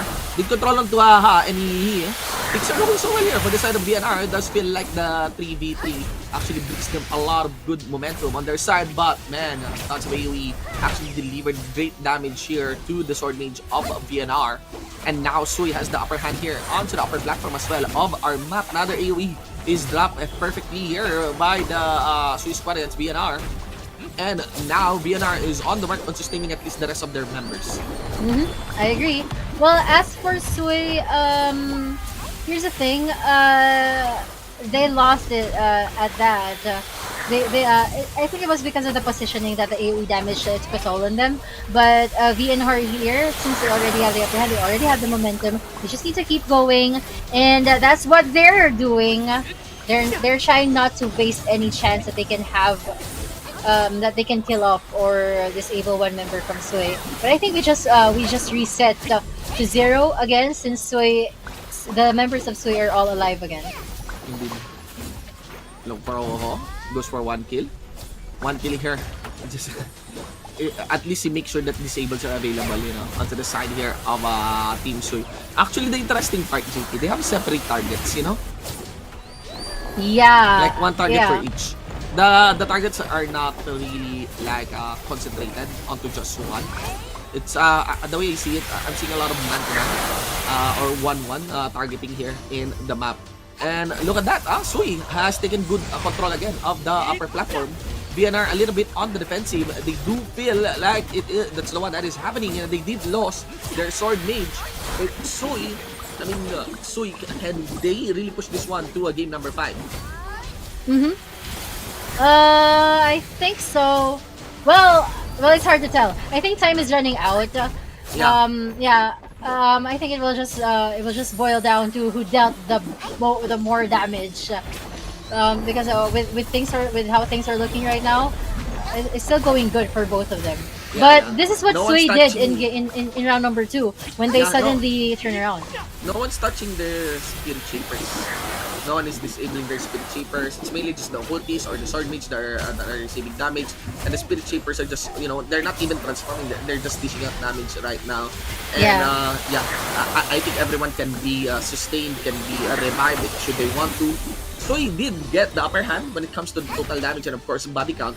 But I'm not so sure. I mean, there might still be revives here, especially onto that final Spirit Shaper. And there we go. Yeah, they did. 2 Spirit Shapers remaining. Sui still has the lead onto the numbers count. Only 1 member remaining for that one. They did get critical hits. And I think that's it. Yeah. So Sui forces a game number 5. 2-2. It all comes down to 1 versus 1. Yes, this is what we're talking about.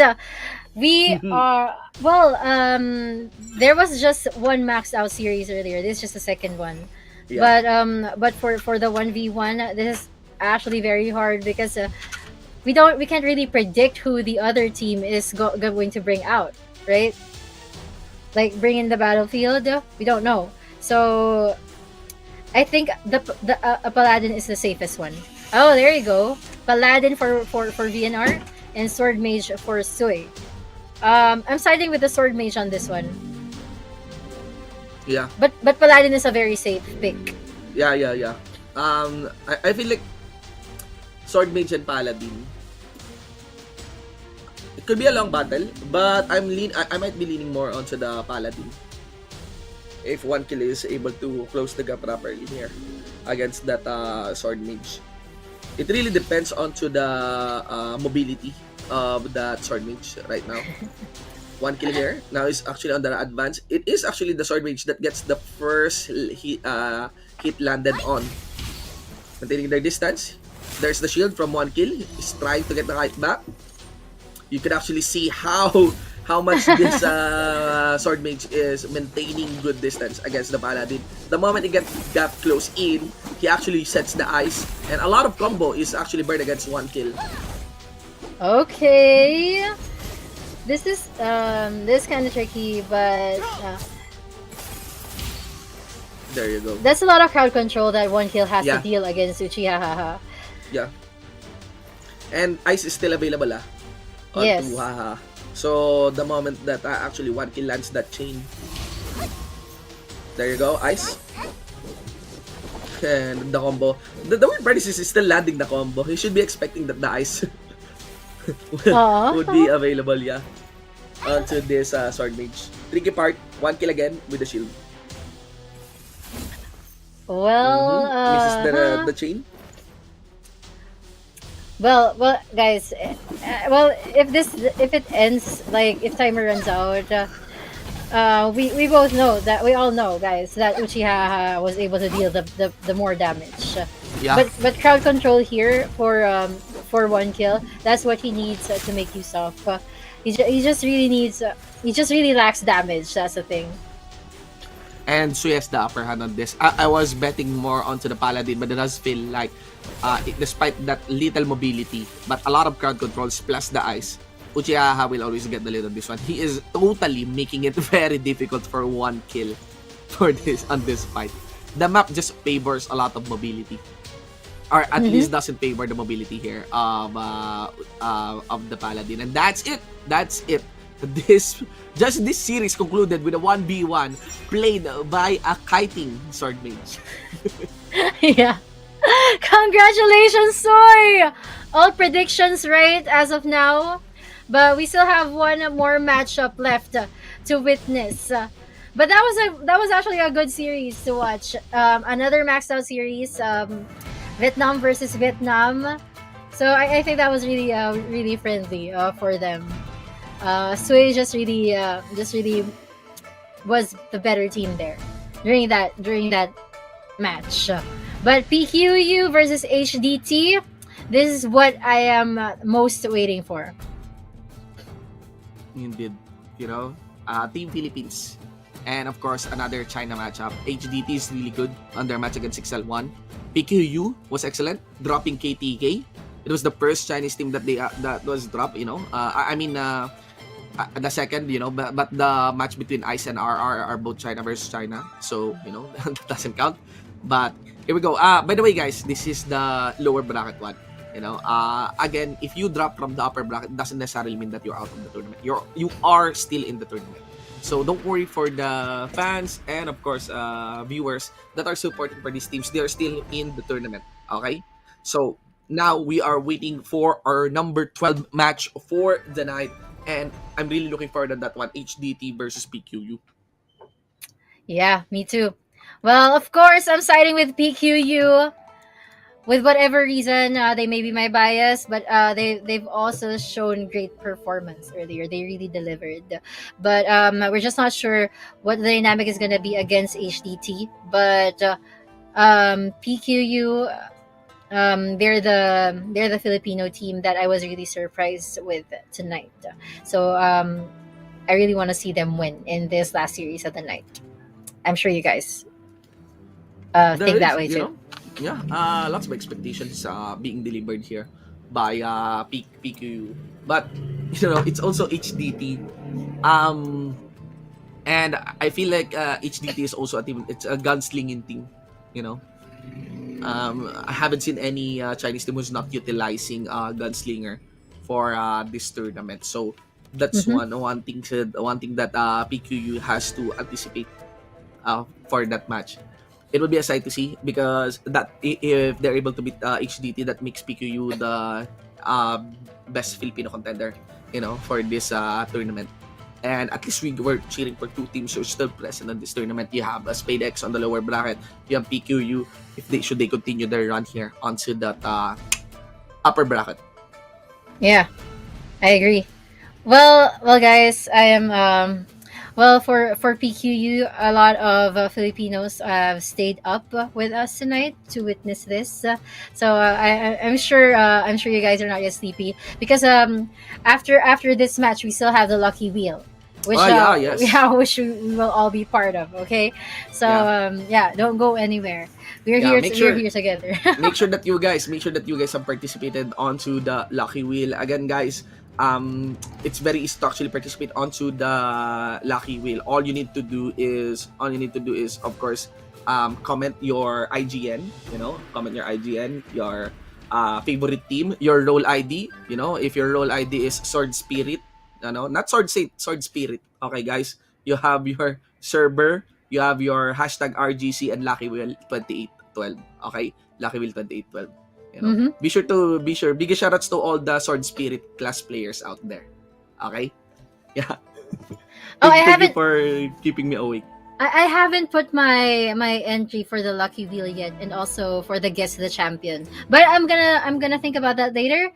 We have finally arrived in the last match of the night. This is PQU versus HDT.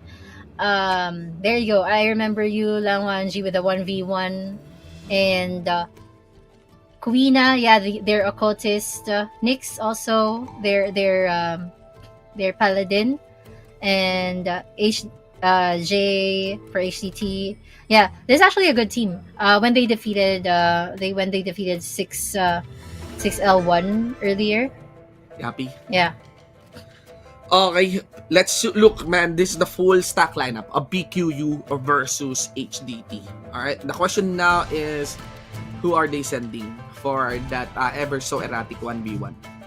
You know, we did win us a lot. We did so. You know, I'm actually rooting for Assassin versus Assassin when it comes to 1v1s. We did so even Paladins. We did so Spirit Chip is being set for the 1v1s.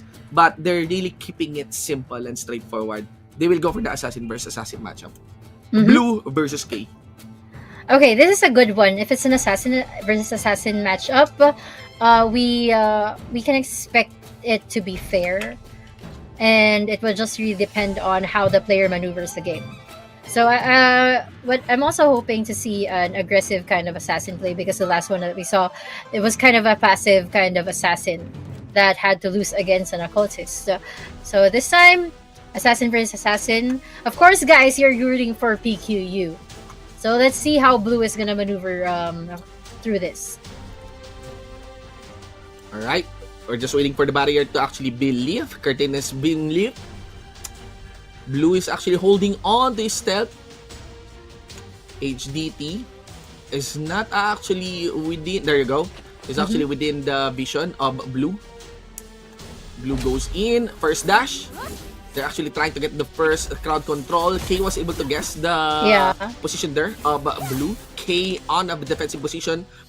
And he was able to actually get the micro outplay there against Blue. But Blue was able to retaliate. Now tries to trade up. Another cooldown is available for the side hero of K. No! Full combo. Goes for stealth. So that allows for Blue not to react. K is now trying to guess where Blue might be. Oh there my he was able gosh! to guess. That was a flashing damage in there. Oh, that was. We really couldn't do anything about that, but okay, it was hard. And that was well Hard. fought by K. Yeah. It was well fought by K. No sugarcoating. That's about true. it. K landed the better timings onto the combo. You know, on that one. So And also yeah. the positioning. He's good at sensing the Yeah, place. man. Totally like an Uchiha, you know, sharing Yeah. doesn't even need to see the enemy just to cash it, you know. Yeah. But of course, it all comes down to this, the 5v5. Now, for the play, I'm looking for actually dual classes here, like double class type. No, it's actually very varied. The striking difference is a sword mage versus the gunslinger. The rest, similar lineup. They both have paladins, they both have occultists, they both have spirit shapers, they both have they do have a sword save onto one side and sword mage onto one side. And of course, they also have a gunslinger. That's HDT. Yeah. Okay, I assassin. So it's like an assassin gunslinger and sword save. Assassin and sword save. And of course, sword mage against the gunslinger. So separate targets, different targets on both sides, but it does feel like the gunslinger is being eyed on by PQU. So the damage of HDT is not as efficient as expected it to be. Oh my gosh. That's a lot of damage being taken by the gunslinger of HDT. But HDT's gunslinger is their main damage dealer, so it means that better positioning is really required and better support, a better support system at that. But for PQU, they're having a little trouble here maintaining their HPs. And look at that, they lost their sword mage, Yep. slowly losing their paladin as well. Yeah, dangerous situation here for the side of PQU. Battlestick is also available here. And against Slinger of HDT. The ult is already on critical HP. Another revive might be burned. Good sustain coming in from the occultist right here. But still, a lot of efficient damage. A lot of even and AoEs is being dropped against PQU here. With HDT is still intact on the 100 HP. It does feel like this one is already checked in the bag of HDT. Unless a miracle AoE play is pulled off. At least for the side of PQU, huh? Mm-hmm. I agree. Well, PQU right now, here's the thing. It's really hard to survive from this point on, especially with them starting to lose their assassin. I think Blue needs to play a more active role in this situation already. But it's already clear that HDD already is the dominant team in this matchup. Yeah, excellent performance there by HDT. Only one man remaining here for the side of PQU. And this is not just a sweep, but convincing win here for the side of HDT. Now I'm curious, like how can PQU answer, at least maybe start and build momentum on that round number 3 for this 3v3. All right. So it looks like HDT is running for a sweep. But it depends. We still have the 3v3 where PQU can start gaining an advantage. Maybe turn things around in the 5v5 afterwards. Alright, so they chose a Paladin, a Spirit Shaper, and an Occultist. Much less of a DPS though, but HDT, of course, they're gonna use their Blade Master. This is a Blade Master, right? Yeah. They're gonna use their Blade Master. I think this is the first one we're gonna see it today. Oh no, it's a Gunslinger. It's a Gunslinger. Indeed. Well, Gunslingers for 3v3, usually they have a 100% win rate.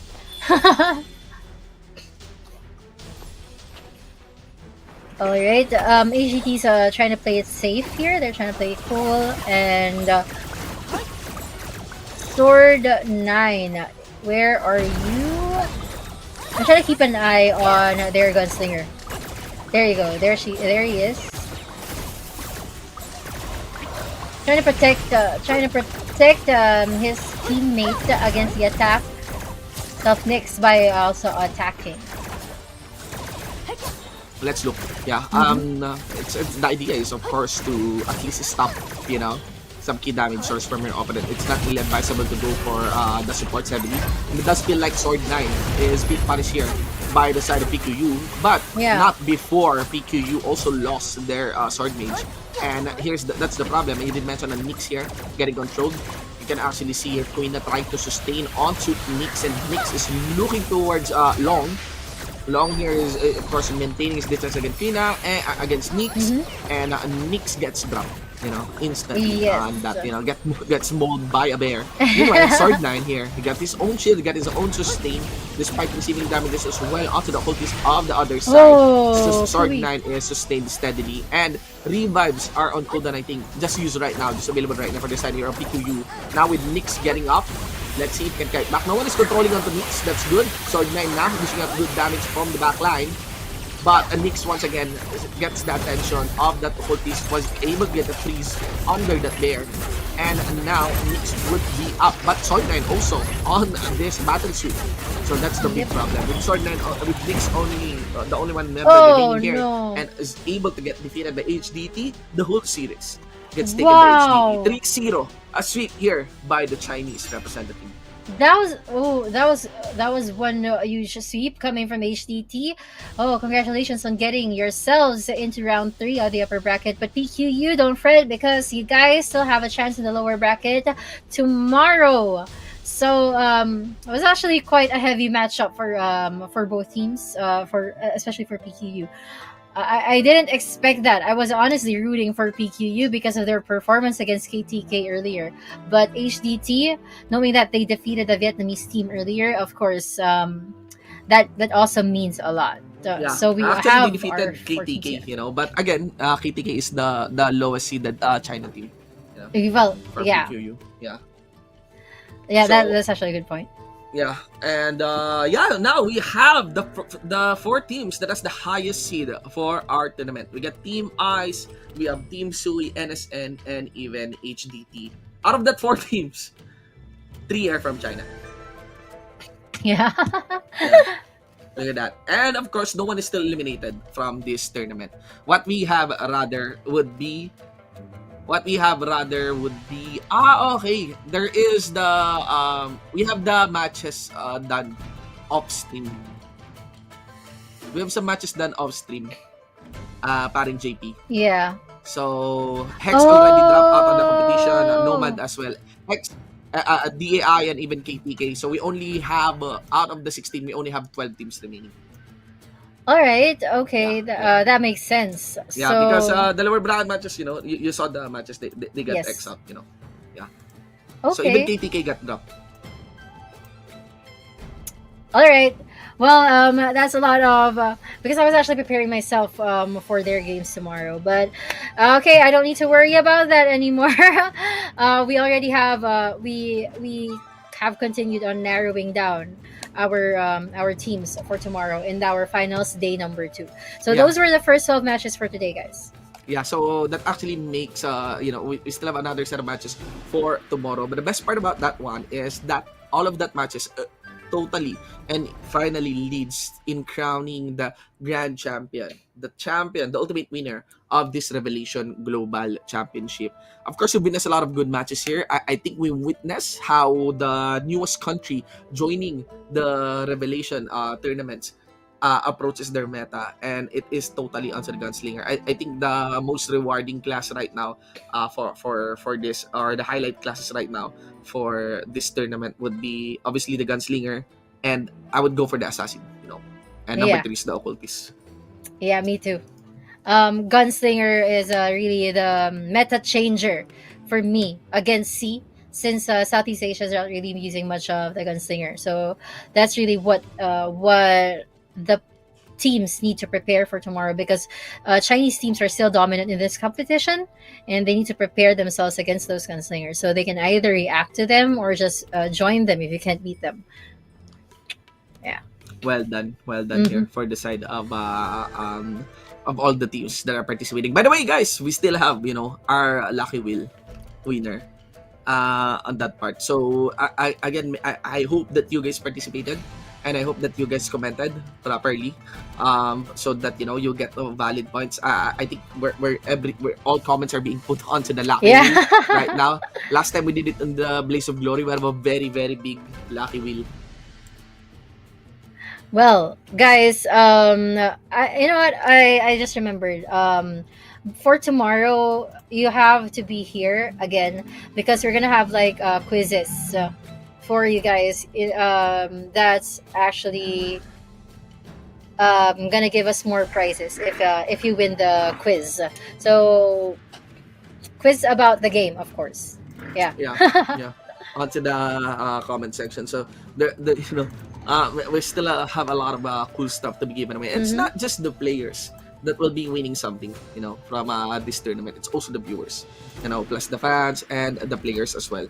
Plus the fans and the players of the game as well.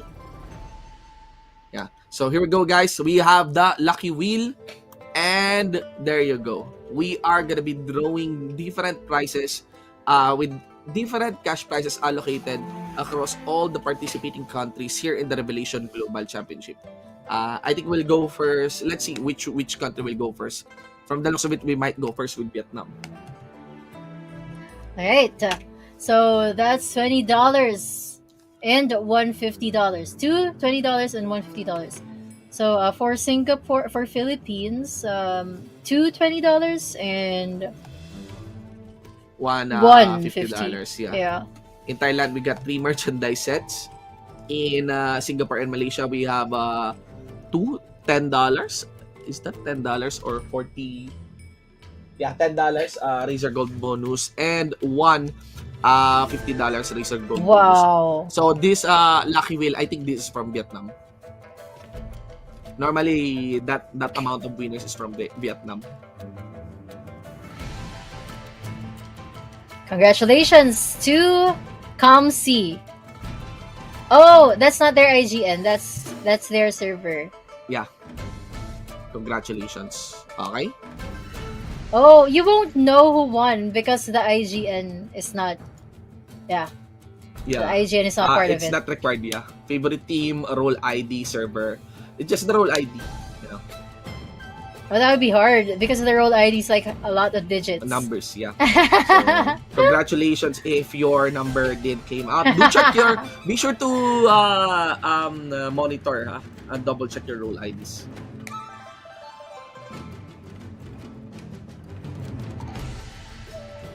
Akalef Forest.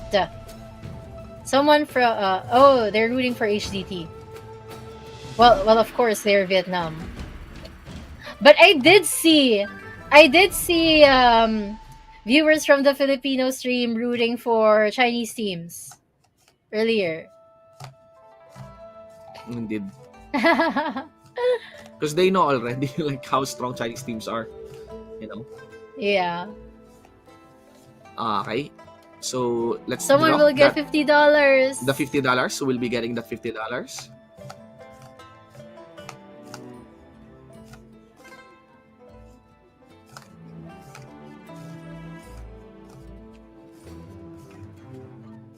All right. All right. Congratulations to the winner of 50 USD from the side of Vietnam. Now we will be drawing the winners from Indonesia. Normally, if it's Vietnam, the lucky wheel is very, very big. You know, there's a lot. Most of the viewers are hailing actually from Vietnam. Hmm. Oh, Ice. Yeah, Ice is also a good team. So far, all our Chinese teams, you know. Yeah. No, Sui is Vietnamese, Vietnam. Sui Yeah. is Vietnam. As well HDT as and Ice HDT. from China. We're not doing lucky wheel for China, right?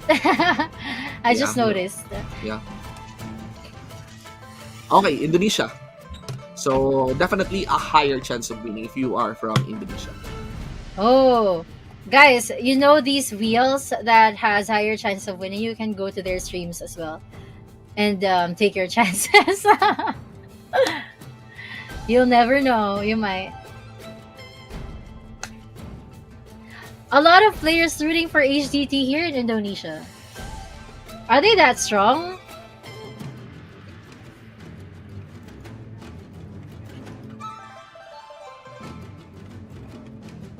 I wasn't really able to check the rankings for the interregionals before they got into the top 16. So I might want to check that out later on. Maybe HDT was the top one. There's a lot of players here are really rooting for HDT. And viewers as well.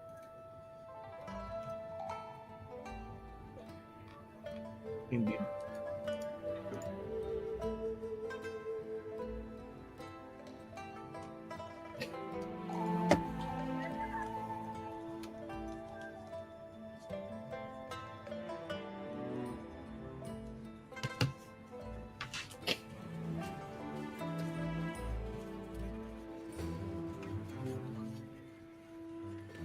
All right. One who will get the $50. You are so lucky.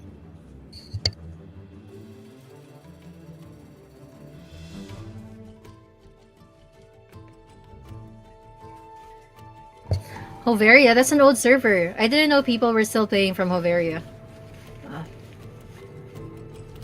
Sounds like a dead server to me. Are you guys still part of Hoveria? Well, congratulations for winning.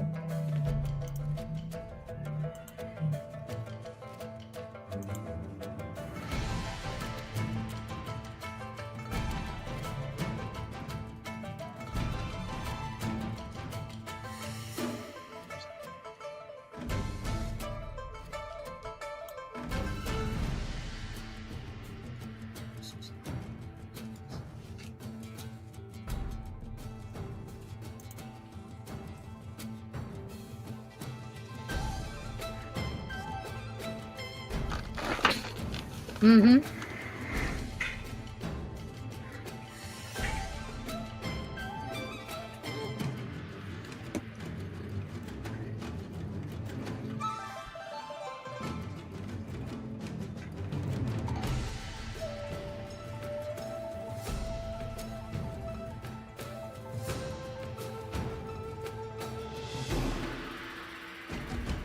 Congratulations, ah. Mm-hmm. Heidi Well, I'm glad. Altar. You know what I'm glad. What I'm glad, paring JP, is that one winner is supporting Spade X. SpaceX, yes. Yeah. I hope Oh, I hope HDT one again. yeah, I hope one team is supporting PQU. You know, HDT. HDT again? Like, They really, know, yeah, guys? Why are yeah. you even in the Filipino stream? They know what's up. You know, they know what's up. They know like how strong the HDT lineups are. I mean, it's not like it has a bearing. But anyway, guys, congratulations if you are this guy from Boulder Shore, from Heidi Altar, and from Sea of Truth. Yeah. I hope you guys memorize your role IDs. Who are these players? I wonder who are these players. You know. Say hi in Uh, the comment section if you yeah, guys yeah. are those SpadeX and HDT supporters. Yeah, the role ID, the main reason why they're actually saving up the role ID is because role ID is not interchangeable. It's very unique for every player, you know. That's true. Just that it's very long. It's longer than my password. Oh, but Sea but of Truth, for Thailand. but for Thailand, they actually put their IGNs. Congratulations, baby Ajisai. I'm Yeah. sure. I know you're not watching this stream, but congratulations. Yeah. Let's see, ha. Look, from Thailand they don't have hashtag. Oh yeah, they have IGN, so Yeah.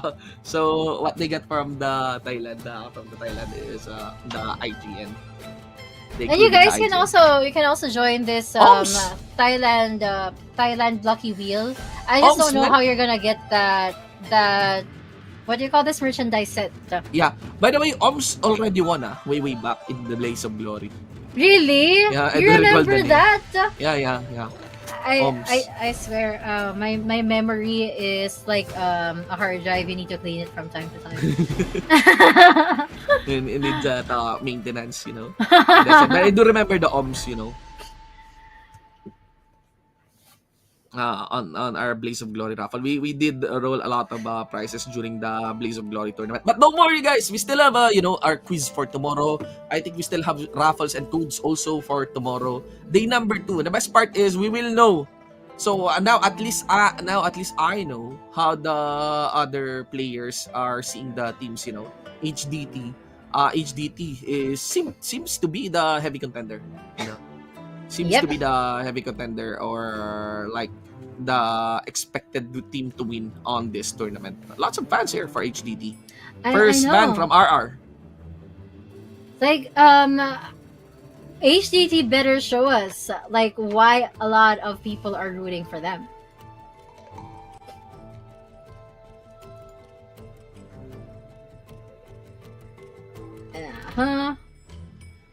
For those who weren't able to get picked in the Lucky Wheel, we have amazing events tomorrow, like the quiz show and the Lucky Wheel for tomorrow. And you also still have a chance to register your entry and guess the champion. You guys can check out the Facebook page of Revelation Infinite Journey. For that, Gcash awaits. All right.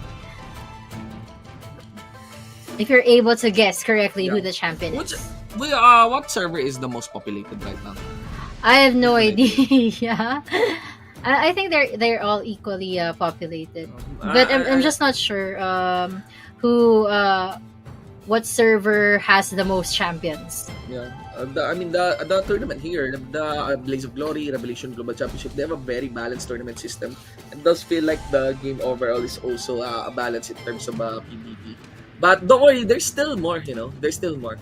Still tomorrow, winner is possible as well. You know, for the viewers of tomorrow, the BGC, there's Revelation Global Championship is still not yet over. You know.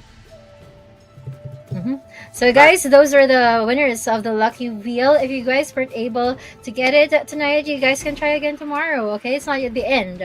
Yeah. So congratulations. I just realized it's not BGC, it's RGC. I keep on copying. We have BOG, Blaze of Glory, then we have the RGC. Somebody called it BGC. But here we go, guys, for a recap of RGC, of our tournament for day number 1. Again, we have the 4 teams that are continuing here into the winners bracket. We have Team Ice, we have Team Sui, we have Team Ice from China, we have Team Sui from Vietnam, Team NSN from China, and HDT from China as well. Okay? Oh, there you So have it. they have HDT. the highest chance right now of really making it into the grand finals. Meanwhile, I would just be announcing the teams that already left the tournament. So first up would be Hex. Hex is already dropped from this tournament. So that is an off-stream match with RR continuing the win, but they did lose against Avengers. Mm-hmm. So there's also the off-stream matches happening. Look, paring JP. Yeah, Spades X managed to survive Yeah, against Spadex, Nomads Spadex and won against MA4. Nomad. Spadex also won against MA4. So these are off-stream matches. Then onto the other side, we have they dropping as well, and also the other teams also dropping as well in this tournament. Now, this Oh, is there it. you go. This is it. We have the final 8 team for tomorrow. The finals day 2. The bracket playoffs. PQU was dropped by 6L1 guys, but Spades X is still surviving, and this is a Yes. classic matchup. Avengers and Spades X, they always go against each other Each in other, whatever yeah. tournament. Yeah. Always, you know. So, 1 representative for the side of the Philippines, Thailand, 3 for Vietnam, 3 for China, guys. I told you, you know, when it comes to the country podium finishers, Philippines will always be there. And Spades X could always be relied on, you know. The interesting part about the Revelation Global Championship, similar to our show match, is this is quite different. I say very different from the Blaze of Glory. Blaze of Glory is 5v5 ever since, you know. Yeah. This one, we have 1v1s, 3v3s, 5v5s, 3v3s. So, you know, we have 5v5s, so 1v1s, we have 3v3s. The sequence is very, very interesting. It's really designed to make the most use of the class and make sure that you have a very, very wise 7-man lineup, you know, roster for this, you know. So, I do love the fact that that was the competition decision for the main tournament of Revelation. And I feel like, you know, the teams are very excited. The teams, the players, the viewers, the fans, they're very, very excited in really determining the winner of this tournament. And they do appreciate this fresh look or this fresh approach for the tournament of an MMORPG. Right, paring JP? Yeah, I So, agree, and we can explore a lot more formats in the future. Yeah. But this is actually a good start, and we Yes. really commend VN Games and NetEase Games for this turning up. With their turning up as well, with this turning up as well. And again, this is their very first championship. That has been the day 1, ladies and gentlemen, the first night of our main tournament before the year ends. And we are going to be concluding this broadcast for today. Once again, it's been a pleasure to actually deliver the broadcast for you. You guys have a great night, you know, ahead, and we'll see you guys tomorrow. Shibu naman for now, paring GP. This is the Revelation Global Championships, day Championships. number 1. We'll see you guys for day number 2.